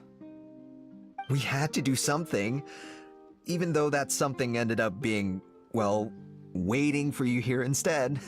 I don't deserve any of you. And I certainly don't deserve to be your head chef. It was my fault Escoffier had to leave. Then I couldn't live up to her standards. I acted like a tyrant in the kitchen. And now I almost got myself killed. Come back, Escoffier. Come and be our head chef again. I'll never be able to replace you. Okay, so everything I said to you the day I left, it just went in one ear and out the other? Huh? Sorry, I was kinda in my own head at the time. All I could think about was the Lumiline situation. What was it you said again? Forget it. It doesn't matter. Anyway, I didn't leave this job because of you. And you're not nearly as awful a chef as you think. If you were that bad, why would all your staff show up here for you? Escoffier's right. Sure, you nitpick our work and get us to do things over a lot. But when it comes down to it, you're the one who's always doing whatever it takes to make sure the customers get served on time, every time. Things were pretty rough after Escoffier left, and Savannah's the only reason we've been able to make it through. Our customers know that Escoffier doesn't work for us anymore. But the fact is, they keep coming back. If that's not an endorsement of your work, I don't know what is. At the end of the day, we're all human, and we all make mistakes. All we can do is recognize where we get it wrong and do our best to improve. That's all that's humanly possible. No, I get what you're saying, but what I did to Firmont and to Escoffier, it's unforgivable. Well, about that, there's someone else here to see you, Chef. It's been a while, Chef Savannah. Firmont? I'm so sorry. I put far too much pressure on you, and the way I stubbornly refused to go and see you after you fell ill. There's no excuse, but I'm too late, aren't I? The damage is done. I heard that you can't even hold a kitchen knife anymore. Actually, I think I'm going to be just fine. Huh? We thought Firmin's problem was purely psychological in nature. But after the threat letter came to light, it got Firmin thinking. And then he remembered the tea that Monica used to give him every night. And as it turns out, she was lacing it with Lumiline the whole time. No way! Doesn't that cause nerve damage? It can. High doses pose a risk of serious nervous and sensory complications. But if you calculate the dosage carefully, you can control the extent of its effects. A small dose might simply make a person more emotional, whether that mean more fragile or more hot-tempered. No wonder it seemed like you'd lost your edge.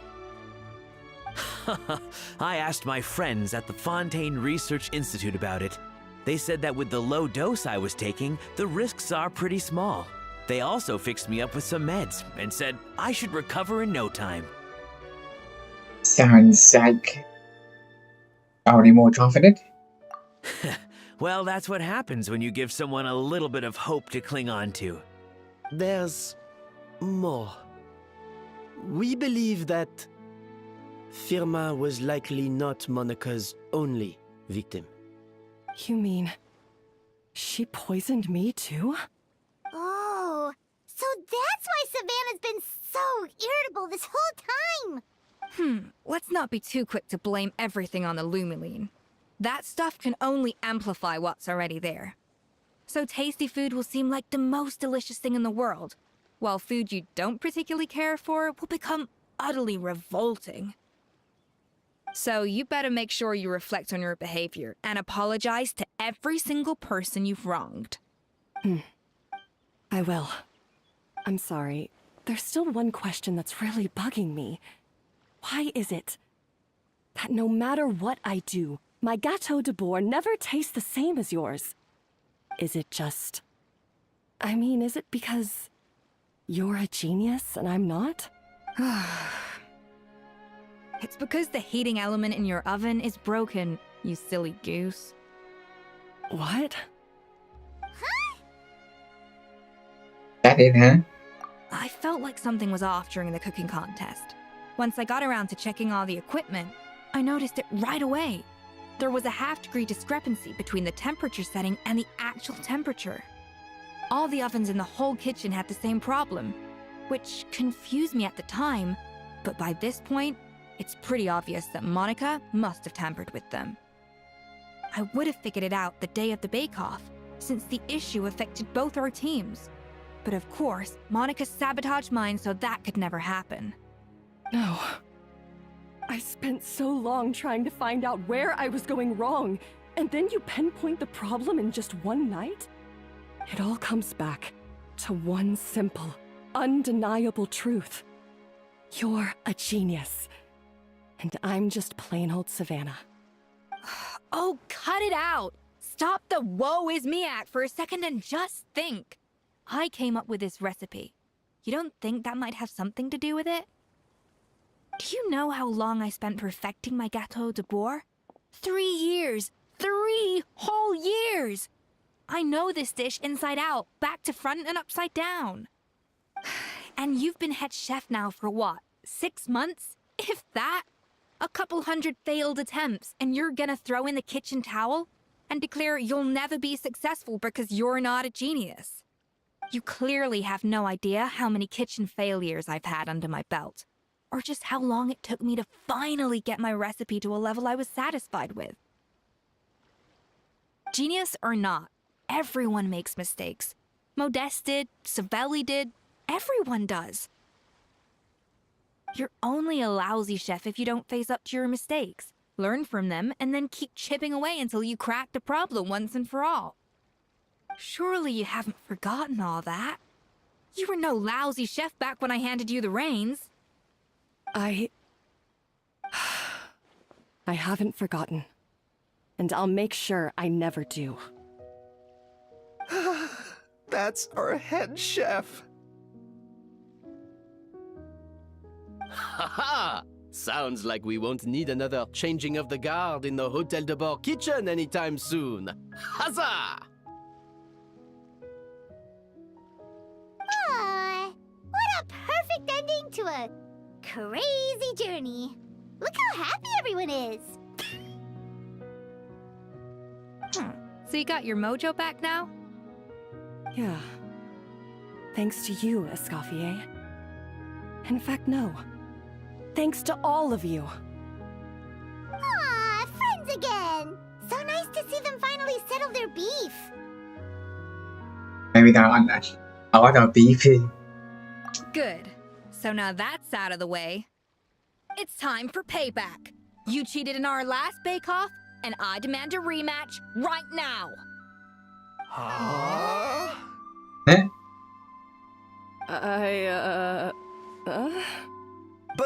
But that was mostly Monica's fault, wasn't it? Right. And also, does it have to be right now? Savannah's only just got her mojo back, and you barely escaped from a death trap. No excuses. This is a cooking contest between 2 top chefs, and nothing will stand in its way. So grab your spatula and get ready, because this rematch is happening today. Hey, so, this whole time you were salty about losing? Okay, didn't have to do it. Cooking contest Good. commences now! This time, no more games, and no holding back!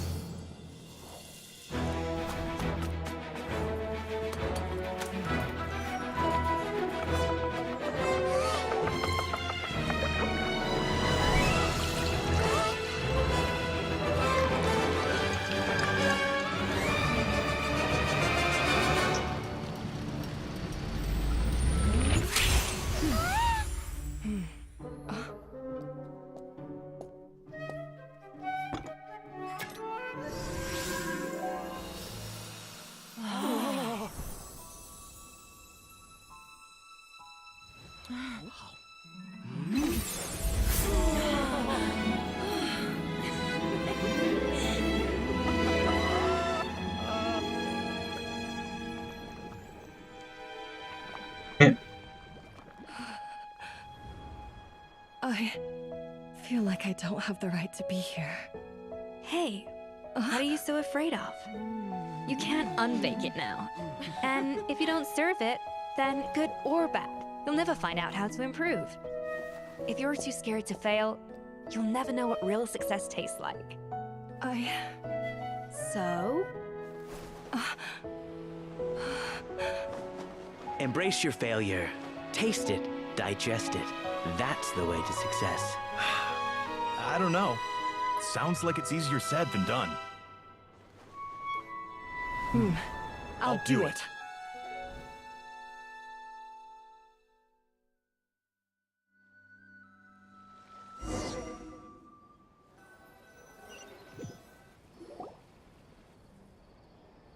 The results are in! A landslide victory for Escoffier! Quite rightly, too. Piece of cake. Oh yeah, look at that! Savannah looks pretty chipper too, considering she lost. Was it for you, was it? Now, where were we? Yes. Do you have any more questions for me after everything that's happened? Did you plan this? I thought Navia would have filled you in. And actually, I said all this to Savannah before I left. Although, as we saw, I don't think any of it sank in. I had 2 reasons for leaving. One was the food safety incident, of course, but the other was that the Hotel de Boer had reached a point where it didn't need me anymore. So I decided to step down and look for new opportunities to improve myself. Improve how? Well, a while back, I got to know a fellow chef from Liyue, and in her, I saw so many new possibilities. Oh yeah, I saw her. She has that same adventurous spirit that Modeste and Sibeli had in their youth. Slime mucus, lizard tails. With her, nothing's off the table. There's a whole world of new flavors out there waiting to be explored, hiding away in ingredients we overlook. Case in point, remember those Romaritime flowers down in the ruins? I used them in the cooking contest just now. Did you taste the difference? What? Paimon didn't notice at all!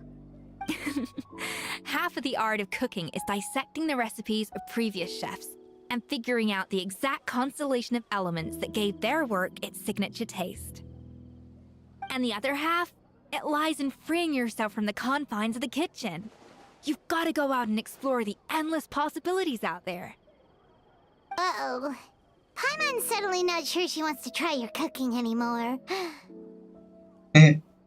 Always down for these taste setter. Definitely make a Paimon taste out of most dishes. Don't worry, it's not going to be a free-for-all like in Modeste's time. Before I put anything into my food, I'll obviously do my research, make sure it doesn't contain any harmful substances. In the meantime, take this. It's a recipe for Petit Gâteau de Boer revised version. I tweaked it to suit your needs as busy adventurers. Hope you enjoy, and remember, feedback is always welcome. Alright! So, do you ever see yourself returning to Hotel de Boer? Oh, of course. I've already promised Vanishem that I'll come back every once in a while to make sure the quality of the food remains at an acceptable level. Without a guess? You know, Paimon's still a little disappointed that we never got to see the treasure of Remoria. Surely Monica wouldn't have gotten drawn in so deeply if it wasn't for all the mystery surrounding the original Gâteau de Boer. She practically dedicated her life to finding the lost pieces of Modeste's diary, then went to all that trouble to infiltrate the Hotel de Boer. And in the end, it was all for nothing. So for a dream. Since you mentioned the treasure, between Modeste's writings and what we saw in those ruins, I think I may have figured out the truth. The so-called treasure of Remoria was most likely a substance that the Remorians extracted from Lumitoiles, better known to us as Lumiline. Huh? So then, why all the hype back in the early days of Gâteau de Boer? Don't forget, it was a very different era. We could barely even refine sugar back then, so desserts were very much in their infancy. In a world of bland food, it's no wonder that the first thing to really excite people's taste buds took the world by storm. And as for the Lumiline, it may well have been somewhat valuable in ancient times, but these days, it's just another drug from the Fontaine Research Institute. Even if Savelli hadn't destroyed it all, I doubt it would be worth that much these days. So after all that, there was nothing in those ruins but worthless junk. Feels strange to say it, but Paimon almost feels sorry for Monica. She sacrificed it all only to get nothing in return. Yes, Paimon, poor Monica. That's exactly what she deserved. Hey! Huh? Navia? You just got back from that underwater ruin, right? Well, check it out. They ran a special issue. Did you see anything like this down there? Freshly unearthed from the ruins of Rumoria. A magnificent jar thought to be over 1,000 years old. Experts say it has immense artistic and historical value. It could be worth an absolute fortune. Wait, isn't that the jar they used to hold the treasure? If only it was still in one piece. Some butterfingers must have dropped it or something. It's such a shame.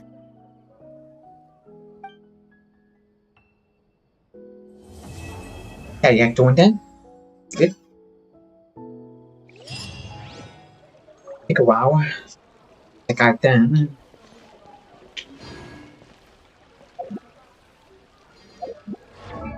See what we got here. Some stuff to level up. And hold on to. See if we can get it maxed. Yep. Fairly enough.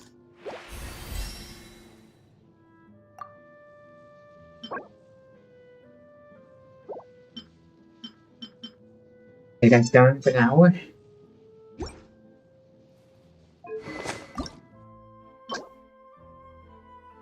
Get that Friday.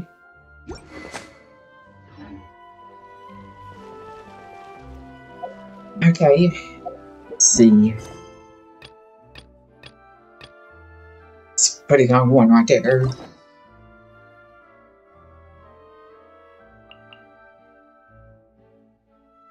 Think we have time for this one?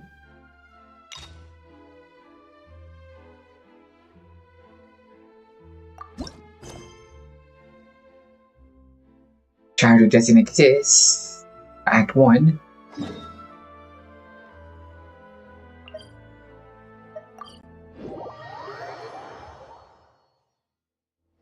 See how long this one takes. Hey, traveler, Paimon. Oh, Paimon knows that voice! Over here.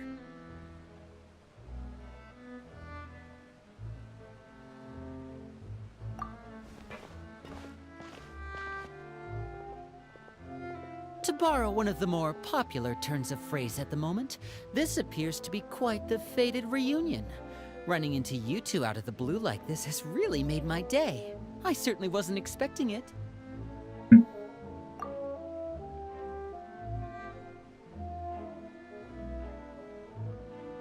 You can say that again. What brings you to Poisson? Wait, Paimon's got it! You must be here for one of your magic shows, right? Actually, we've run into a bit of trouble on the home front, so Father arranged for us to stay in Poisson for the time being. Oh, are Lynette and Fremine here too? Yep, along with most of the other members of the House of the Hearth. You may have noticed Poisson seems a bit more crowded than usual. So you're saying nearly the entire organization has moved to Poisson? Sounds like you've run into way more than just a bit of trouble. What's really going on? Well... Since the two of you are so curious, perhaps I can fill in the gaps. You scared Paimon half to death! Father, you're here. You know... On second thought, maybe we don't need to know? It's all probably super confidential House of the Hearth stuff, right? We totally weren't trying to pry or anything. No need to be nervous. I could sense your genuine concern from your conversation just now. Of course, I can also understand your confusion. Sending so many Fatui here to Poisson, it's only natural that some might suspect an ulterior motive to be involved. Just curious. I understand. I'm well aware you've had your fair share of confrontations with the Fatui in the past, and I can't exactly guarantee that we'll remain on good terms in the future. As for right now, however, I would say we have little reason to be at odds, wouldn't you agree? The House of the Hearth could stand to be more open with those who have worked so closely with us in the past. As for the issue at hand, well, it hardly relates to any ulterior motive. To be frank, it all stems from a certain rumor circulating around the House of the Hearth. It's an internal matter. What sort of rumor? A rumor that a certain phantom child is hiding away in the House of the Hearth. Oh, story? I mean, A phantom child? Ooh, just hearing the name is giving Paimon the creeps. A spirit that should have long ceased to exist is lurking in the shadows of the House of the Hearth. So I decided to bring the children to Poisson before continuing to investigate the situation. I expect I should be able to track down the spirit fairly quickly. After that, it's just a matter of resolving the situation, if you will. It shouldn't be much trouble at all. If you're curious, or if you still have some concerns, it might be advisable to stick around for a few days. I'm sure the children would be exceedingly pleased to welcome some visitors. Lenny, I'll leave you to entertain our guests. I have some matters to attend to. Of course, Father.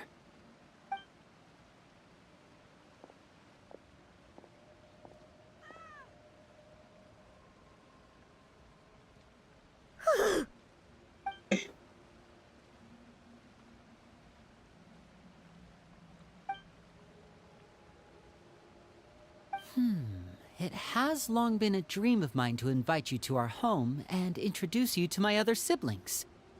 You're quite well known in the organization already. A lot of people have been talking about you, especially after everything with the prophecy. If you're willing, why don't you stay a while and have a little chat with us? Alright. We don't have anything else to do right now anyway. But let's be clear, we're just gonna be there as guests, okay? Don't get any funny. Oh, wait a second. For your guests, that probably means we'll be treated to lots of yummy food, right? Of course. During our stay in Poisson, we've been helping out the locals with some fishing. We bring in quite the bounty every day. In fact, today is the perfect chance for me to show you what I can do in the kitchen. Let's go. I'll take you to where we're staying.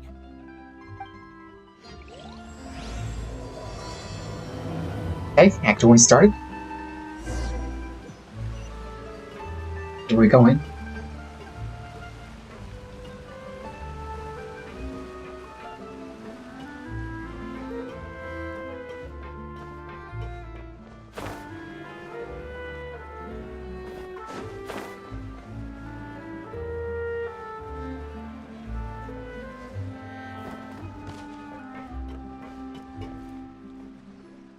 We rented this house from one of the locals to use as a temporary base.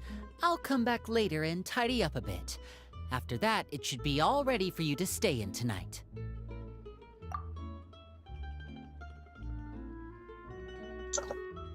Awesome, thanks! So, where are we off to now? Well, when I happened to run into you two earlier, I was actually in the middle of distributing some supplies. With this many people staying in Poisson, we have to bring in outside supplies every now and then. I should probably make sure the rest of these provisions get delivered, otherwise people might start to get antsy. Okay, we'll come with! There are all sorts of rumors about your organization floating around out there. Paimon's not sure if she could even take a wild guess as to what's true and what's not. But now that we finally have the chance to see a day in the life of the house, we can take a good look at how you operate! Well, you're more than welcome to come along. Just follow me.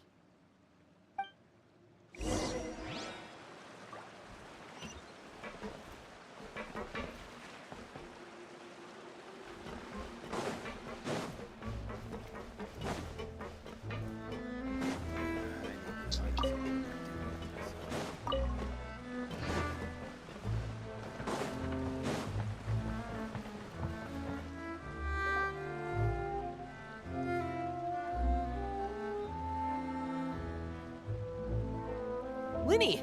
We're finally here. The supplies. I'm assuming you've... Brought them with me? Yep, here you go. Hello? Something caught your eye?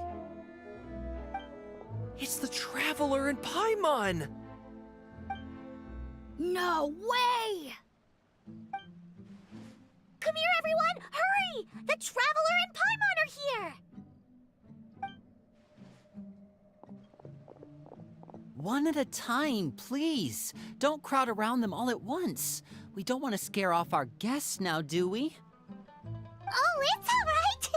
Gotta say, Paimon didn't realize we were this famous. Of course! Father and Linny have told us so much about you. Father told us about how you helped Linny. According to her, you're a trustworthy friend. And as far as she's concerned, that's pretty much the highest compliment we've ever heard her give.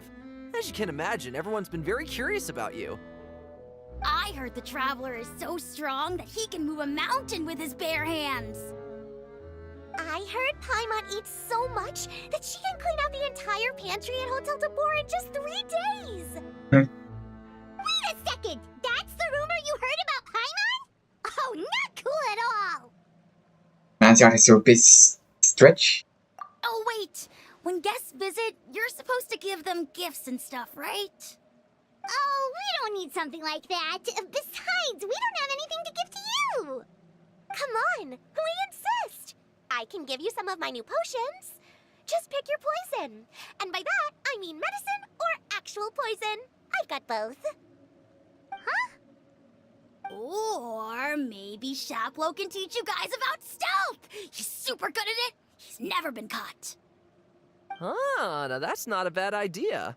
I know you usually prefer to fight head-on, but it never hurts to expand your bag of tricks, right? When it comes to eliminating your enemies, staying quiet can go a long way. Trust me, I would know. I was poisoned not too long ago, and I'm still dealing with the after effects. So I'm not quite as good as I was before, but I can still give you some pointers. Wait, when you said gifts, I didn't think you meant poison and stealth tactics. But those are the best things we can give you. You don't like them? Ooh, how about this? Tell me the name of someone who really annoys you, and we'll teach him a lesson for you. All right, Folt, Selwar. I think that's enough suggestions for now. When it comes to being a good host, it's the thought that counts. You don't need a physical gift to make our guests happy. In fact, pestering them with suggestion after suggestion might make them more annoyed than anything. I would say your enthusiasm has certainly gotten across. Really? Of course. Awesome! It's been so long since we've had guests to play with. If there's anything you need, just let us know. Yeah, especially if it's poison or something. I've got all sorts of potions for that. Well, we'll talk to you all later. We've still got supplies to distribute. All right, see you later.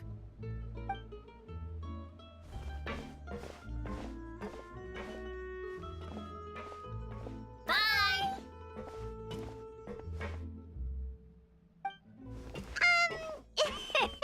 Lenny, about all that poison and stealth tactics talk just now. Scared you, did it? That kind of talk comes with being part of the House of the Hearth. When Foltz was really young, he strangled all of his family pets, just out of curiosity. He was labeled a dangerous problem child and was abandoned by his family. Elwar has an unnatural obsession with potions. Father has forbidden her from trying all the different concoctions she comes up with, but she still tries to test them in secret. You really have to keep an eye on that one. Chaplot is around my age.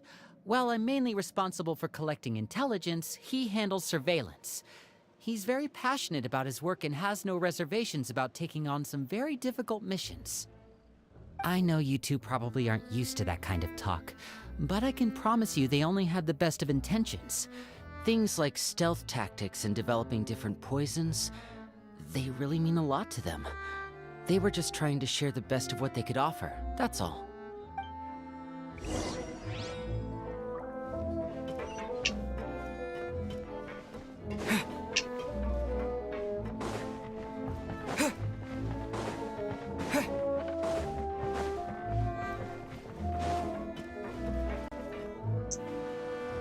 Filio, supplies are here. Thanks.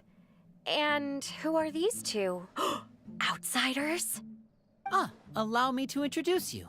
This is the Traveler and Paimon. Oh, you're the famous duo I've been hearing so much about. It's nice to meet you. I heard you've traveled to all sorts of places. Is that true? Of course! We're making our way all across to that! Oh, good for you. You must be pretty familiar with Fontaine by now, then. Have you seen the new opera that started running recently? I think it's called... The 4,000 Thieves? Oh, this is the first we've heard of it. It seems like it's going to be fantastic. From what I've been able to tell from the posters, anyway. You should definitely check it out if you have the time. Oh, and there's the Blind Maiden, too. That one is supposed to have audience interaction. Seems pretty interesting. After this mission is over, I think I'll go get a manicure. Oh, maybe I should dye my hair.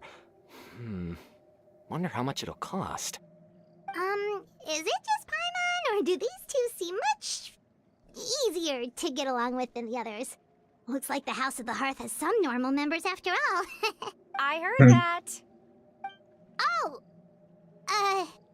I'm guessing you're referring to Foltz and the others? Yeah, we're definitely not all like them. I bet those crazies are practically foaming at the mouth right now. I'm sure they just can't wait to get back to Snezhnaya to carry out the plan. That's enough, Filio.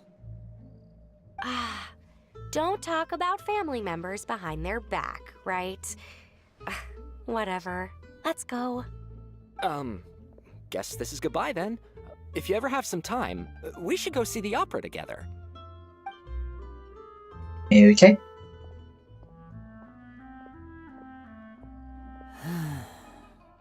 Well, that's it for the supplies. We should probably head back as well.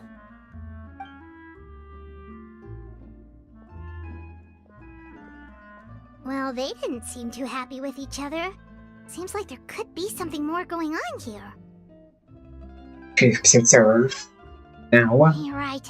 We're only here as guests after all. Oh, Winnie's getting super far ahead. Come on, let's catch up.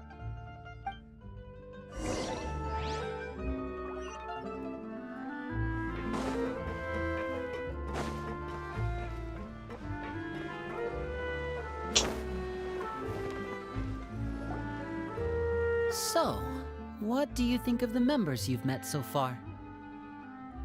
Got a lot of personality. Well, Father is always encouraging us to be strong-willed and independent. So if there's one thing we've got, it's people who aren't afraid to speak their mind. Well, I should probably get cooking. Wanna join? Of course! Then let's head out. Of course. Uh-huh. Fremine, what are you doing here? Well, Gemini! Nice to see you again! Oh, you too. I heard you're here as guests of House of the Hearth. Welcome. We were just going to make some food. Why don't you come along? I could use some help in the kitchen, and I seem to remember you mentioning you wanted to make seafood soup for the Traveler and Paimon. Seafood soup? Oh, Paimon's drooling already. Were you looking for something just now, Fremine? Maybe I can help. It's nothing. I just wanted to see if there were any extra supplies. Yeah, we've got some left over. What do you need? Some food and water. And some clean cloth, if possible. No problem. Give me a second here. Food, water... Wait a minute. What do you need all of those for? You're not on any missions as far as I'm aware, and you were just going to come eat with us. So what's this all about? I thought I'd grab an extra portion because I get hungry at night. Could be because I'm growing, you know? Fremine, you remember what I told you? You're not like me. Your lying skills still need some work. Tell me what's going on. Is it really bad enough that you have to keep it from your own brother? Maybe it'll be better if we gave them some space. Huh. This is the first time I've seen that kind of look on your face. Whatever happened, does it have something to do with Father? Yes. Just follow me.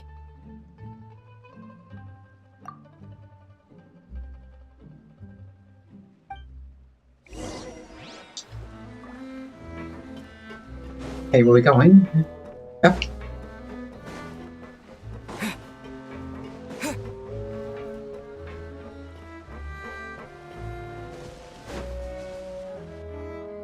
You're back! Oh, and you've brought some friends with you this time. Hello, my name's Linny.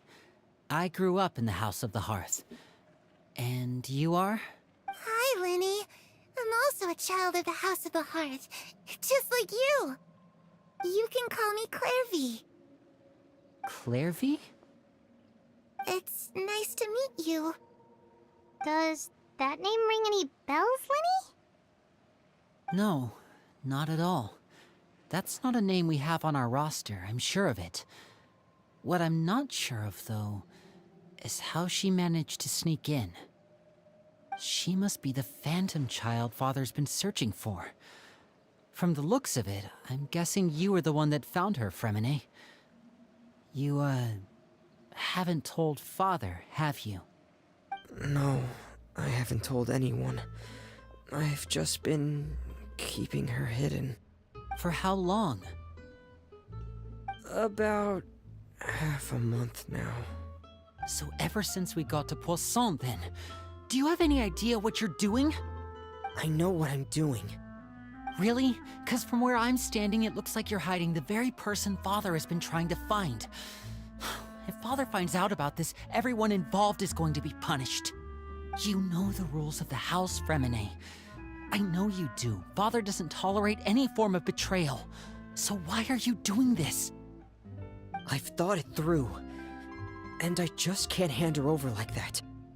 Linny, don't you remember last year? Sheplo nearly died after getting poisoned during that one mission. He wasn't able to get back before the poison started taking effect, and not a single person was there to help him. That night, while I was sleeping, I heard a voice telling me to go save him. I opened my eyes, but I couldn't find the source of the voice. I thought maybe I was just hearing things, but I went to look for him anyway. Luckily, I got there with enough time to save his life.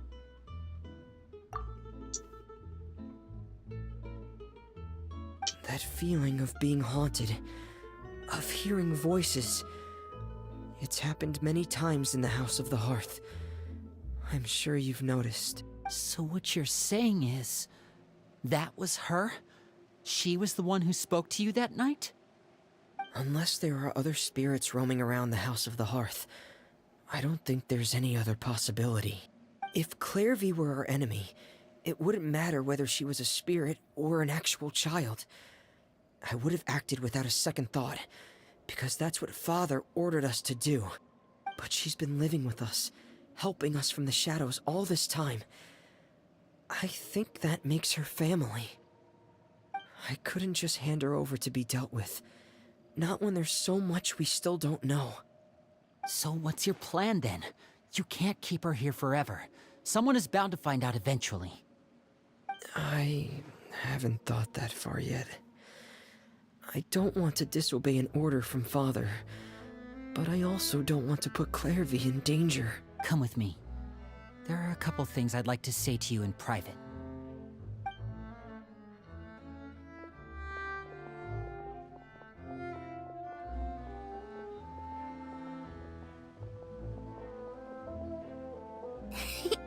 Those two sure care a lot about each other.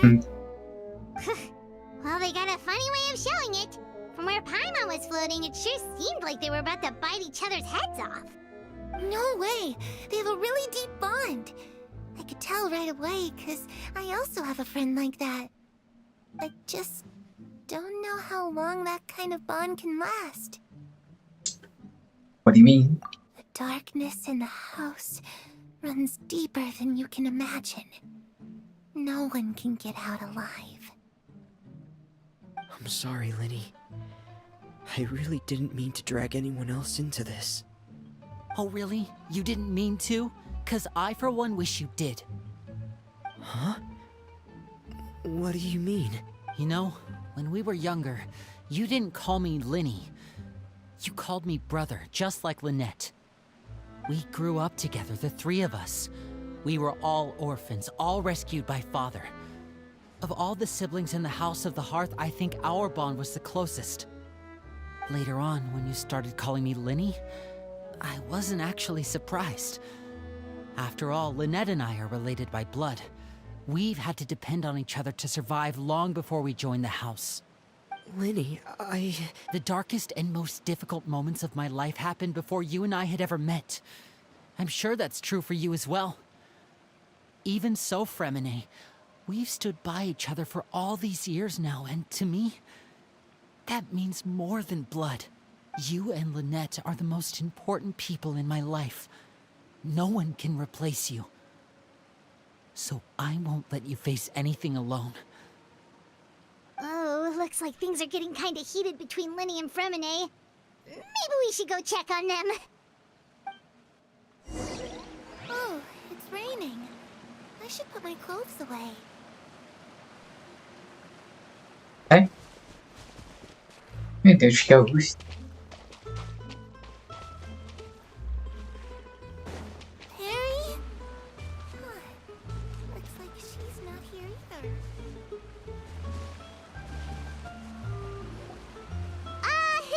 Hey you two! Hope we aren't interrupting anything. Like a fight, or... Oh, wait a minute, Fremine. You're not crying, are you? Is everything alright? Everything's fine. Thanks for asking. Well, we're all friends here, right? We've been through so much together, so if there's anything we can do to help, just say the word. It's just a small family dispute. It's not something our guests should trouble themselves with. In fact, it might be better if your stay ended here. I guess around can be seen. I'm handy. What are you getting at, Traveler? When guests are around, families are often on their best behavior. And any disputes are less likely to escalate. That's what you're trying to say, isn't it? Exactly. I just... Thank you. I was really hoping to keep you out of it. But even if I could think of some other reason to turn you away, I'm not sure I could convince you. I know things could turn dangerous, so I promise you this. From now on, I'll protect you like my life depends on it. Me too. Well, back to the matter at hand then. If we don't plan on handing Clairvy over to Father, then our only other option is to solve the mystery of her identity before Father is able to track her down. That means finding out where she came from and what she's doing here. Then we can send her on her merry way and pretend like none of this ever happened. I've tried that already. And? And... nothing. I tried taking her somewhere really far away, but... after some time, she just reappeared. She even came with us all the way to Poisson. It seems like wherever the house is, she follows. I don't know much about spirits. Do you two have any ideas? Let's see here. Paimon remembers hearing something like, if you fulfill a spirit's last wish before they died, they'll let go of whatever's keeping them here and return to the ley lines. Oh, it's just that Paimon doesn't really remember where she heard that, so it's not guaranteed to work or anything. Well, sounds like it's worth a shot. Guess that means we should go ask her about her wish. But first, Fremine, I need you to promise me something. What is it? I need you to promise me that this will stay between the two of us. We're the masterminds behind this whole thing. No one else gets involved. Can you do that for me? Of course. I promise. All right. Then let's seal the promise just like when we were kids. Fist bump on 3. Ready? 1, 2, 3. I swear.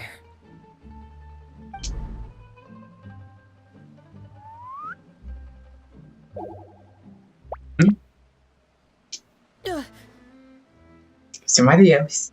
Whoa!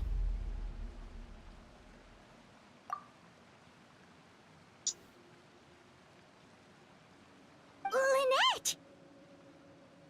But what a surprise! What brings you here, dear sister? And, when exactly did you get here?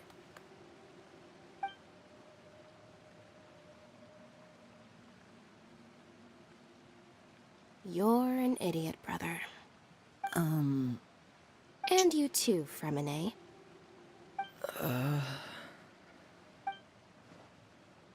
You 3, Traveler. And you 4, Paimon. Wait, what did we do? I've seen Clairvy around the House of the Hearth before. I hadn't seen her in Poisson, so I figured she must not have come with us. But it turns out, you were just hiding her. I heard you talking about your plan. Rather than steering clear of the situation, I'd rather fully join in.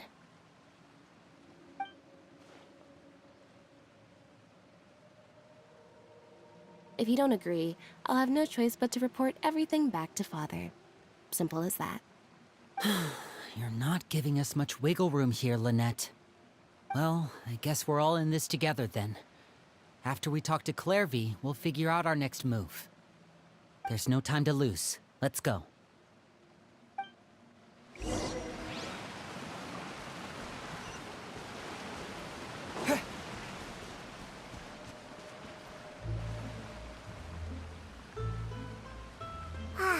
I'm full. Thank you for bringing me this food, you guys. She said she's full, but the food doesn't look like it's even been touched. She's in spirit. That's right. Based on what I've been able to observe, it doesn't seem like Clairvy can interact with the physical world at all. Still, when she's presented with food, she'll always linger around it for a good little while. Maybe, in her mind, she really is eating those things. Does she know that she has already passed away? I've tried to ask her, but she didn't answer. My guess is that she's just as confused as we are. Or maybe she couldn't understand the question at all. Clairvy, if you've got some time, I'd like to ask you a few questions. Sure. Oh, another new friend. Hi, I'm Clairvy. Hello. Clairvy, how did you join the House of the Hearth? Huh? Isn't it the same for everybody? The knave brings you here and then you can't leave. It's just that your name, it's not on the roster. And I've never seen you before. The roster? Oh, I get it now. I think there might be some things you don't know about this place. The people in charge, they're not as nice as they look. They say they keep a roster, but it's not complete. There are a lot of people who aren't on it, and never will be. In this house, some people are family, and other people are just test subjects. Those kinds of people aren't ever going to get a place on the roster, unless it's the roster of people who've been executed. Wait, does that mean the knave... she... Is there anyone that can vouch for you? Perry. She's my best friend. She's the only one I trust in this place. Have either of you heard of that name before? No. Me neither. Clairvy, Perry. Neither of those names are on the roster. But it seems like she's telling the truth. Either that, or this kid's already got a bag of tricks bigger than mine. Maybe we should try a different approach. Clairvy, do you have a wish? A wish? It can be anything you want. Just imagine. It's your birthday, you're blowing out the candles, and your wish is...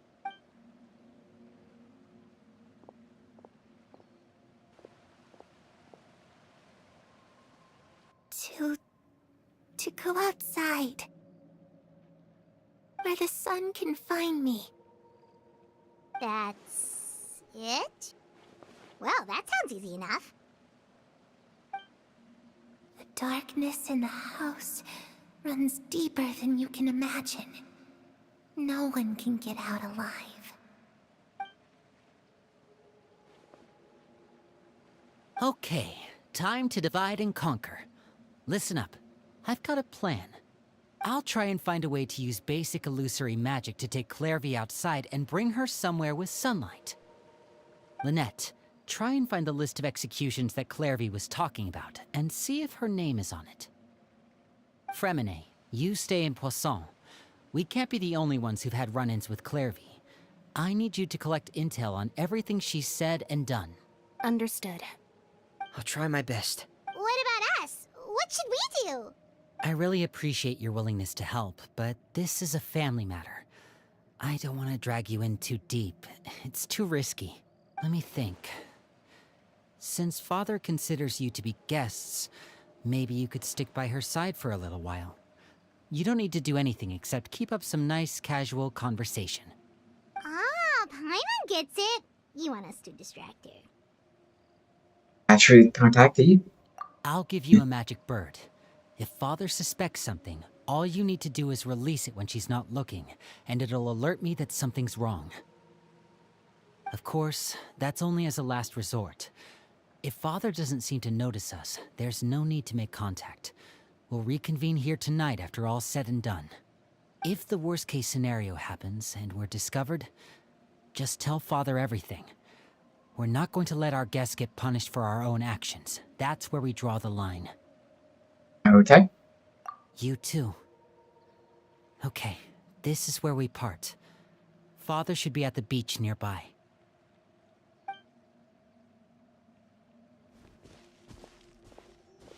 I really hope this goes well. No, it has to go well. That's the only way this can get resolved.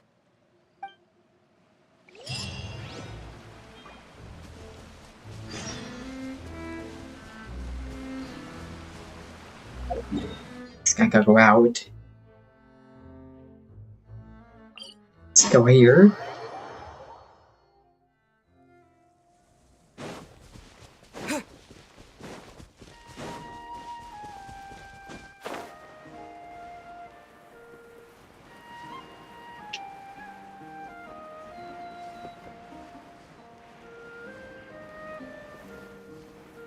Alright, it's easy.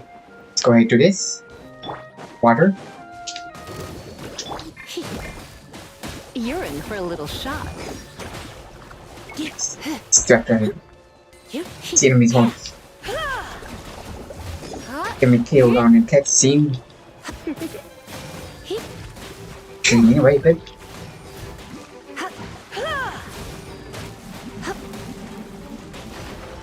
yeah.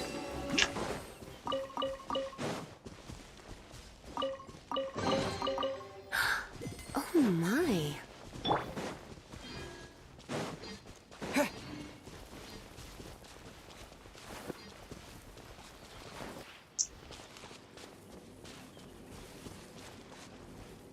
Child up there. It's the knave and child. Hey, aren't you supposed to be in Snezhnaya recuperating? What are you still doing in Fontaine? Oh, it's you two. I didn't expect to run into you here. I was unconscious for quite a while after the fight in the Primordial Sea. After I woke up, I realized I was being taken back to Snezhnaya, and well, I couldn't have that now, could I? Not when I've still got unfinished business here in Fontaine. So, I mustered up all my strength and made the journey back on my own. What sort of unfinished business are we talking here? It has to do with Skirk, my master. I really wanted to meet up with her, but by the time I got back, she had already left. I still have so many questions for her. Without any other leads, all I could do was ask the knave to help me track her down. She must have left behind some traces from her time in Fontaine.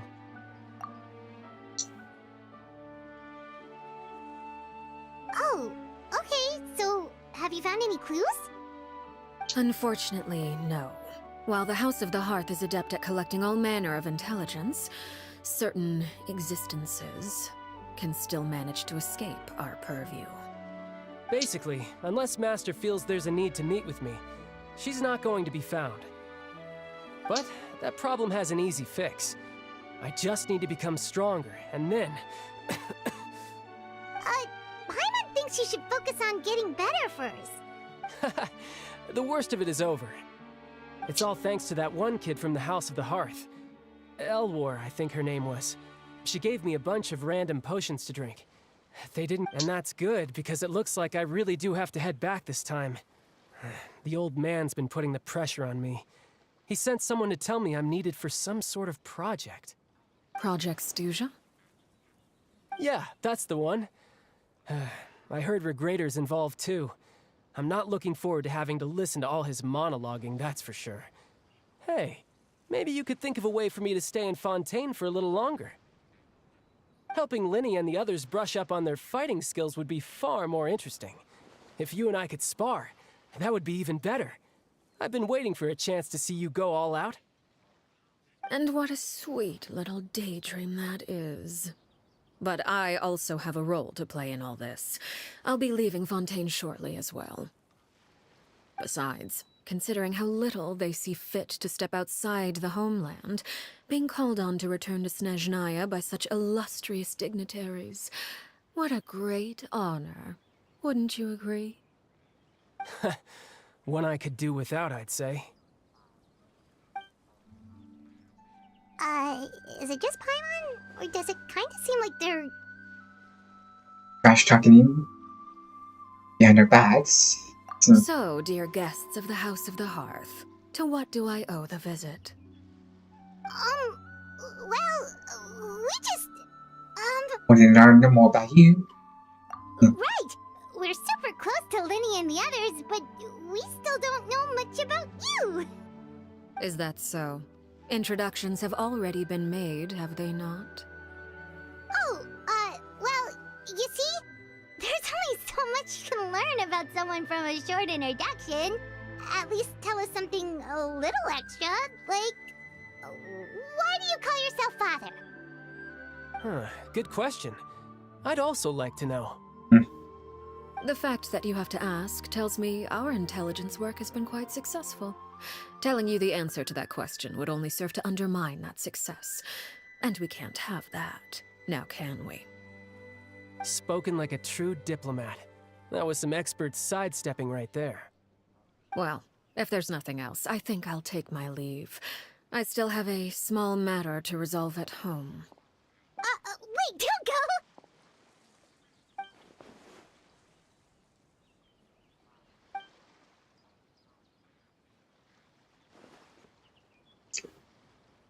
About the house, or the organization, mean to you? I'd also like to hear the answer to this. I've met some of the members of your organization, and they all seemed like really good kids. They actually reminded me of Tonya and Tusser. Which, by the way, if you ever betray them, I'm just letting you know, I won't let you off easy. And why would I betray them? Well, you've already betrayed the House of the Hearth once, haven't you? At least, that's what I heard.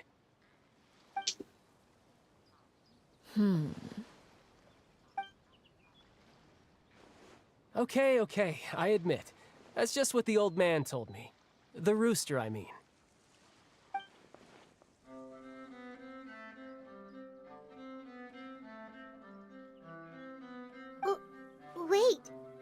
you really do something bad to those kids? Never mind what I've done. I'm more curious as to what the mighty rooster had to say. Care to enlighten me? Ah, well, nothing much. Just some stuff about you taking out many other members of the House of the Hearth, and even going so far to attack your own family. I see. Oh, based on your reaction, I'm guessing it's all a bunch of lies. Hardly. I don't appreciate his particular turns of phrase, but I suppose he didn't say anything untrue. Although, it would be more accurate to say that there is a certain level of prejudice involved, but I don't intend to clear that up just yet. Prejudice has a funny way of concealing the real truth behind certain things, an attribute that I find to be quite advantageous. Call yourself a Fontainian, for example, and people will assume all sorts of things, when the real truth is that this is simply the land where I was raised. Huh? You're not actually from Fontaine? But then, why did you try to help out with the prophecy and everything? I was trying to protect the children born in Fontaine. Claiming that I myself was a Fontainian simply made it easier to operate. People would hardly suspect a fellow Fontainian of having any ulterior motives. Who wouldn't want to save their homeland after all? The primordial sea wouldn't have any effect on me, but it would have caused great harm to the House of the Hearth. Well, you wanted extra information, didn't you? There you go. I hope that satisfied your curiosity.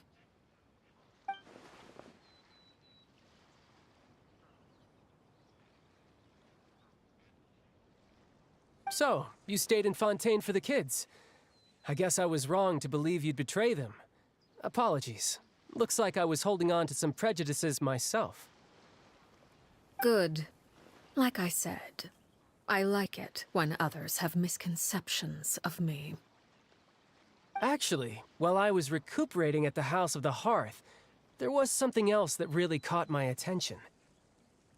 I heard that members always resolve disputes and arguments with a friendly spar, and the loser has to back down.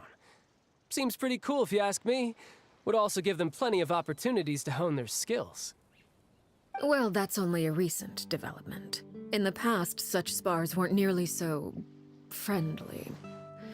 The losing party would lose everything, including their life. They were that high stakes? Whew, at least that's not a thing anymore. Well, the current atmosphere's not half bad.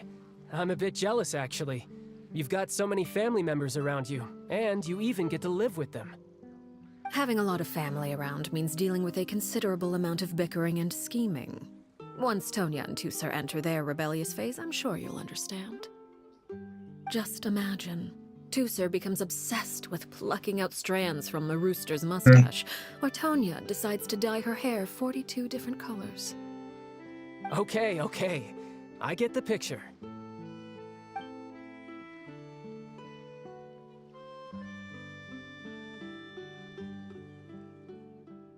Yep.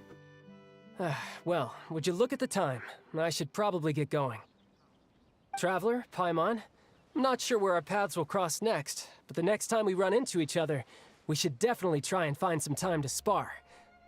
Again, maybe this is a conversation we can have when you look less like you're gonna kill over. All right. Well, thanks for everything, Arlecchino. No thanks necessary. You also played a part in obtaining the Gnosis.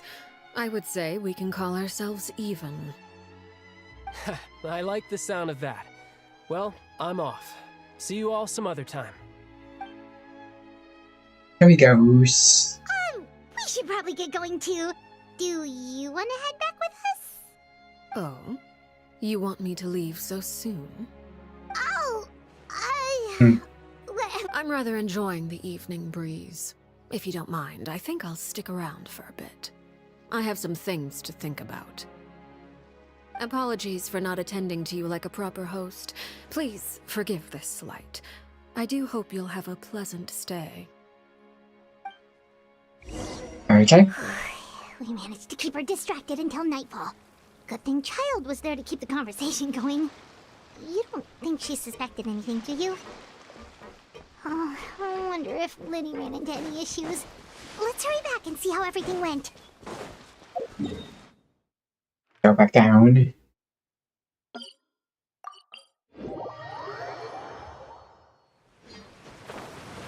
Splat down there. Go out of all these fridges. Know where you're going now?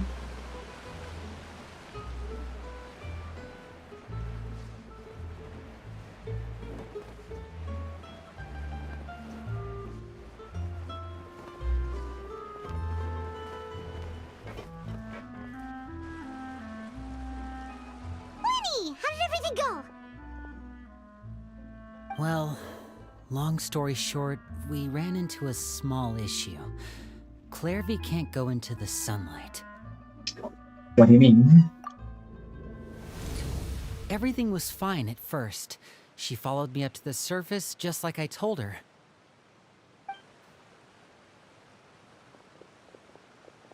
But as I led her out of the shadows and into the sunlight, she vanished.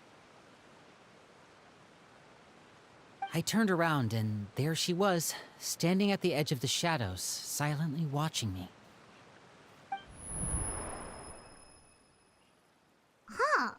Maybe she's afraid of sunlight, or... No, it wouldn't be her wish if that were the case. Well, we could always try pushing her into it. Not sure pushing works. Oh, true. I've pretty much tried it all already. Nothing worked. Eventually, the sun went down, so all I could do was bring her back here. How did it go with you, Lynette? Good. I've got the list. It's right here. Really? Well, what are we waiting for? Let's take a look!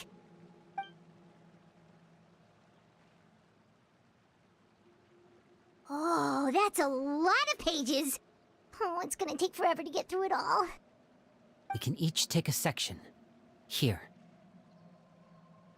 La Pouillade, Landois, Chambel, Ororon.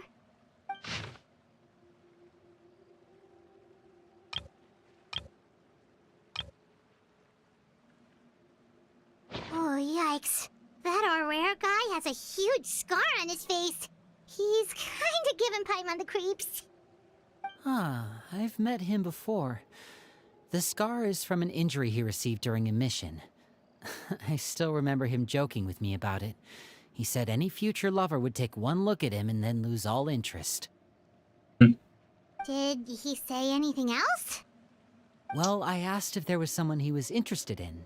He said no, and that's where our conversation ended. It was only later that I learned he really did have someone he liked. He risked everything to escape so he could be with her, but it didn't work.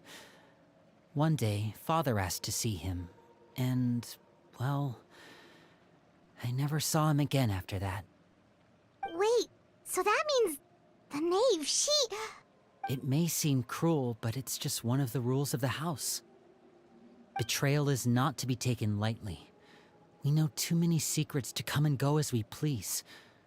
So, if you do try to leave, you pay with your life.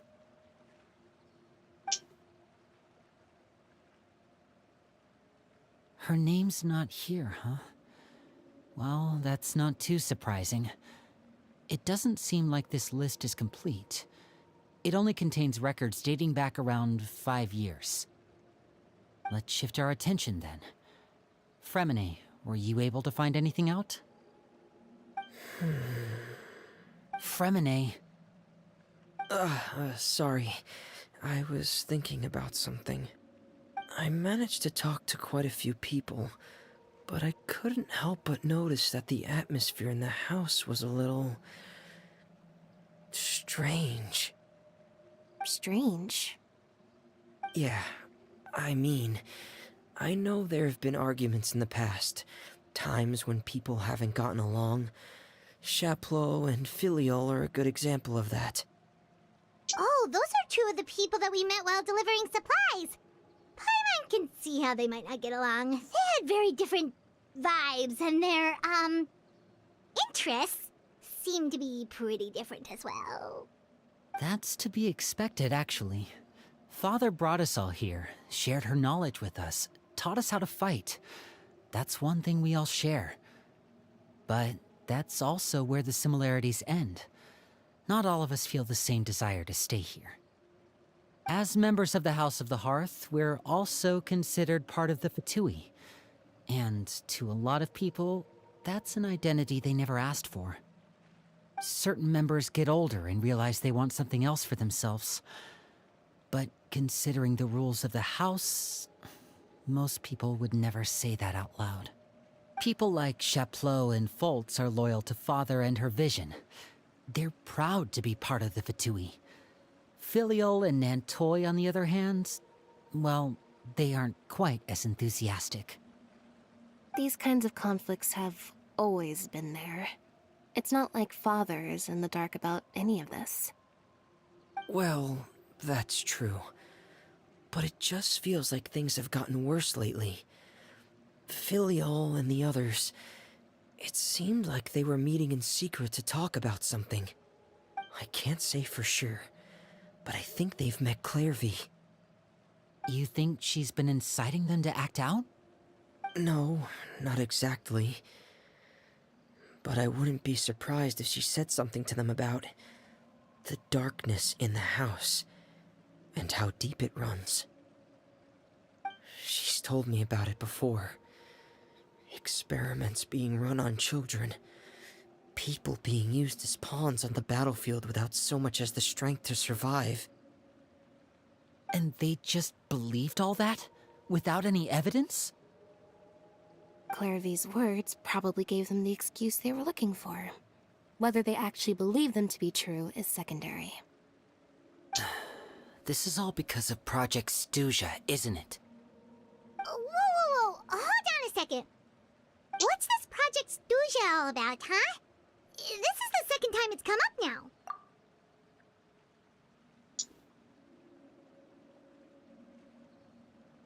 Sorry, but I'm not sure of the details either. I only know what Father has told us, which is that it's something the Rooster and Regrader have been working on together. Apparently, it has to do with the Fatui's strategic plan for the future. Because the House of the Hearth was so successful in obtaining the Gnosis, we now have the honor of playing a key role in Project Stuja. Wait, but isn't that a good thing? Key role is just another way of saying dangerous role. To us, the whole thing is an inconvenience. Father thinks so too, but she's in no position to refuse. Their plan isn't exactly unreasonable, and they've been funneling the house a lot of funding. It's just that we'll lose a lot of members in the process. Participating in the plan, it's an honor in name only. What they're really trying to do is subdue us.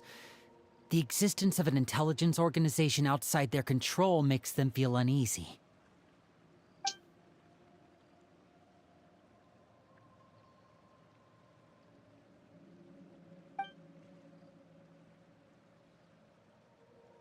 Okay, super complicated top secret Fatui business aside, what does all of this have to do with the conflicts you were talking about earlier? Paimon doesn't get the connection. External pressure has a way of exacerbating internal strife. You can't overlook the power of fear either. People are afraid of dying, and that fear is often the impetus for a lot of stupid decisions. I thought resolving the Clairvy situation would make everything go back to normal. But it looks like things are more complicated than I thought. If we leave Filial and the others to their own devices, sooner or later, Father will be forced to take action. We can only focus on one situation at a time, brother. You're right. Even if we confront Filial and the others, it won't do any good. It might even make matters worse. We should focus on Clairvy for now. Well, it's getting late. We should head back and get some rest. We'll try again first thing tomorrow. Lynette, you stick with me this time. Fremine, keep a close eye on Filial and the others. Make sure they don't do anything they'll regret. Good work today, everyone. Have a good night, and I'll see you tomorrow.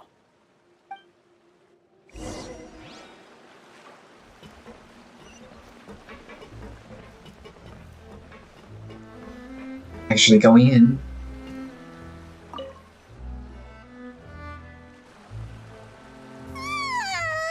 Oh, hey, you don't think the knave will be too angry with Lenny and everyone if she finds out about all this, do you? She's even scary when she smiles. If she were to actually get angry... Ooh, you have to protect Paimon if that happens, okay, Traveler? And she's happy, man. Behind me. Trust is effort, Traveler. Hmm? Look over there. She's doing over there? Quick, let's catch up with her before anyone sees.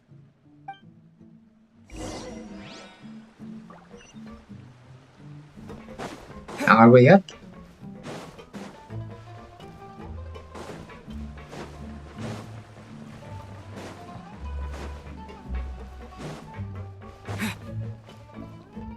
Over there.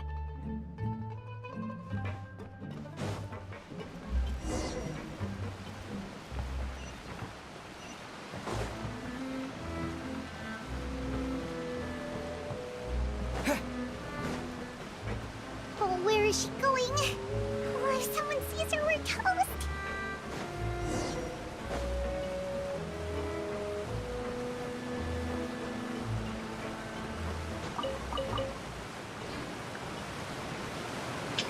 Keep going up.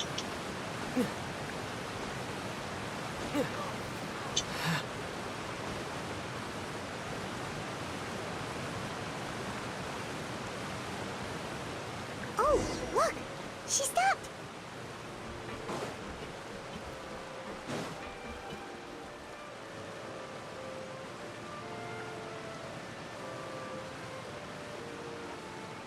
Clairvy! Shh! I opened the window while no one was looking. Look how pretty the outside is. This window? If only I could have more than this. You probably think I'm being silly, huh? All this hopeless resisting? It's better to dream of what I could have than try to make it a reality, right? Please, help us get on the same page here, Clary. We need you to tell us what you know. Can you do that? Sure. Although, after you hear all this, I think you might regret that decision. Everyone in this family is nothing more than a tool, something to be used and exploited. We're all expendable, including me. As long as you're useful, you get to stick around. Lose your value, and you're handed over to the doctor, experimented on, and given a fate worse than death. I've seen it happen again and again, and I've had enough. You're saying the knave did all that? It's just, that doesn't seem like something she would do.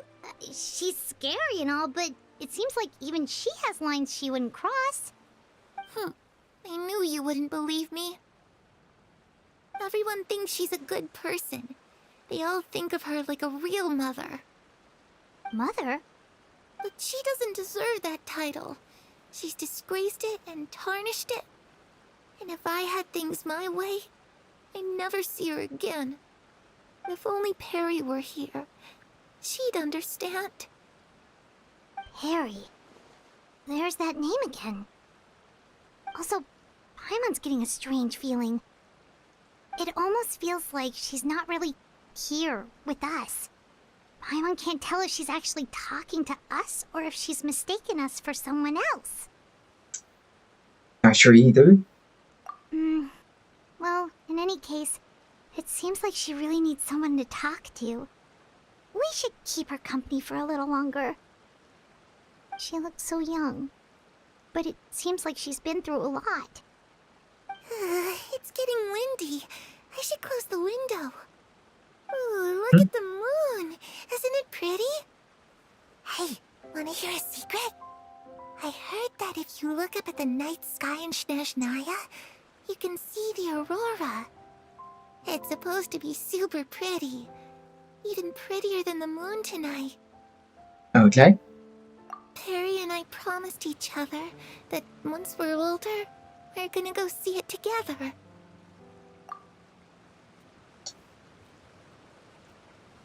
But I can't find her. I'm worried she's also been... No, that wouldn't happen to her. She's special. Mother likes her a lot.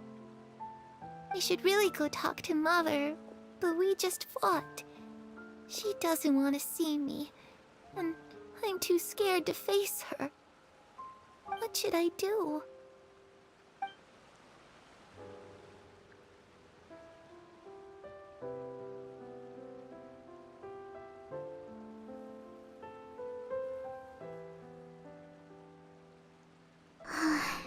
Paimon really doesn't understand what's going on with her. Well, let's head back. We've got an early morning tomorrow.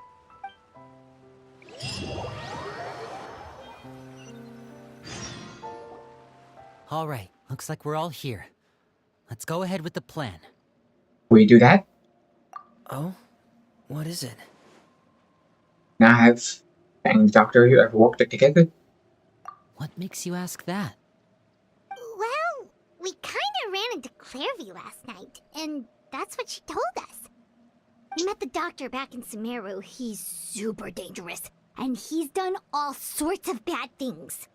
It's possible that Father and the Doctor have had certain dealings, but I don't think Father would work with him. We're not really on the same side, so there's not a lot of trust between them. That doesn't exactly set the stage for a successful partnership. I did hear, though, that when Father first became a Harbinger, the Doctor offered to work with the House of the Hearth. Father rejected most of his proposals, except for one. It had to do with some sort of secret experiment. Secret experiment? Could that be what Clairvy was talking about? I don't think so. I don't know any details about the experiment itself, but I do know it's an entirely independent operation. The Doctor only proposed a direction for the research. That was the extent of his involvement. I still don't think that counts as working together. The details of the experiment are confidential, but complete records are kept on all participants.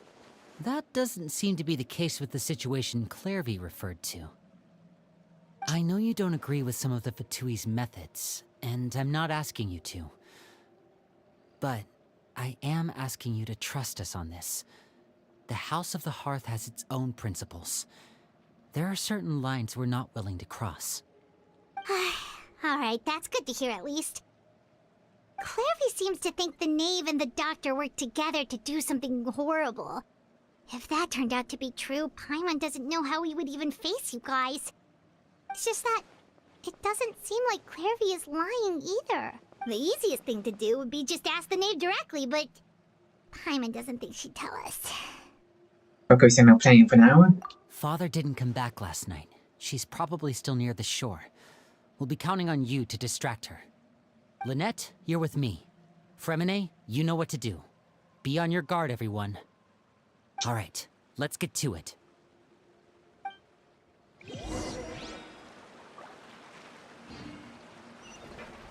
She's that again.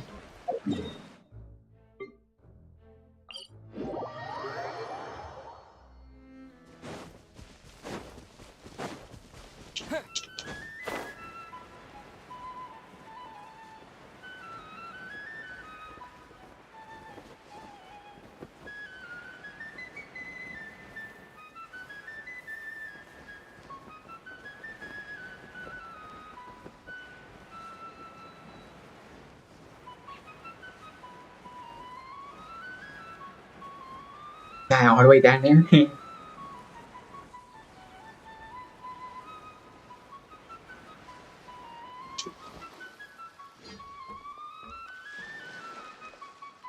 Ah, it's you two again. I must say, you look a bit pale. Did you have trouble sleeping last night? A little. Perhaps if you had less on your mind, you'd be able to absolve yourself of such troubles. So what are you planning to do now? Catch up on some sleep? Or should I give you some time to rack your brain for a topic to discuss before I ask any questions? Although I must profess to being curious. Without child here, how do you plan on distracting me? Us? Distract you? A good one. But no, we were just here for a chat. Looks like you could have used some extra time to think. No matter. If you don't have any other plans, why don't you accompany me somewhere? Don't worry. I'll be sure to steer clear of any scheming children. The ocean breeze is sure nice today. You know, I need to everything. Yeah. Children always think they can hide things from the grown-ups. But nothing gets past me. Least of all a little scheming. I think I'll let them have at it for a little longer. I can be very patient. Well, I'll leave you to think things over. If you're so inclined, meet me outside the Palais Mermonia. Good things come to children who do as they're told. So I do hope you decide to tag along. If only for your friends' sakes. What should we do? She clearly knows about everything we've been doing, and Paimon doesn't think it'd be a stretch to say she was threatening us just now. To release the patron that Nini gave us. Here we go. Oh, good idea. Hopefully he sees it in time. Well, we should probably head to the Palais Mermonia. Paimon doesn't want to find out what happens if we don't show up. Based on what the knave was saying just now, it sure didn't seem like it'd be anything good. Don't have any other options. Take it at one time. Okay, then we probably shouldn't keep her waiting. It seems like Linny and the others are on thin ice, so let's do our best to not get them in any more trouble.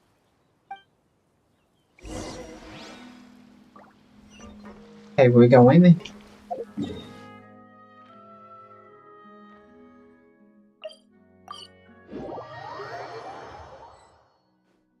Seeing as we still have some time before my meeting, we might as well enjoy some pleasant conversation while we wait. I'm glad to see you get along with my children. Being surrounded by good companions is necessary for a child's development. You're not planning on doing anything to them, are you? I assume you're referring to Linny, Lynette, and Fremine. Although, there's that situation with Filial and Nentoy as well. It appears quite a few people have been acting out lately. No matter. I'm not one to discriminate. All those who betray the house meet the same fate. There are no exceptions. Does that mean you're going to kill them? Oh, are you here to beg for their lives? I'm sorry to disappoint, but the rules of the house change for no one. In my organization, everyone is responsible for their own actions. But don't you care about them at all? They really respect you. They even call you father. You must feel something for them. Any organization in which feelings come before principles is one destined for ruin. The House of the Hearth is hardly an exception. You could say our principles are more stringent than most. Perhaps I can offer you this consolation at least.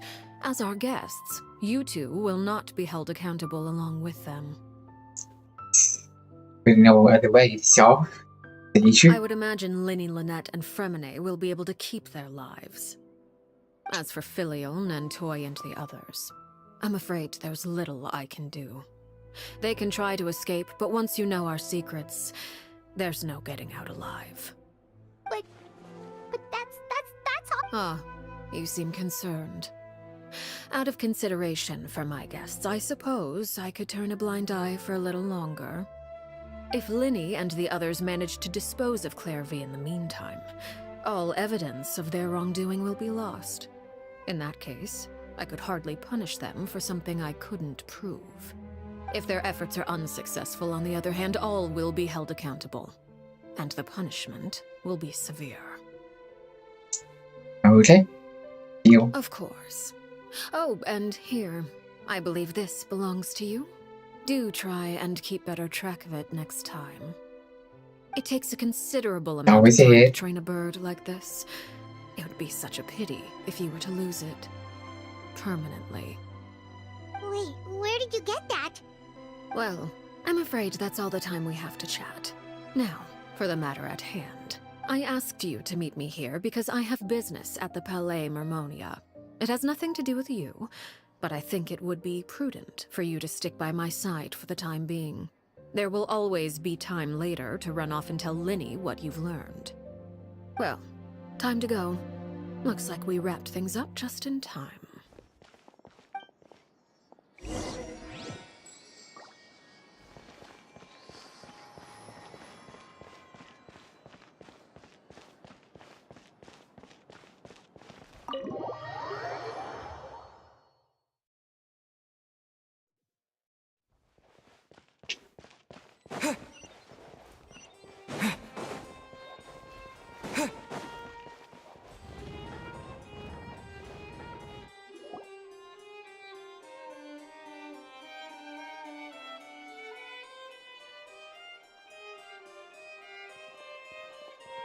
It's been a while, Monsieur Neuvillette. I must say, I wasn't expecting my meeting request to be approved quite so quickly. The Palais Mermonia operates with an efficiency worthy of admiration. It is only right that an esteemed diplomat such as yourself should be afforded the proper level of respect. Although, if I may speak plainly, I must confess that I did not anticipate we would have the occasion to meet again after presenting you with the Gnosis. I see you've brought the Traveler and Paimon with you as well. If I may inquire as to the purpose of your visit. I'll be departing Fontaine shortly. There is, however, an outstanding matter that I would like to see resolved before I go.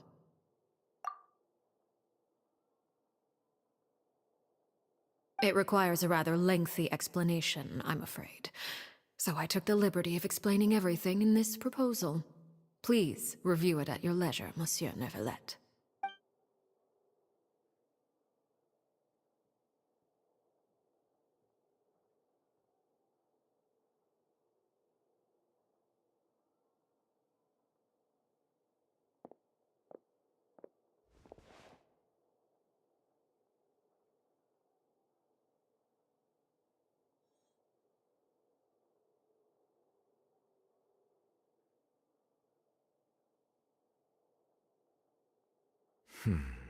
I understand your request. However, at the risk of causing offense, I must admit that I fail to see why you would wish for such a thing. I heard you have a certain fondness for water tasting, Monsieur Neuvillette, so allow me to use water as an analogy. A family is like a large body of water with countless rivers flowing in and out. As someone who watches over this system, I would hope that each river that flows from the source will eventually reach the ocean. Of course, objectively speaking, I know this is impossible. Most of the rivers will dry up along the way, disappearing into the ground and leaving nothing but a barren riverbed behind. Not all rivers are destined to reach the ocean, but I would not see their existence rendered meaningless.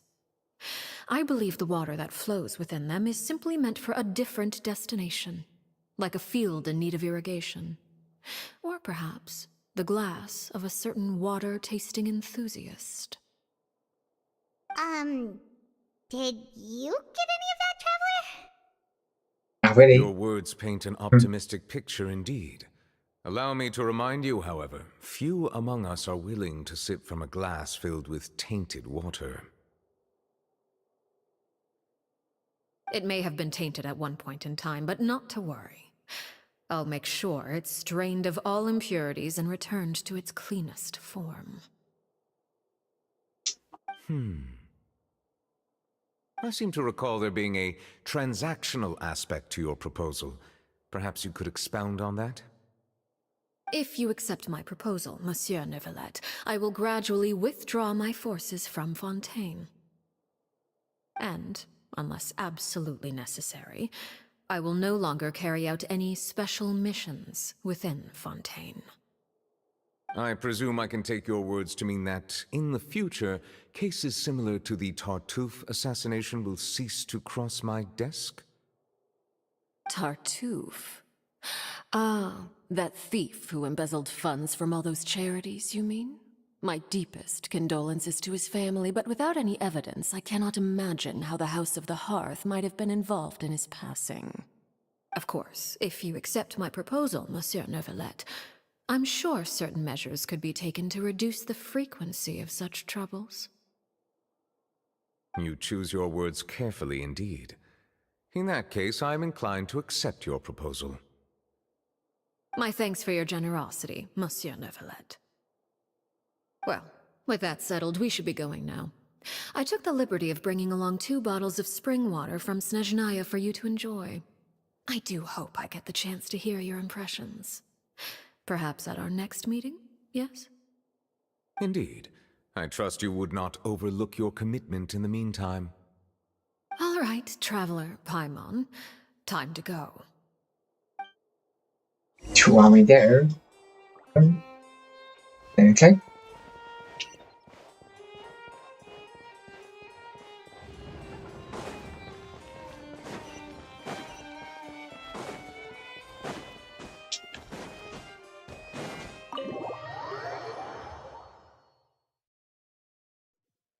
I might not have time.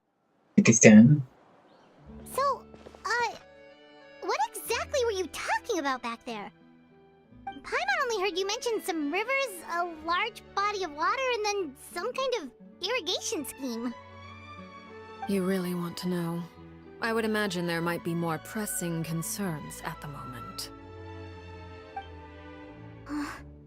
Winnie, Paimon really hopes everything's going okay. Oh, Paimon recognizes that look. You've got your thinking cap on, don't you, Traveler?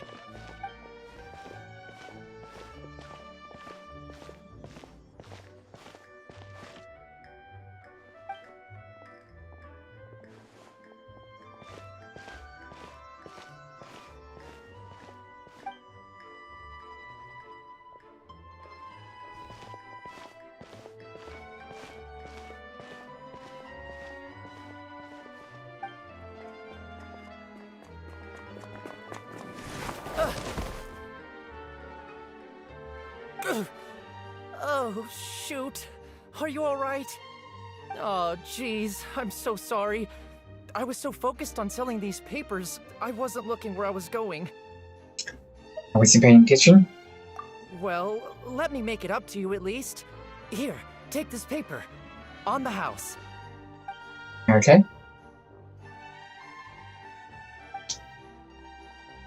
Oh, you don't have to give us anything. Please, I want to. It's not like I'm short on supply. All the extras will be useless come tomorrow anyway. It's my fault, really. I was just trying to bring home some extra mora for the family, but I bit off more than I can chew. I haven't had many takers today, so I'm still swimming in papers. What's going on here? Nothing much. I just ran into your friend here on accident.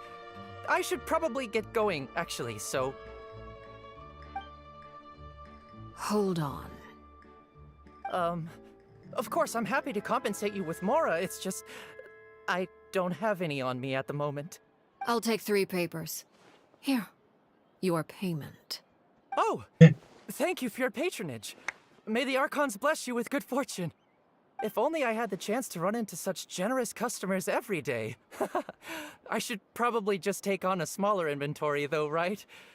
I'm getting married soon, so sometimes it's hard to not get ahead of myself. Anyway, I should head out. Goodbye! Well, now that my affairs are settled, we should take the boat back to Poisson. We've even acquired some light reading to enjoy along the way.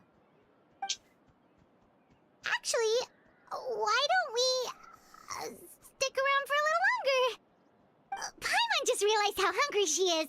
She can't head back to Poisson on an empty stomach.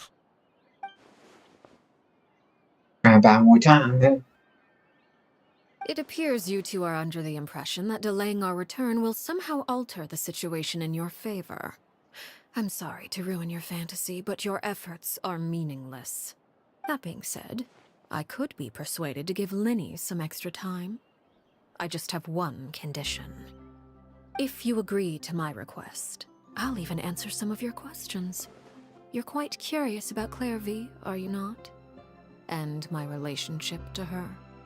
Wait, why are you being so generous all of a sudden? You're not gonna ask us to do something bad, are you? You overestimate yourself. You don't have the talent for bad things. Then what can you possibly... The most important consideration in a negotiation is that both sides receive something they want. Demands and threats only get you so far. Your tradition? Wonderful. Here it is. When the time comes, make the choice that you deem most appropriate in the situation, and lend your help to the House of the Hearth. Okay, sounds normal enough. But what do you mean, when the time comes? When is that supposed to be? That is for you to decide. Okay. Then we have a deal. Follow me.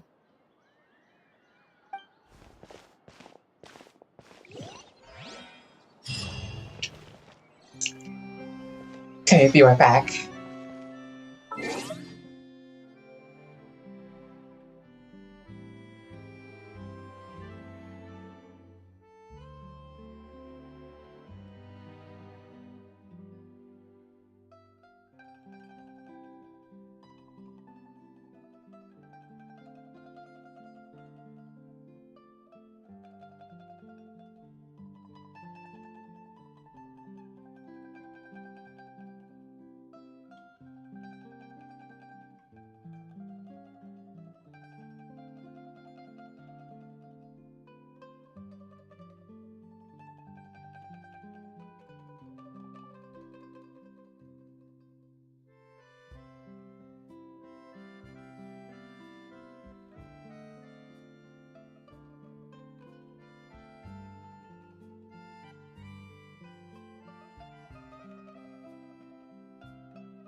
Okay, I'm back. See how far we can go here.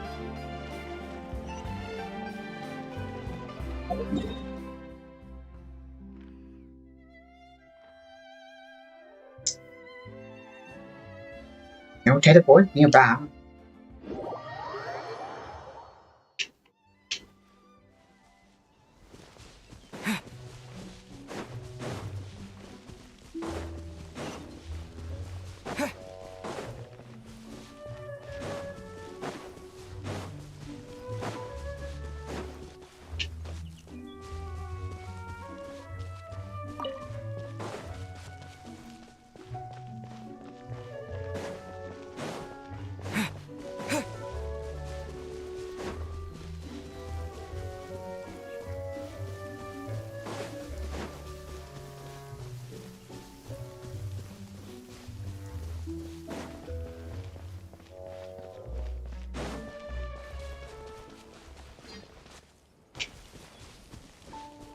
Hey, we are here.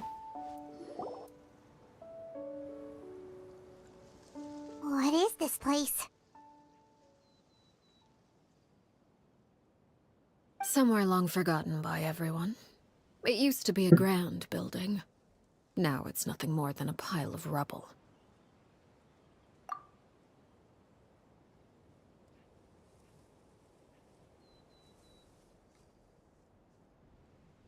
No one comes here anymore, nor does anyone care about what once happened here.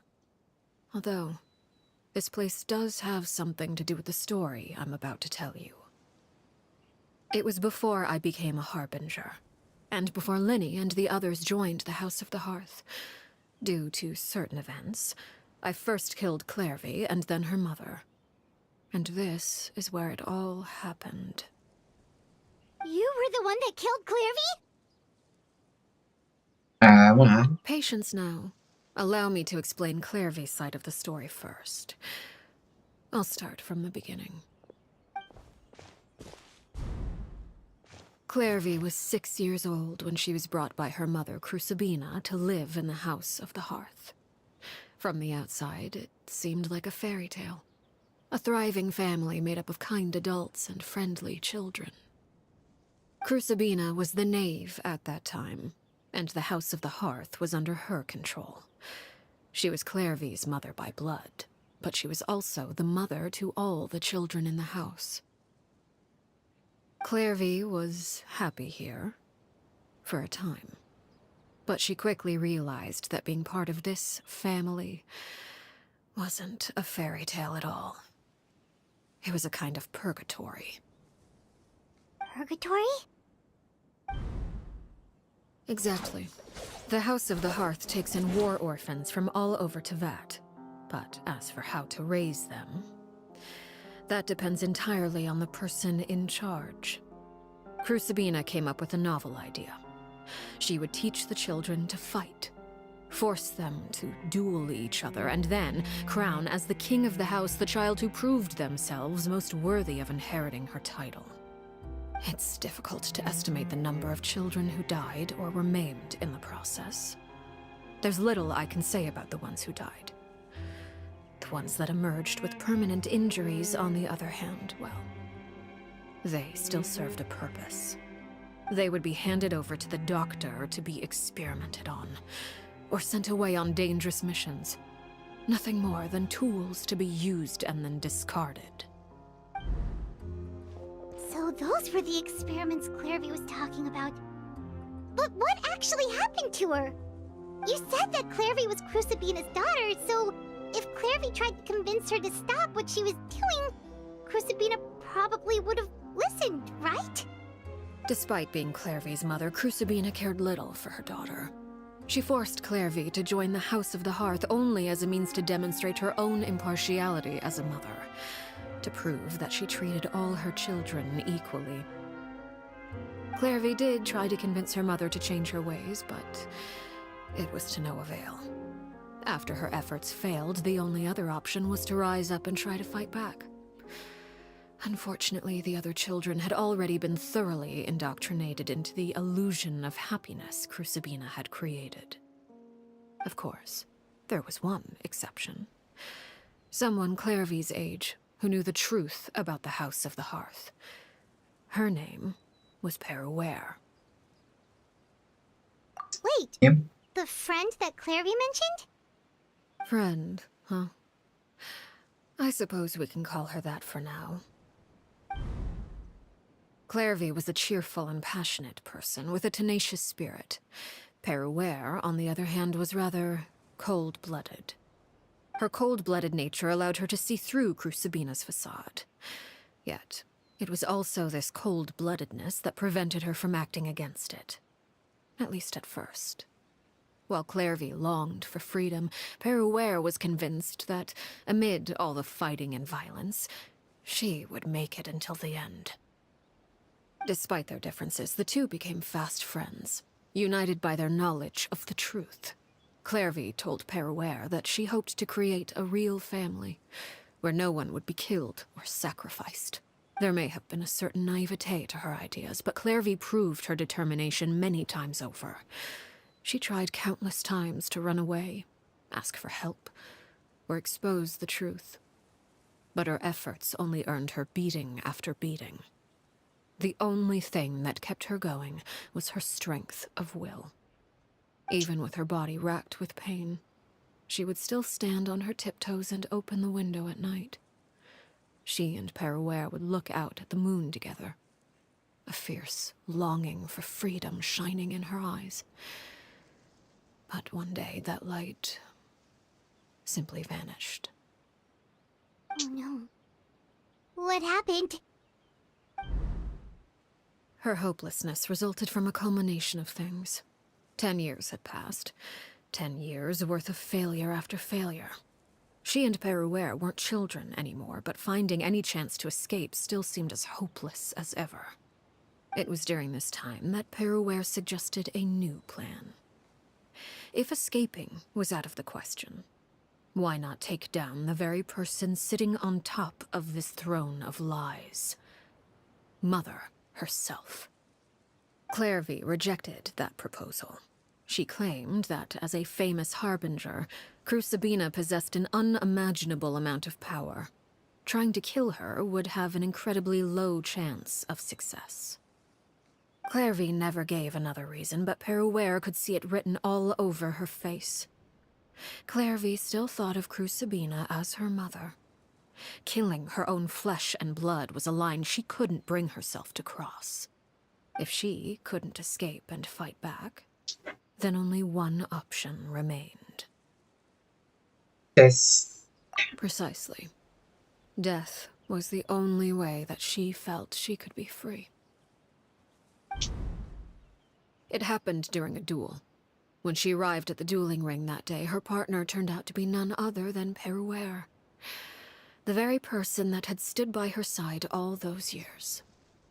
It was a fierce battle. But ultimately, Clairvy decided to let Perouer end her life. From that moment on, Perouer's journey was one written in flames. When the rain finally came and washed it all away, there she stood, the sole victor in Mother's endless game of slaughter. A trail of corpses strewn across her path to success. It was the very result she had predicted 10 years prior. Even then, she believed she would make it until the end. She wasn't surprised by the fact that she emerged as Mother's undisputed heir. Rather, her success left her with an inexplicable sense of restlessness. She was unsettled, and there was only one thing that could quell that sensation. Perhaps you two would like to take a guess as to what it was? And the person at the top? Crucibina, you mean? But... Correct. This is the place where Perouer killed her best friend. A mere year later, this is also the place where she fought tooth and nail to kill the mother they shared. The moment she acted, any conception of what was right or wrong ceased to matter. It's one of the principles of the house. Only those who survive get to write the rules. Perouer won the battle, and became a harbinger herself.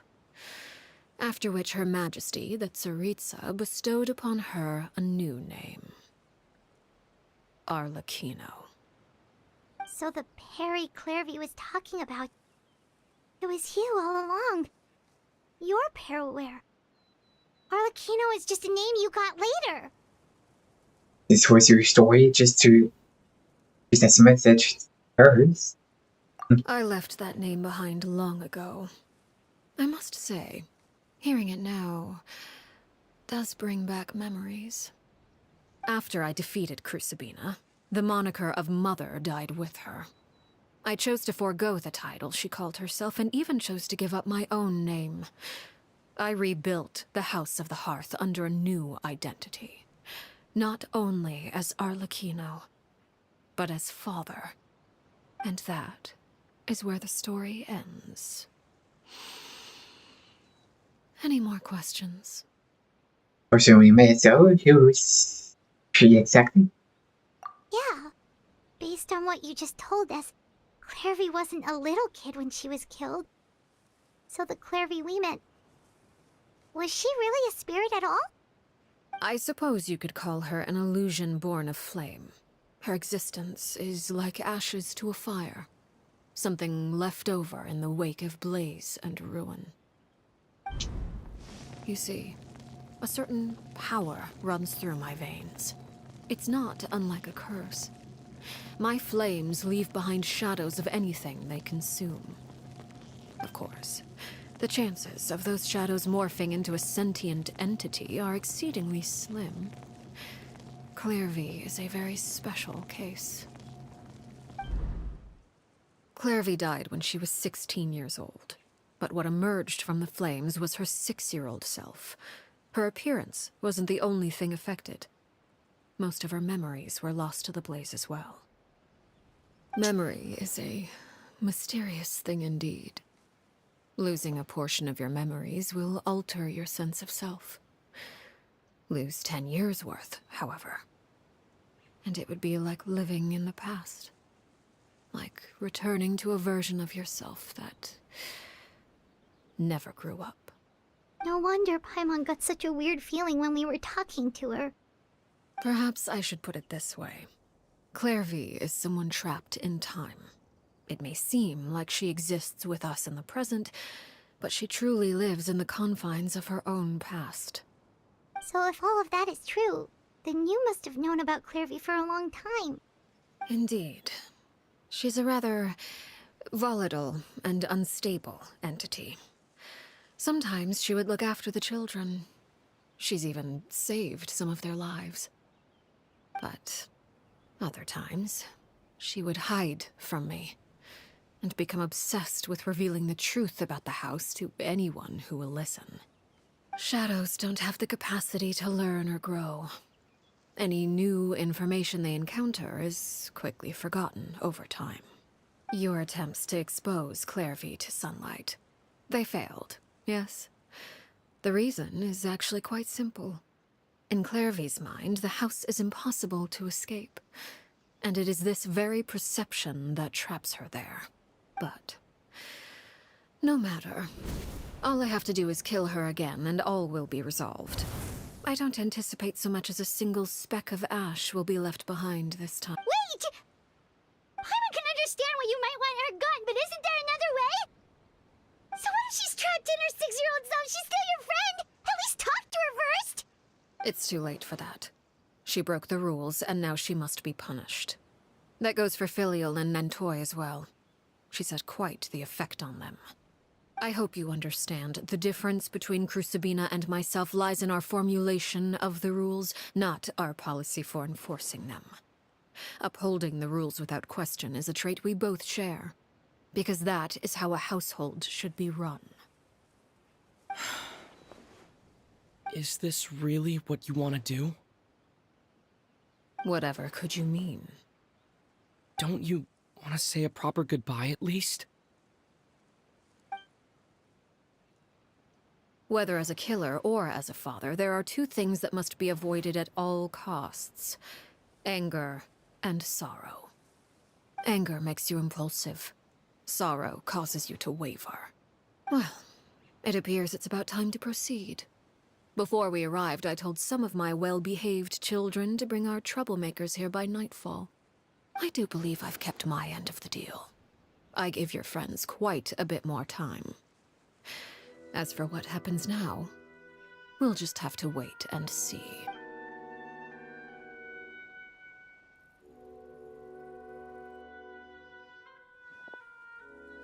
Here they are, Father.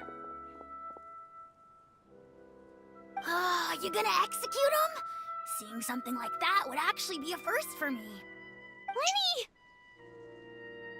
I'm sorry. I heard about how you helped buy us more time, but I still failed. I couldn't find a way to fulfill her wish. Huh? Are you... Perry? Indeed, it's been a while, Clairvy.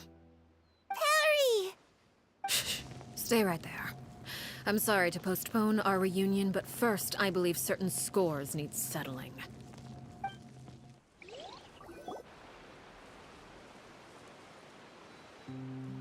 Father, let me explain. Out of my way. Father! You chose to conceal a threat to the house, and for that, you must be punished. Overall, however, I suppose your wrongdoing is hardly the most egregious of the bunch, so I'll deal with your punishments later. As for right now, the more pressing concerns are the traitors among us. By traitors? Do you mean us? Father, let me explain. We didn't mean to... Fultz, why don't you share what you heard? Yes, Father. Secret midnight meeting number 3. Participants: Filial, Nantoy, Sato, Toddy. Nantoy clearly said, if only Father wasn't the one who took us in. Sato added, I'm sick of this life. I just want to live as a normal person. Filial was the worst of them all. She called us crazies and said a bunch of mean things about Father. I did not! You're lying! Fultz is trying to frame us. It's not like I'm the only one who heard those things. After that, you and Toddy and a bunch of other people started talking about Clairvy.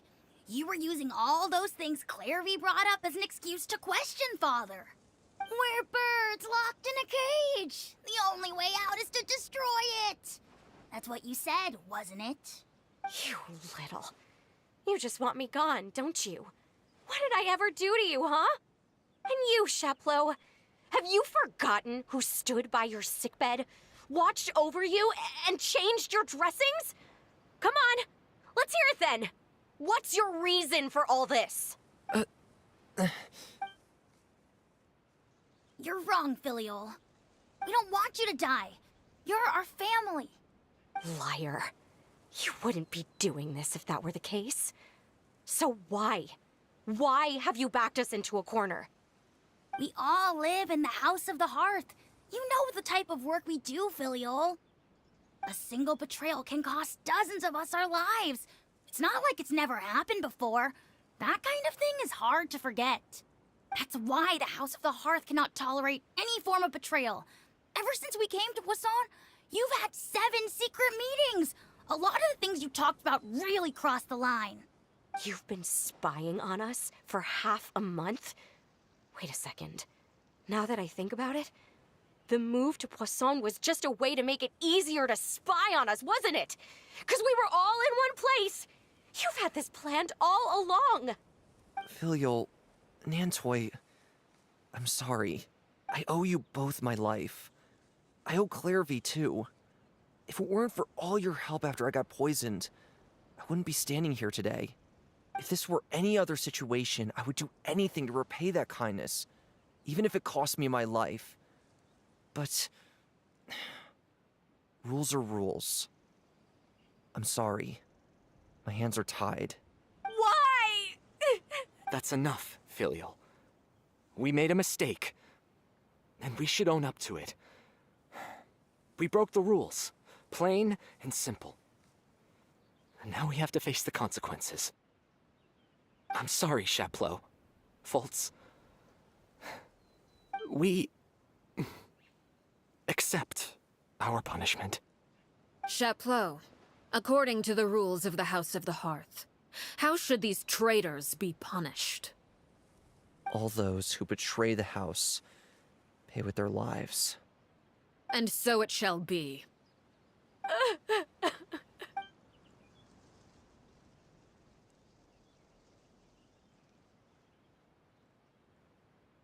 Father, please wait! Something you want to say, Linny? Please reconsider, Father. What Filial and the others did, does it really count as betrayal? We all come from broken families. From the very first day we joined the House of the Hearth, we wanted nothing more than to make it a real home. But the truth is, none of us know what a real home should look like. I'm not saying I have all the answers. All I know is this. Killing Filial and the others may uphold the rules, but doing so will only bring us further away from being a real family than we've ever been. So please, Father, please, reconsider. I agree with Linny. Father, please. Linny, you... I also agree with Linny. An order once given cannot be rescinded. However, given the extent of your determination, I suppose we shall have to go about this a different way. Draw your weapons and face me. Our weapons? Father, Are you referring to a duel? Precisely. The rules of the house will not be altered. Traitors must be punished.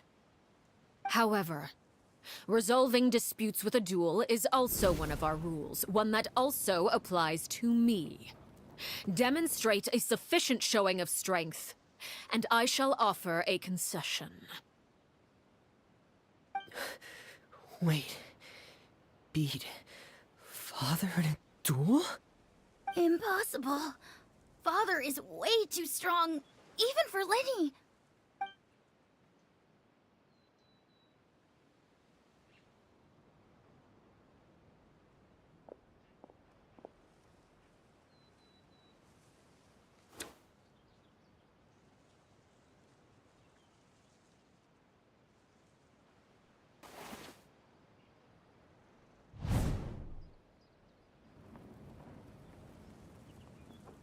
Did you hear that, Traveler?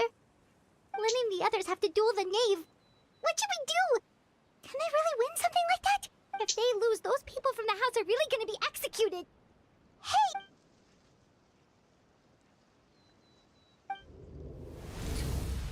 Don't you want to say a proper goodbye at least? Anger makes you impulsive. Sorrow causes you to waver.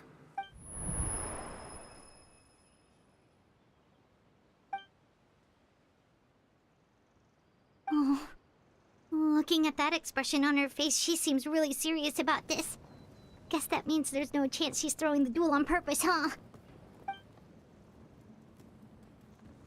When guests are around, families are often on their best behavior. And any disputes are less likely to escalate. When the time comes, make the choice that you deem most appropriate in the situation, and lend your help to the House of the Hearth. What's wrong, Traveler? Hey, where are you going? Traveler? Okay. You're asking to join the duel against the knave? I'll allow it. We do have a ready-made dueling ring at our disposal, after all. All I would advise is this. Keep a firm grasp on your weapon, and give it your all. Any less, and you may just lose your life.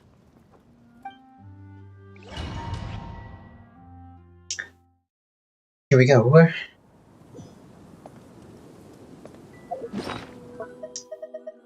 And food.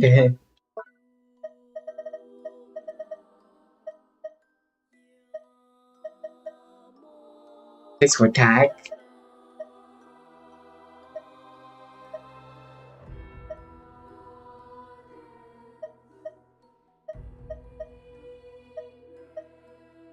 This one healing bonus. Hey. Bet you can't keep up. Is it my turn now?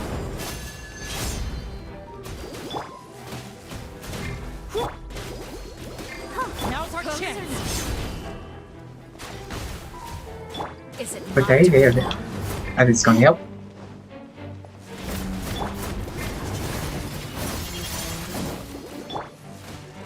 Spare your energy. Running is of little use. Is it my turn now? Father's even stronger than I expected.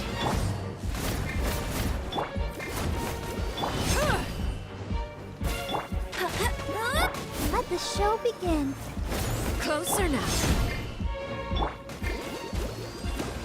Is it my turn now? Get in gear! With these rising flames. Fine. Stand out of the Is hills. it my turn now?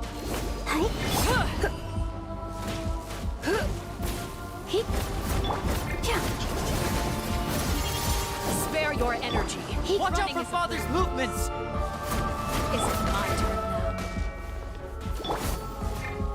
With the fall of darkness, destruction shall rise. Have a taste of purgatory.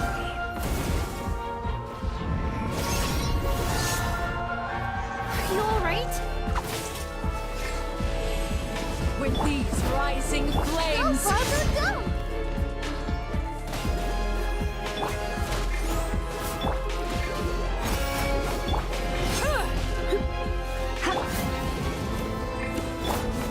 your energy. Running is... I have to draw my blade. Then...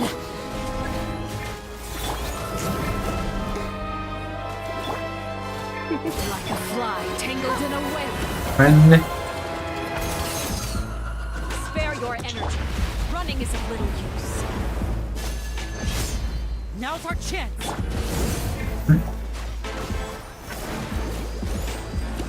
Have a taste of purgatory.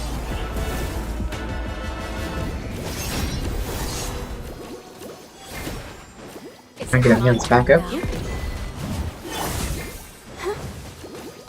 Father's even stronger than I expected.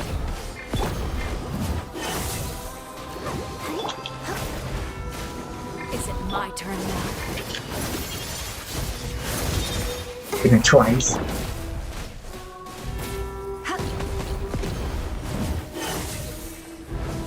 I really have to draw my blade. Then...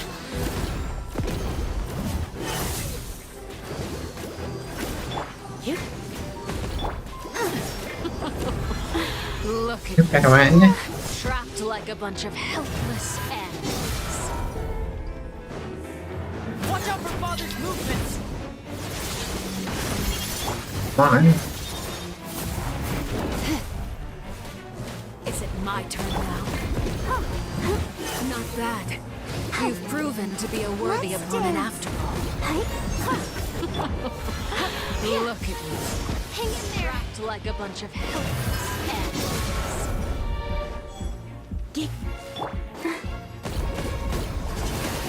Not bad. You've proven to be a worthy opponent after all.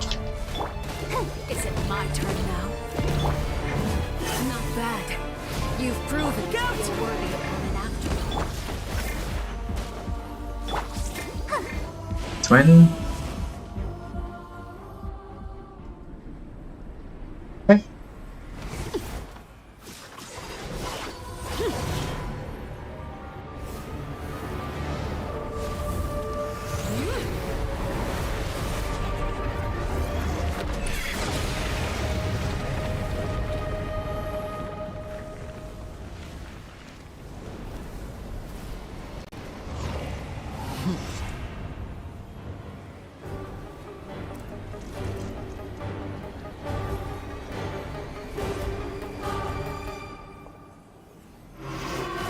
Kindness has been seared It's gonna away. fire.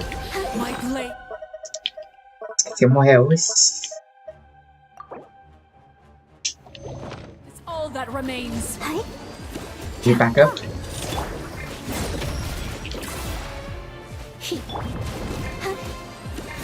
Now's our chance. Over here. Missed.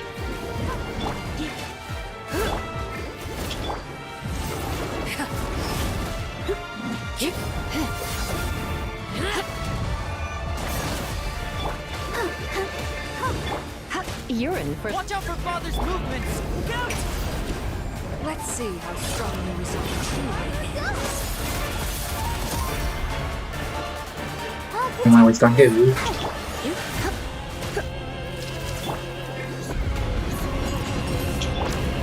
The sun and moon have set. Only now's our chance. Over here. One. Extinguished. Horse.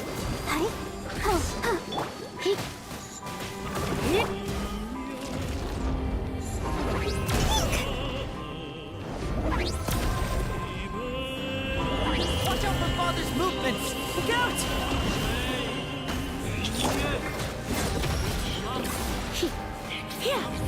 Let's dance.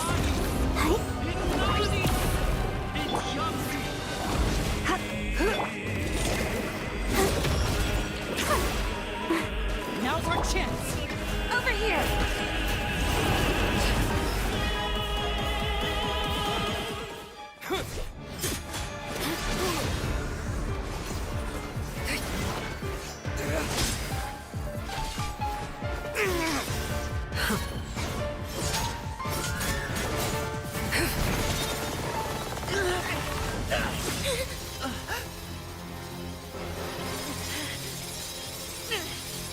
You should know better than to crowd in one place.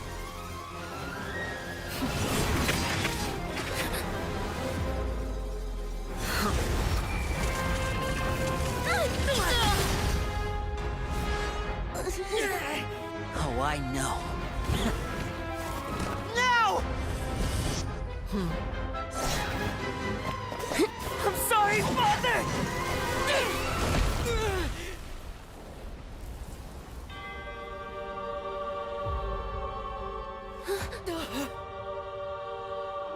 Sorry for what? This pitiful excuse for an attack.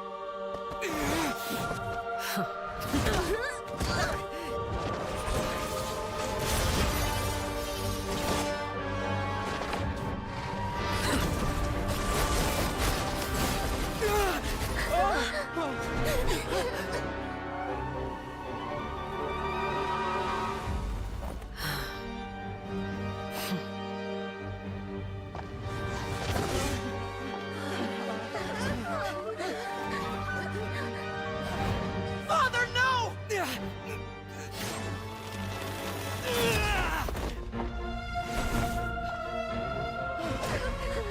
Made it out, did you? You're stronger than I expected.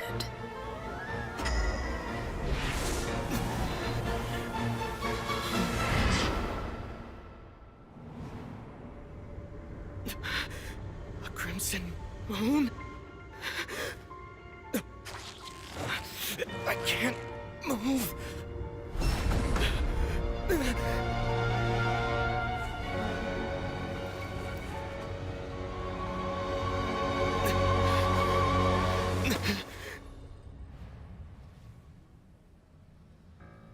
Still, not strong enough to beat me.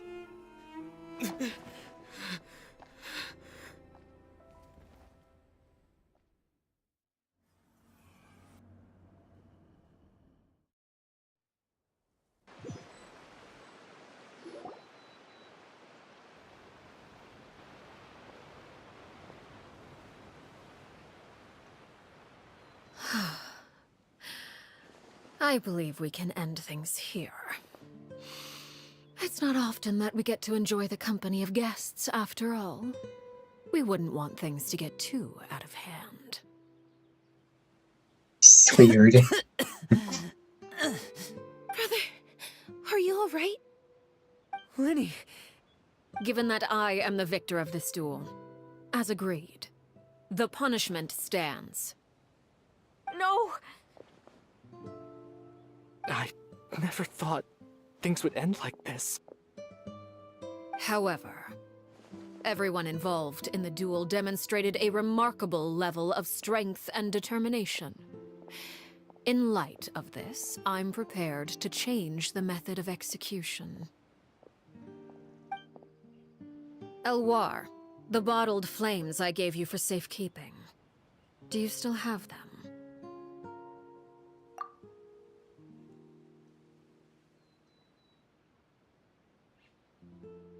Yes? I wasn't sure what they were for, but I've kept them super safe. I didn't lose a single one. Wonderful. Then, in just a moment, I'll have you administer them.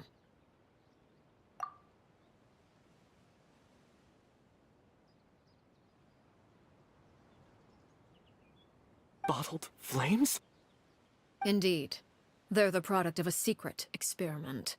Under certain special circumstances, flames can be extracted from my person and preserved. Once ingested, searing pain will spread across every inch of your body. No harm will come to you physically, but your memories will be burned away.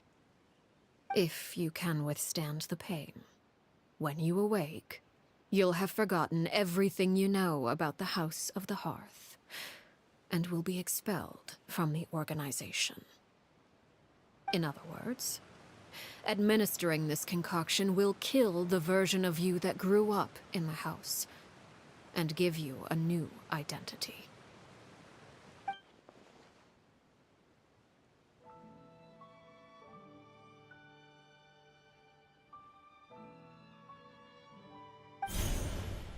Memory is a mysterious thing indeed. Losing a portion of your memories will alter your sense of self.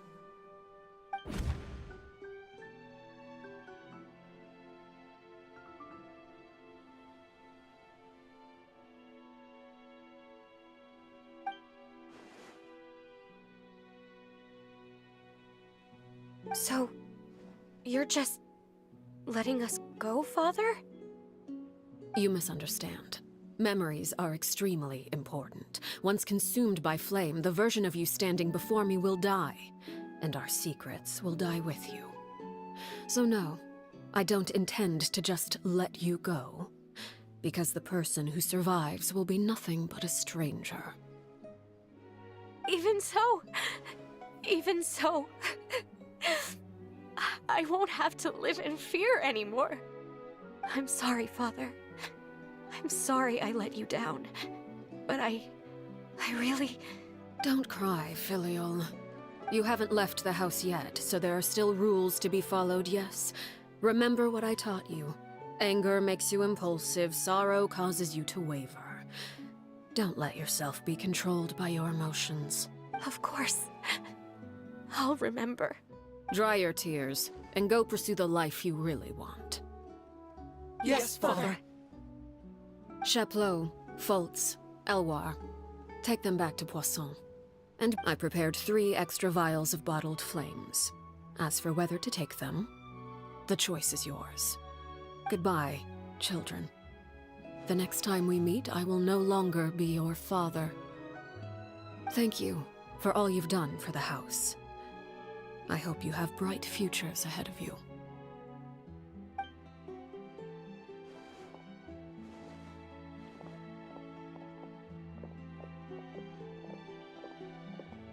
Father. Let's go.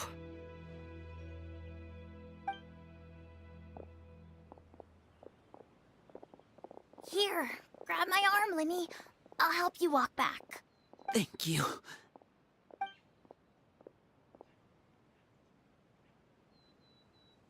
Clairvy.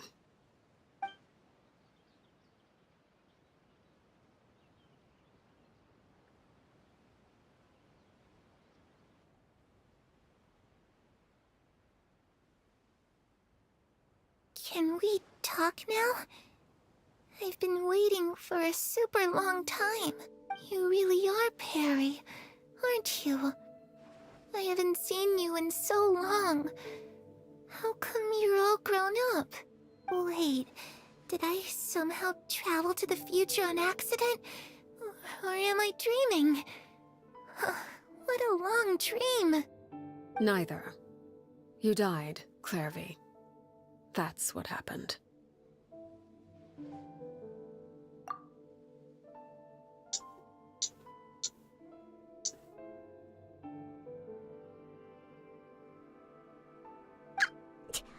You could have at least sugarcoated it a little. Look, she's done speechless. Is you're really young yourself? Oh. Huh? That's it? You accepted it just like that? Yep. If that's what Perry says happened, then I believe her.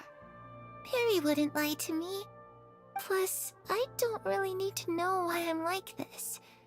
I'm more curious about what happens in the future. If you're a harbinger now, Perry, that means Mother is gone, isn't she? Can you tell me about it? I want to know what happened to her. And to me. You never stopped trying to defy fate. At first, no one believed you. You could only vent your frustrations to the moon. In fact, you often sought comfort in the night sky. You wanted to see the aurora, so one night we promised each other we would go to Snezhnaya to see it together. Later on, you tried to run away, but you were brought back each time. Mother spared your life, but it wasn't out of kindness. Instead, she decided to make an example of you by slowly torturing you over time. That way, the other children would know what happens to traitors. Still, you never gave up. Mother hoped that through ruthless duel after ruthless duel, she would be able to crown an ultimate victor among the children she raised. But you called on everyone to unite, to fight to a draw in order to reduce casualties. Your efforts may have only delayed the inevitable, but still. You gave them hope. You tried everything you could think of, but every attempt ended in failure. Still, you never turned your sword on Crucibina, and you never turned it on me. On that gloomy day, you told me, for the last 16 years of my life, I've done everything I can to fight for freedom. But now, I realize that the only freedom I truly possess is the freedom to choose to die.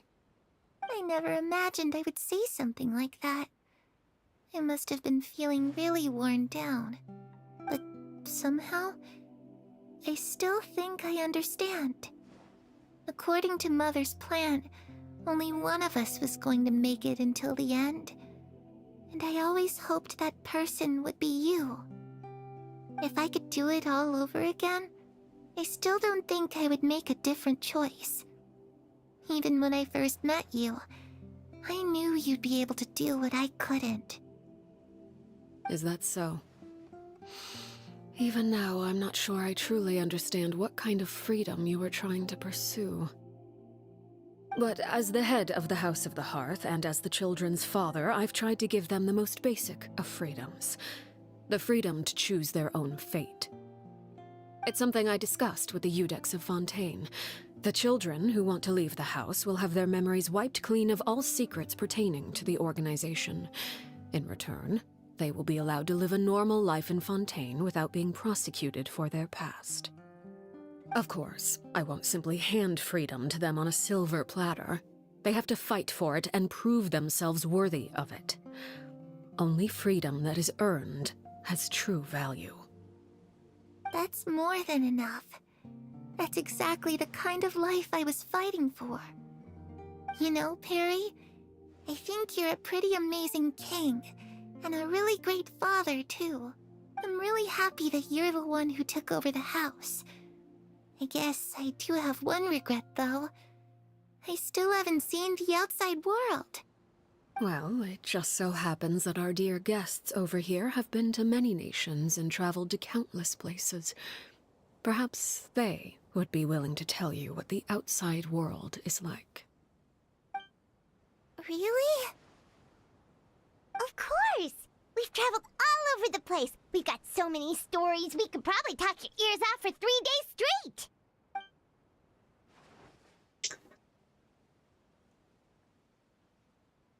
You know, It's over with. I used to dream of being a bard. About 30 minutes here. Playing the lute while singing into the winds of freedom. Ah, that's where Mora comes from. I never knew. If I had some Mora, I would buy 3 new dresses. One for... It's just too bad Perry doesn't like wearing dresses. And Mother, well, she probably wouldn't accept something like that either.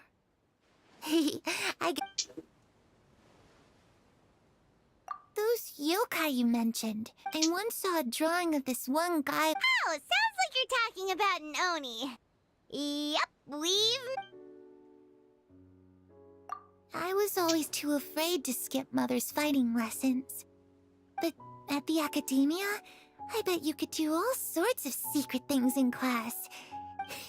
I'm just kidding. Being able to study whatever you want without having... Okay. The situation was super dangerous. Lenny and Lynette were accused of committing... Oh no! That must have been hard for all of you. Don't worry. We were able to turn the situation around. How'd you do that? Come on, tell me. Yeah. We have done this Shadows don't before. have the capacity to learn or grow. Any new information they encounter is quickly forgotten over time.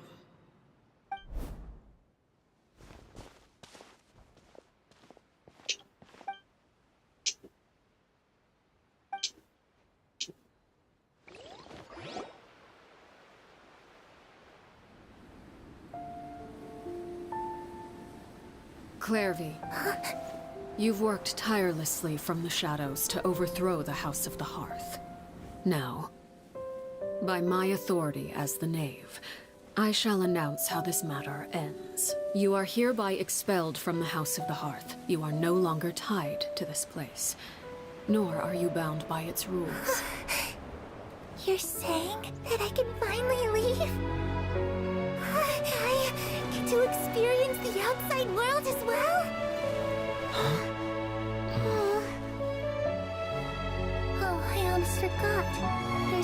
getting older for me. Still, seeing who you grew up to be makes me really happy, Parallel. Take care of yourself. Goodbye. May we meet again someday.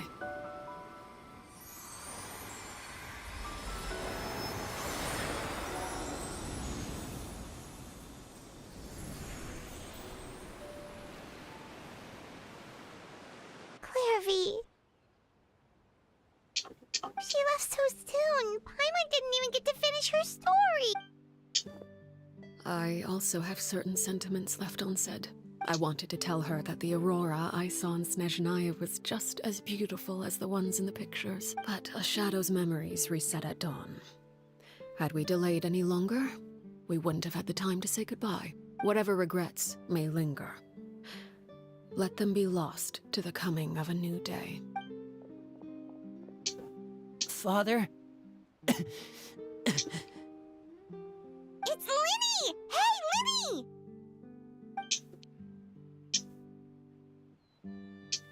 What is he doing back here? Let's go check it out.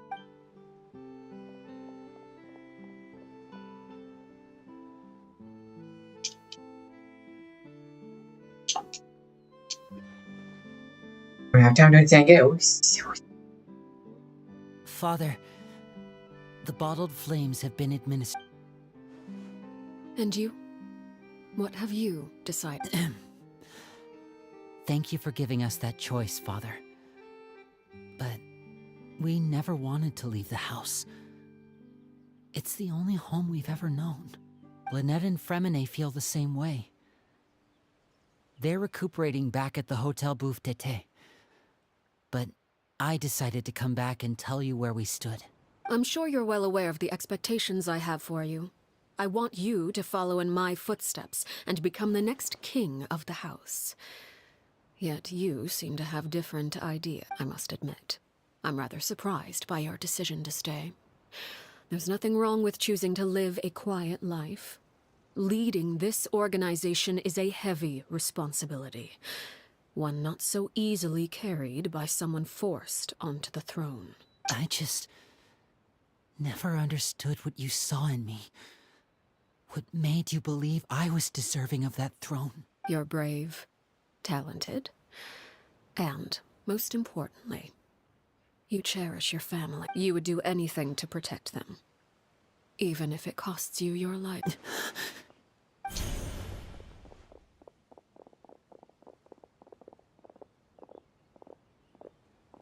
Speaking up back there was so brave of you, Linny.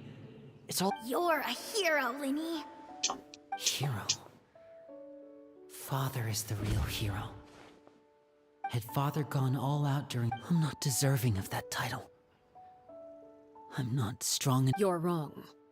In my opinion, all you need to be deserving of the throne. We may have different ideas of what it means to be, even without that strength. Father. No one knows what if reaching certain Skip it. strength may decide the ultimate From that time but here, those who let a lack of strength it is dictate else. their decisions or undermine their convictions. I understand. Children must. The road ahead is. You've done so much for That's me, 71 Father, minutes of this protecting talking. Then you're welcome to. Having members who longed for the light was our organization's last weakness.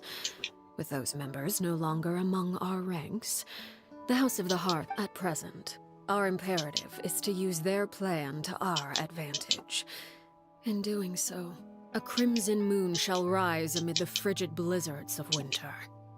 No demonstration of loyalty shall go un— As for the two of you, no matter how arduous the journey ahead,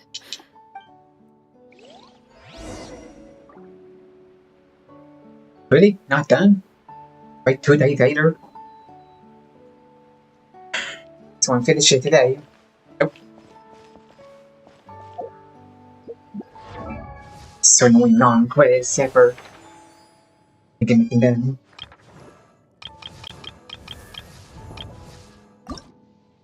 I was trying to get this. I guess I can't now. I can get these others.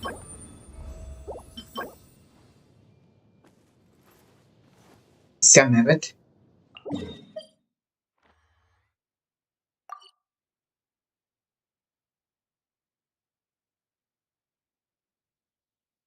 No teleport near bath. Nope. Of course not.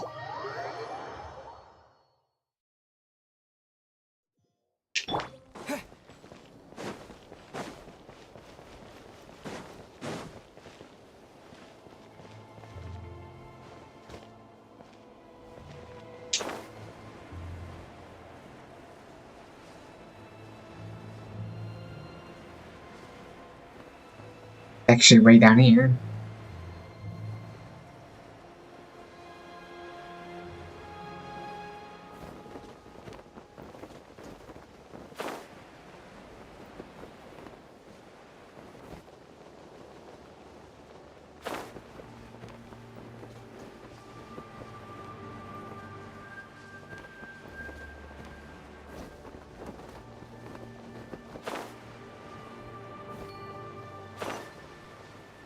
Found some.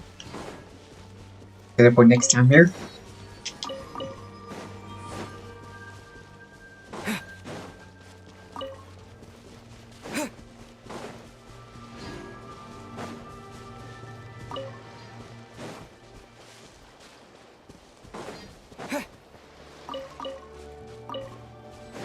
We got all that.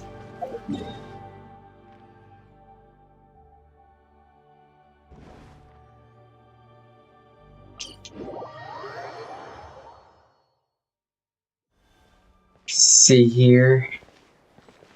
Where is it?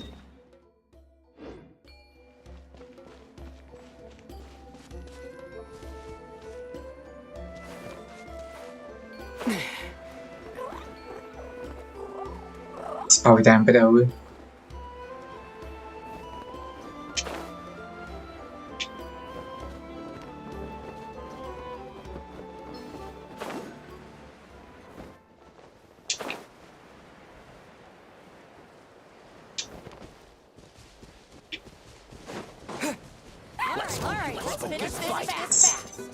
Yeah, here. Go, Baron Bunny!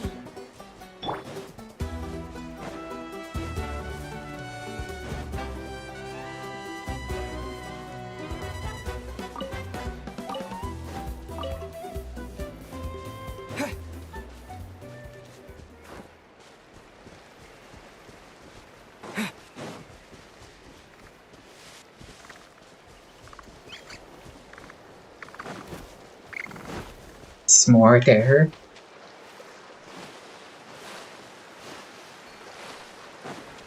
Of course. You're in for a little.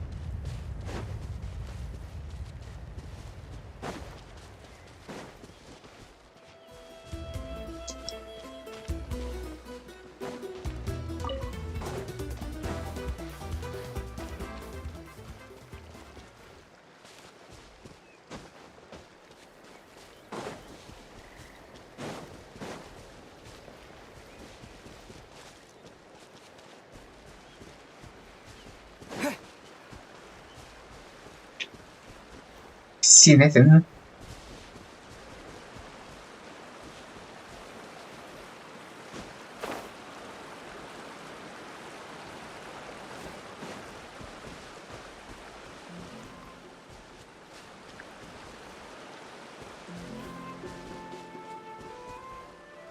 Instagram put it on top.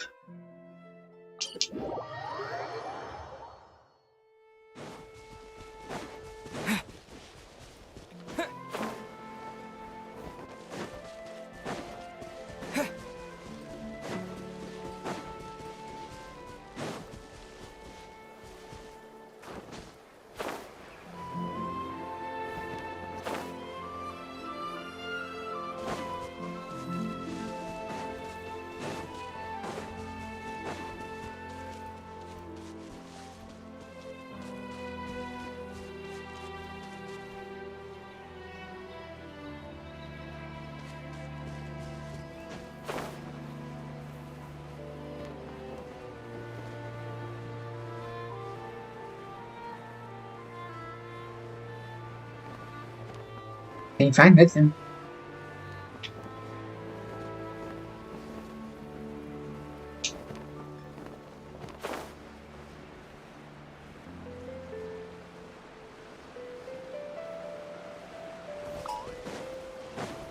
Let's hope you'll pull up a good. Get him run.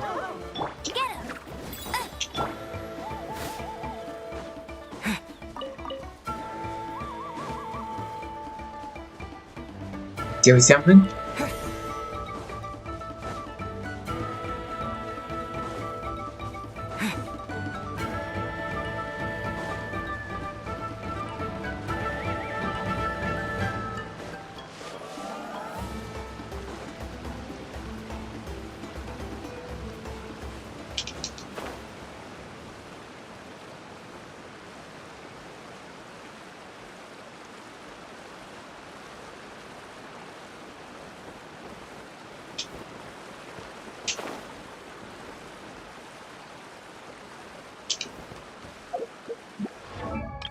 See how much more I need.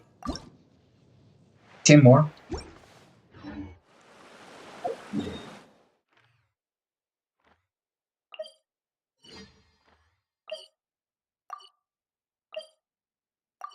Johnny Wind.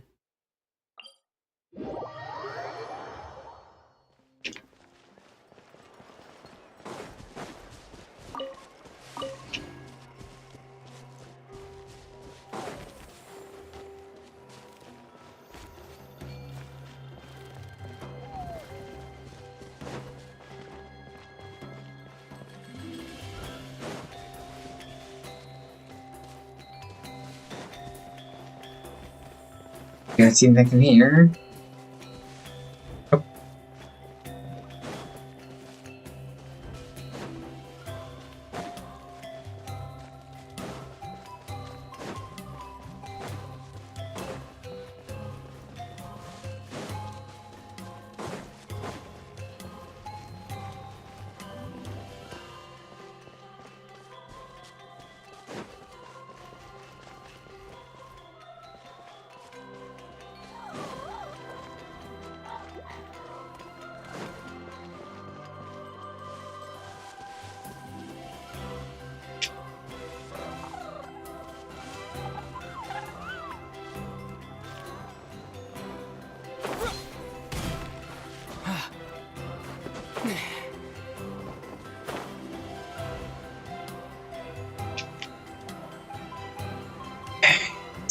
Found one over right here.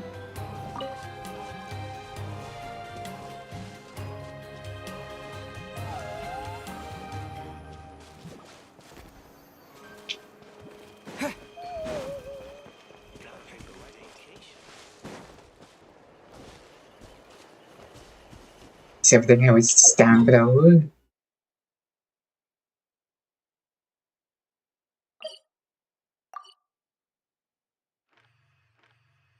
Going anywhere else.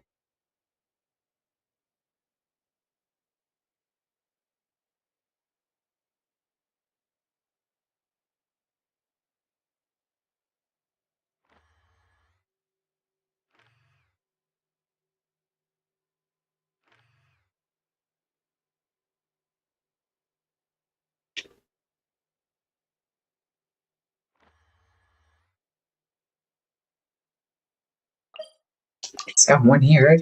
I just don't see it.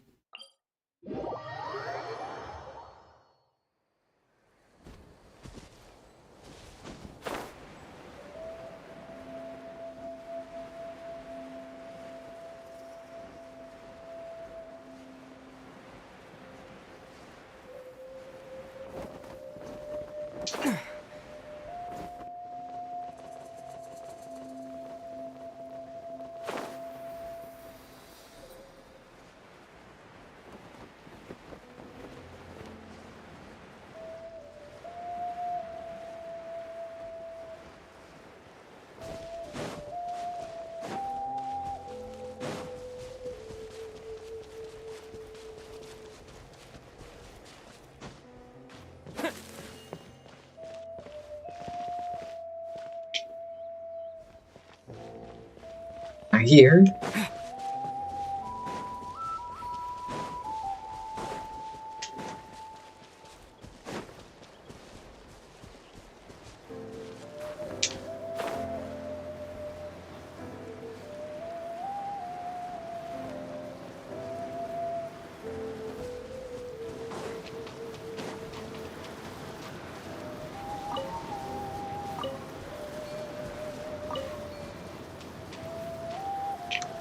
Anything to lesson?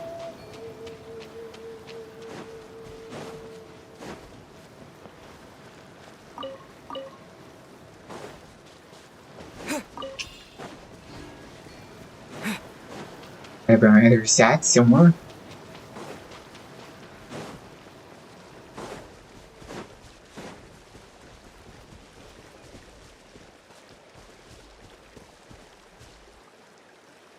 It's always gotta be upset and you miss. Let's pick it up and go. Let's finish this fast.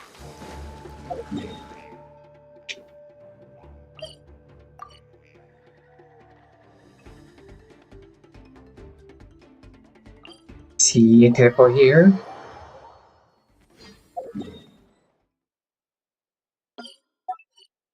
Should get a mark. And see why I need to go here.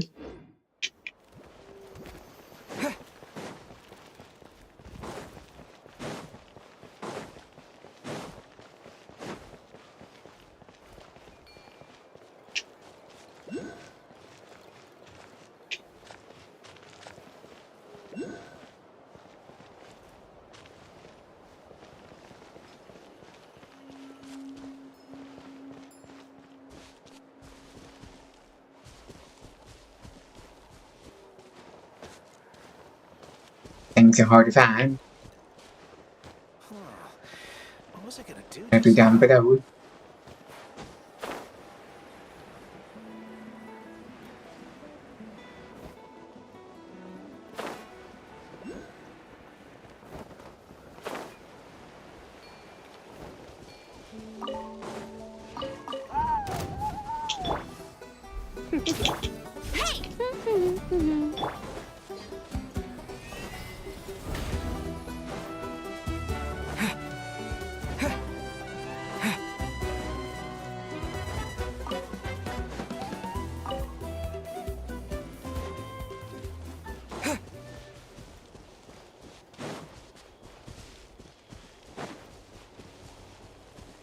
Such a small circle.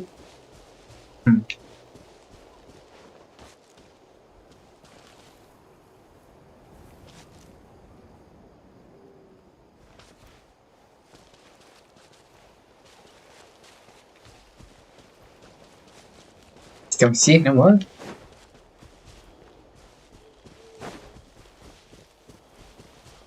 It's up on top, I don't have time to climb.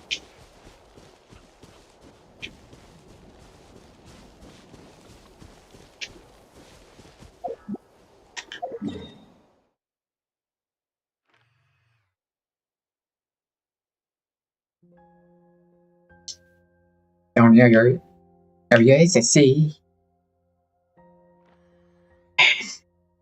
And some more tomorrow, I guess. There's a new area. One.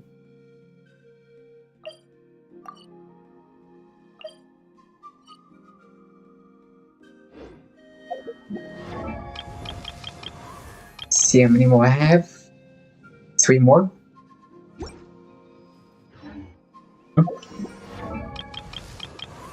See if I can get it.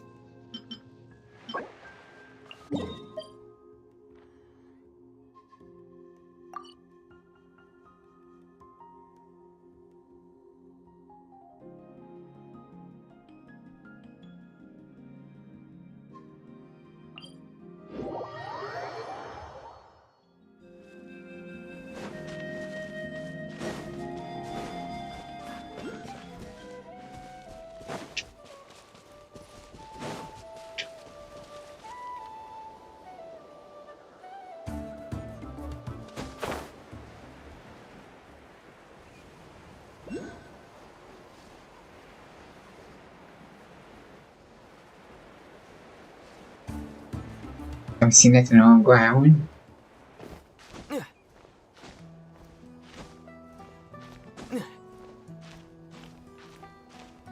Still be about under here. Right off.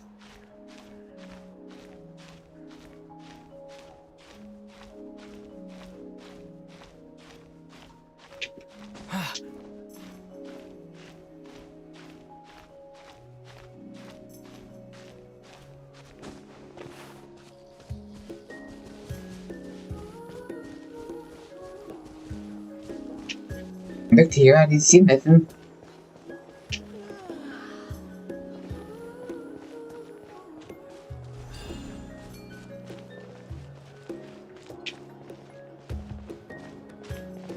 One more top.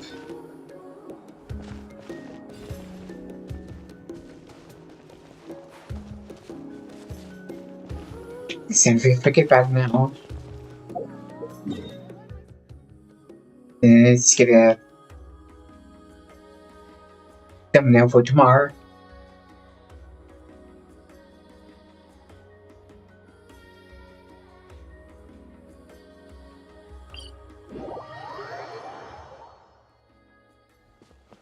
I find some in the path.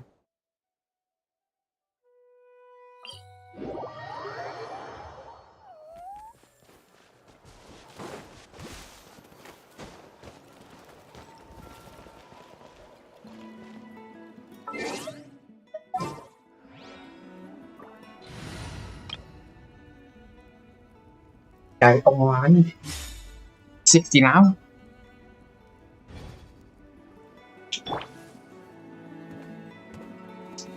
I get some more of this materials another day.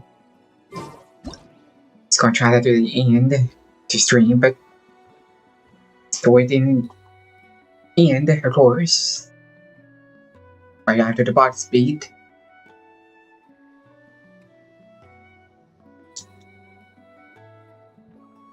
Okay.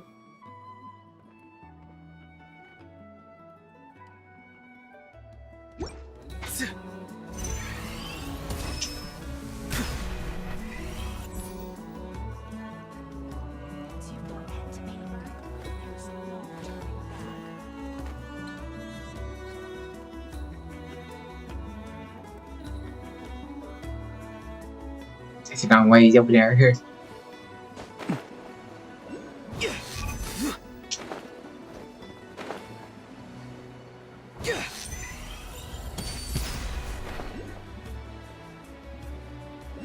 Skip it, that's God. This will be done.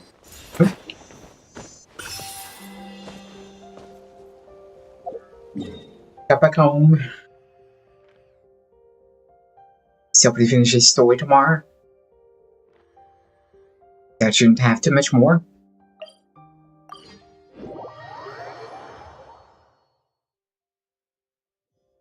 That from level 50 to level 60 now. Good. It's getting up there. It's probably next week before I get him done. Level 90 max. See here.